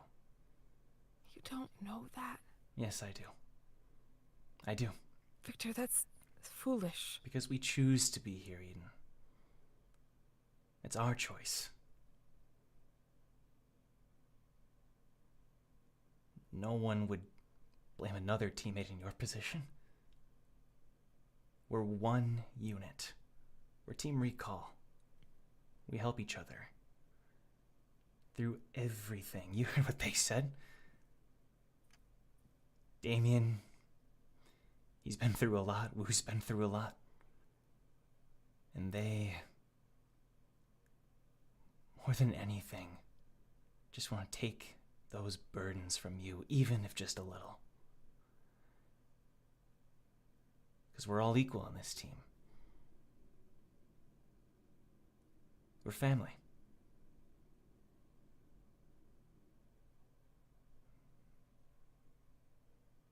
That's comforting and terrifying at the same time. I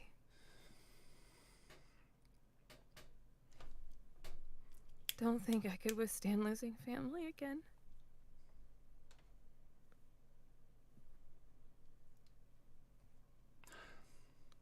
I don't think I could. And then you know what we feel like. We don't want to lose you either. And we're afraid that we're losing you.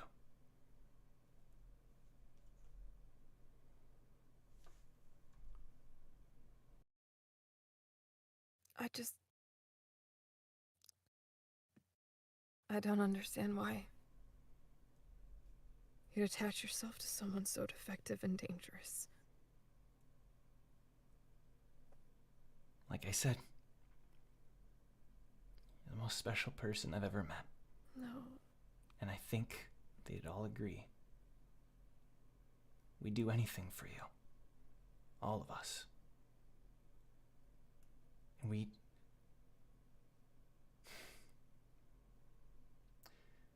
love you. All of us.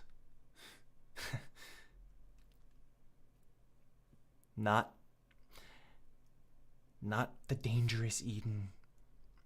Not the Eden that we can place all our burdens onto. Just Eden.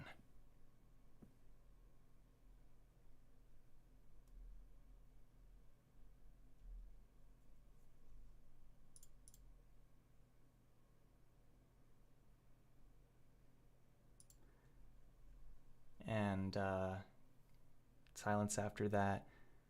I'm gonna say, unless, does Eden say anything else?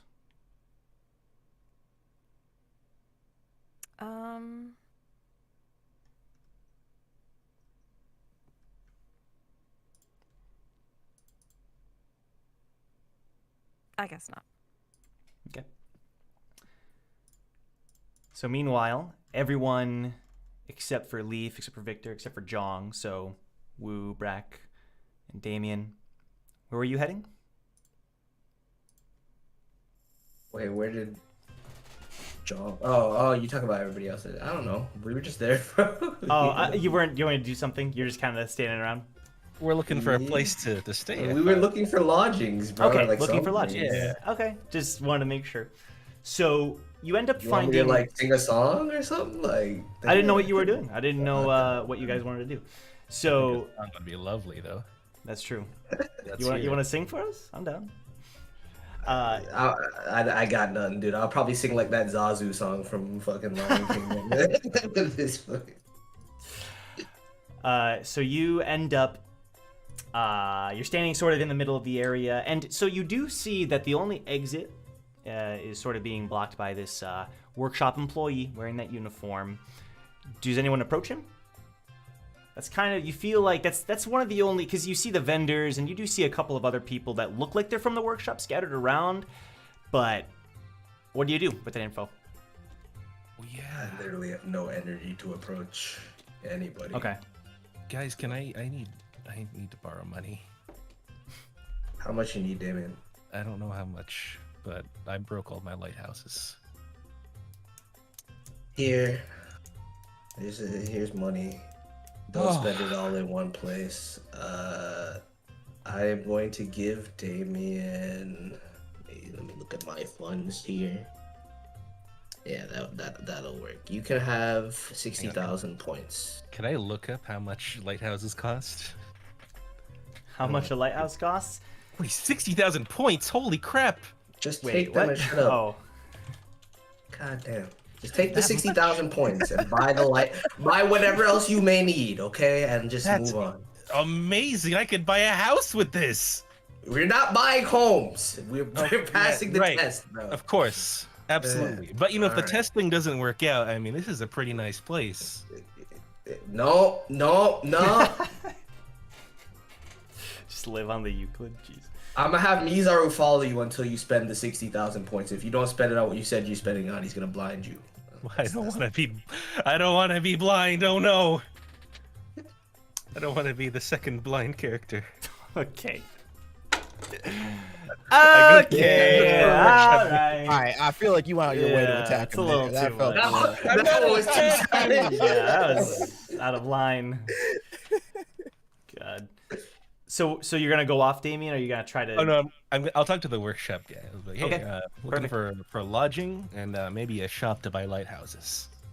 Sure thing, but that'll be in a little while. We'll tell you regulars what to do here soon. Just stay put while we figure things out and getting your room set up. All right?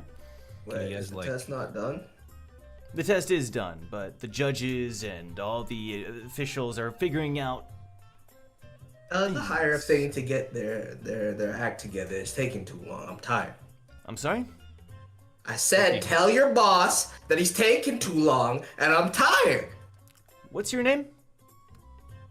Kaseki Wu. Kasseki Wu. K-A... That is. Go write it down, you simple Simon ass. Just go tell. You know what? Boris, please. I'm sorry, he's lying to you. He's Ari Boris. Do you think you guys can message us when the room's are ready, maybe? There's going to be an announcement very soon. Stay patient, all right? All right, will do. And lighthouses in that way. You can't buy lighthouses right now.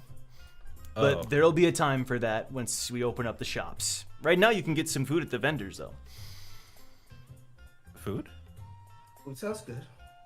That's right. Yeah? And it's on the house. On the house. Brack. Where's Brack? That's not very Brack wise. broke my off friend from the here. group and he started looking around Huh? to see it for people that he remembered from the 27th floor. Ah, okay. Well, he'll present himself eventually. Let's get this free food. I can't believe I the big can't guy sleep. I ditched can at us. least eat.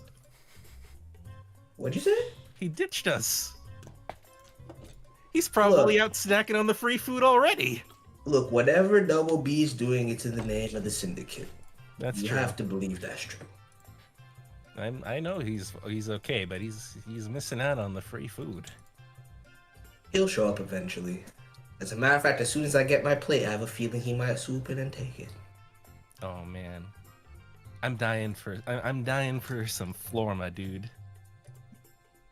Also, it's like shawarma but on the floor. Oh wait, did we still not find Stexa? Joe, no. Are we still waiting on Stexa? Like, what's good? No. Stexa is there. She's off back in another corner of the area. If you wanted to, meet up with her. No. I'll get my food. I just want to make sure she's good. If I don't have them. Yeah. You do know that. So, Florma? Brack. Sound good? Yeah. So, hey, let's go. You're gonna go get some Florma. Sounds good. So, Brack, you are looking around and roll investigation just to be sure. Zoop. Think.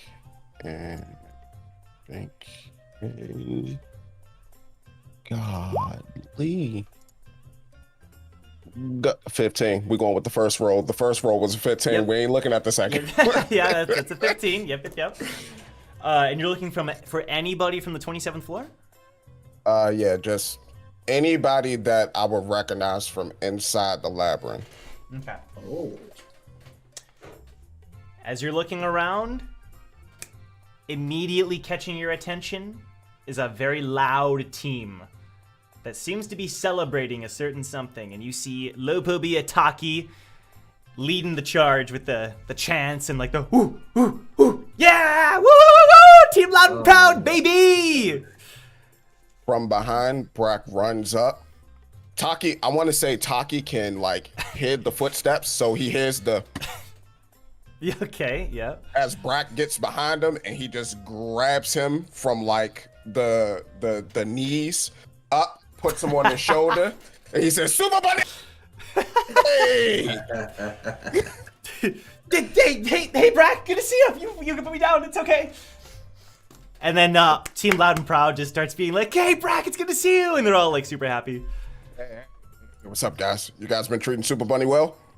Yeah, we've been doing our best. And you see Min is jamming out to some music on his headphones, and you see Butterscotch.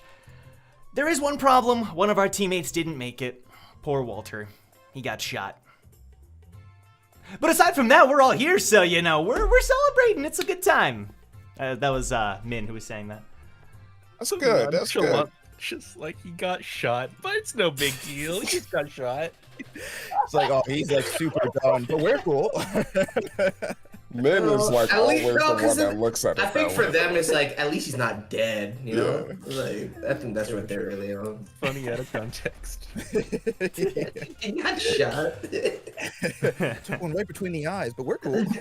We're good, though. Yeah, no worries. Was it a dark bullet or a light bullet? Dark. Oh, of course yeah, it was dark. Yeah. But we made it. It's all good. We're here. While you're talking to him, though, you catch him in the corner of your eye. You see someone else from the 27th floor. You see Bug, and he has a hood on, and he's kind of trying to scuffle on by. Brack doesn't recognize Bug, though. Okay, that's true. Yeah. Okay, well, so, I feel like you would never have even seen Bug. Nope. Wow. I was in the cave. All right. That's away again, bro. Okay, forget. But what about Hugo? What about Hugo? Nobody asked about Bug. You don't see Hugo. He's not there. Man, can I roll perception? Shit. Bro, where Laura at? Get it going. Yo, hold on. He's +6, yes sir. Let me get that cool 24. Where Laura at? 24. All right. You are looking around, and you're like, you're using your observer. You're looking around. You're checking the entire area. Nah, I am that creep. I ain't use the observer. Sorry. Okay, my bad. You're walking around. That's fair. You see everybody who made it. You don't see Laura. I could have sworn she would be here. And for a second, Wu is surprised at the fact that he doesn't care as much as he thought he would. He's got more on his mind. Sure. Okay. Let's see. Go ahead, Brack. Okay, I was gonna say, so after like Brack chops it up with Taki, he continues to roam around and look. I take it the rest of them aren't there.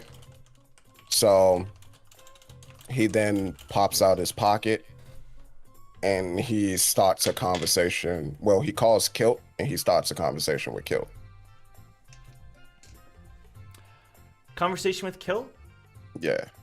At the moment, your pocket is sent straight to voicemail. But more than that, it's as if right now you're not able to make a call outside the ship. At the moment, you'll have the opportunity, though. Gotcha.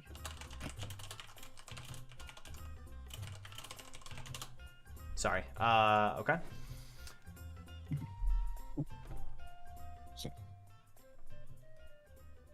Who currently... Where? Okay, just a really quick check. Where's everybody? Jong, you're doing your own thing. You're at the vendor. Wu, you went out to look for Laura. Brack, you're with Team Loud and Proud and just kind of over there. Eden's off. Damien, where are you? The beauty of Florma is you can take it anywhere.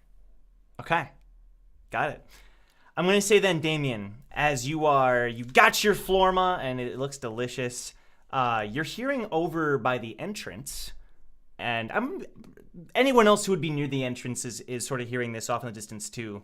You're hearing the officials say, "Sir, you're not allowed back here." And then you don't hear anything. You're hearing like some mumbling from somebody else. Sir, I insist that rankers and any non-workshop officials aren't allowed back here. And then you start to hear a voice. Do you want her a little closer or? Yeah, absolutely. As I snack on my Florma. You hear a voice say, "I came to watch my students." No, sir. There's plenty of time during the workshop battle. Who are you? Scopio? Vice Squadron Commander of the 1st Squadron of Jahad's army. Yeah! Scopio Balrock. Yeah! And that's where we're gonna end this episode! That's where we're gonna end this episode. That's my goal for real. I need to see art. You know what, Joe? You excused for all the mid-episode cuts. Am I excused? You're excused. You brought back the goat for real. You know what? Show me Scopio's art. Yeah. Wait, hold on. No, Hannah's right. Hold on. Does Scopio have new art? I don't know. He does. Yes, show me. You don't have to see the new Scopio art, though. You don't have to look until then. Look, I had to endure Sneff. Give me Scopio. I can dance with him and Dahlia in one fell swoop. Great. Well, he tried to give you Dahlia. You refused. Give her. I can get Dahlia back. Give her a sneak peek of the Sneff art. No, not him. I got you.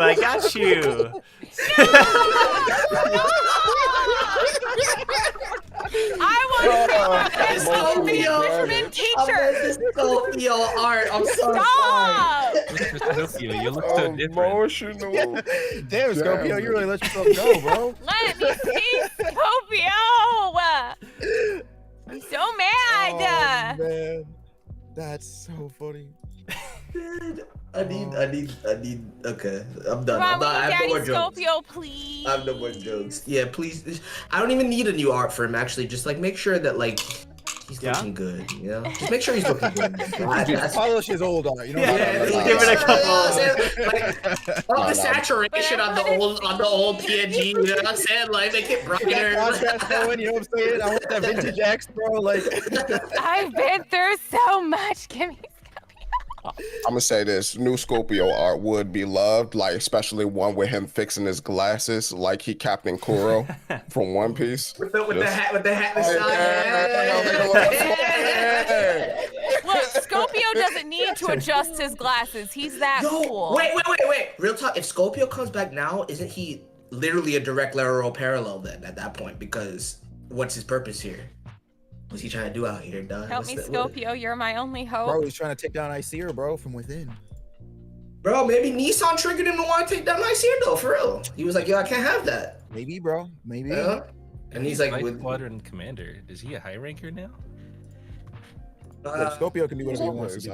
He might. I wouldn't be surprised if he was. I think the hierarchy system is iffy right now. But anyway, let's talk about this not on episode. I want to see it. Well, what a great way. Please, for the 1 year anniversary, let What us a see great way to Sophia. celebrate our 1 year anniversary episode.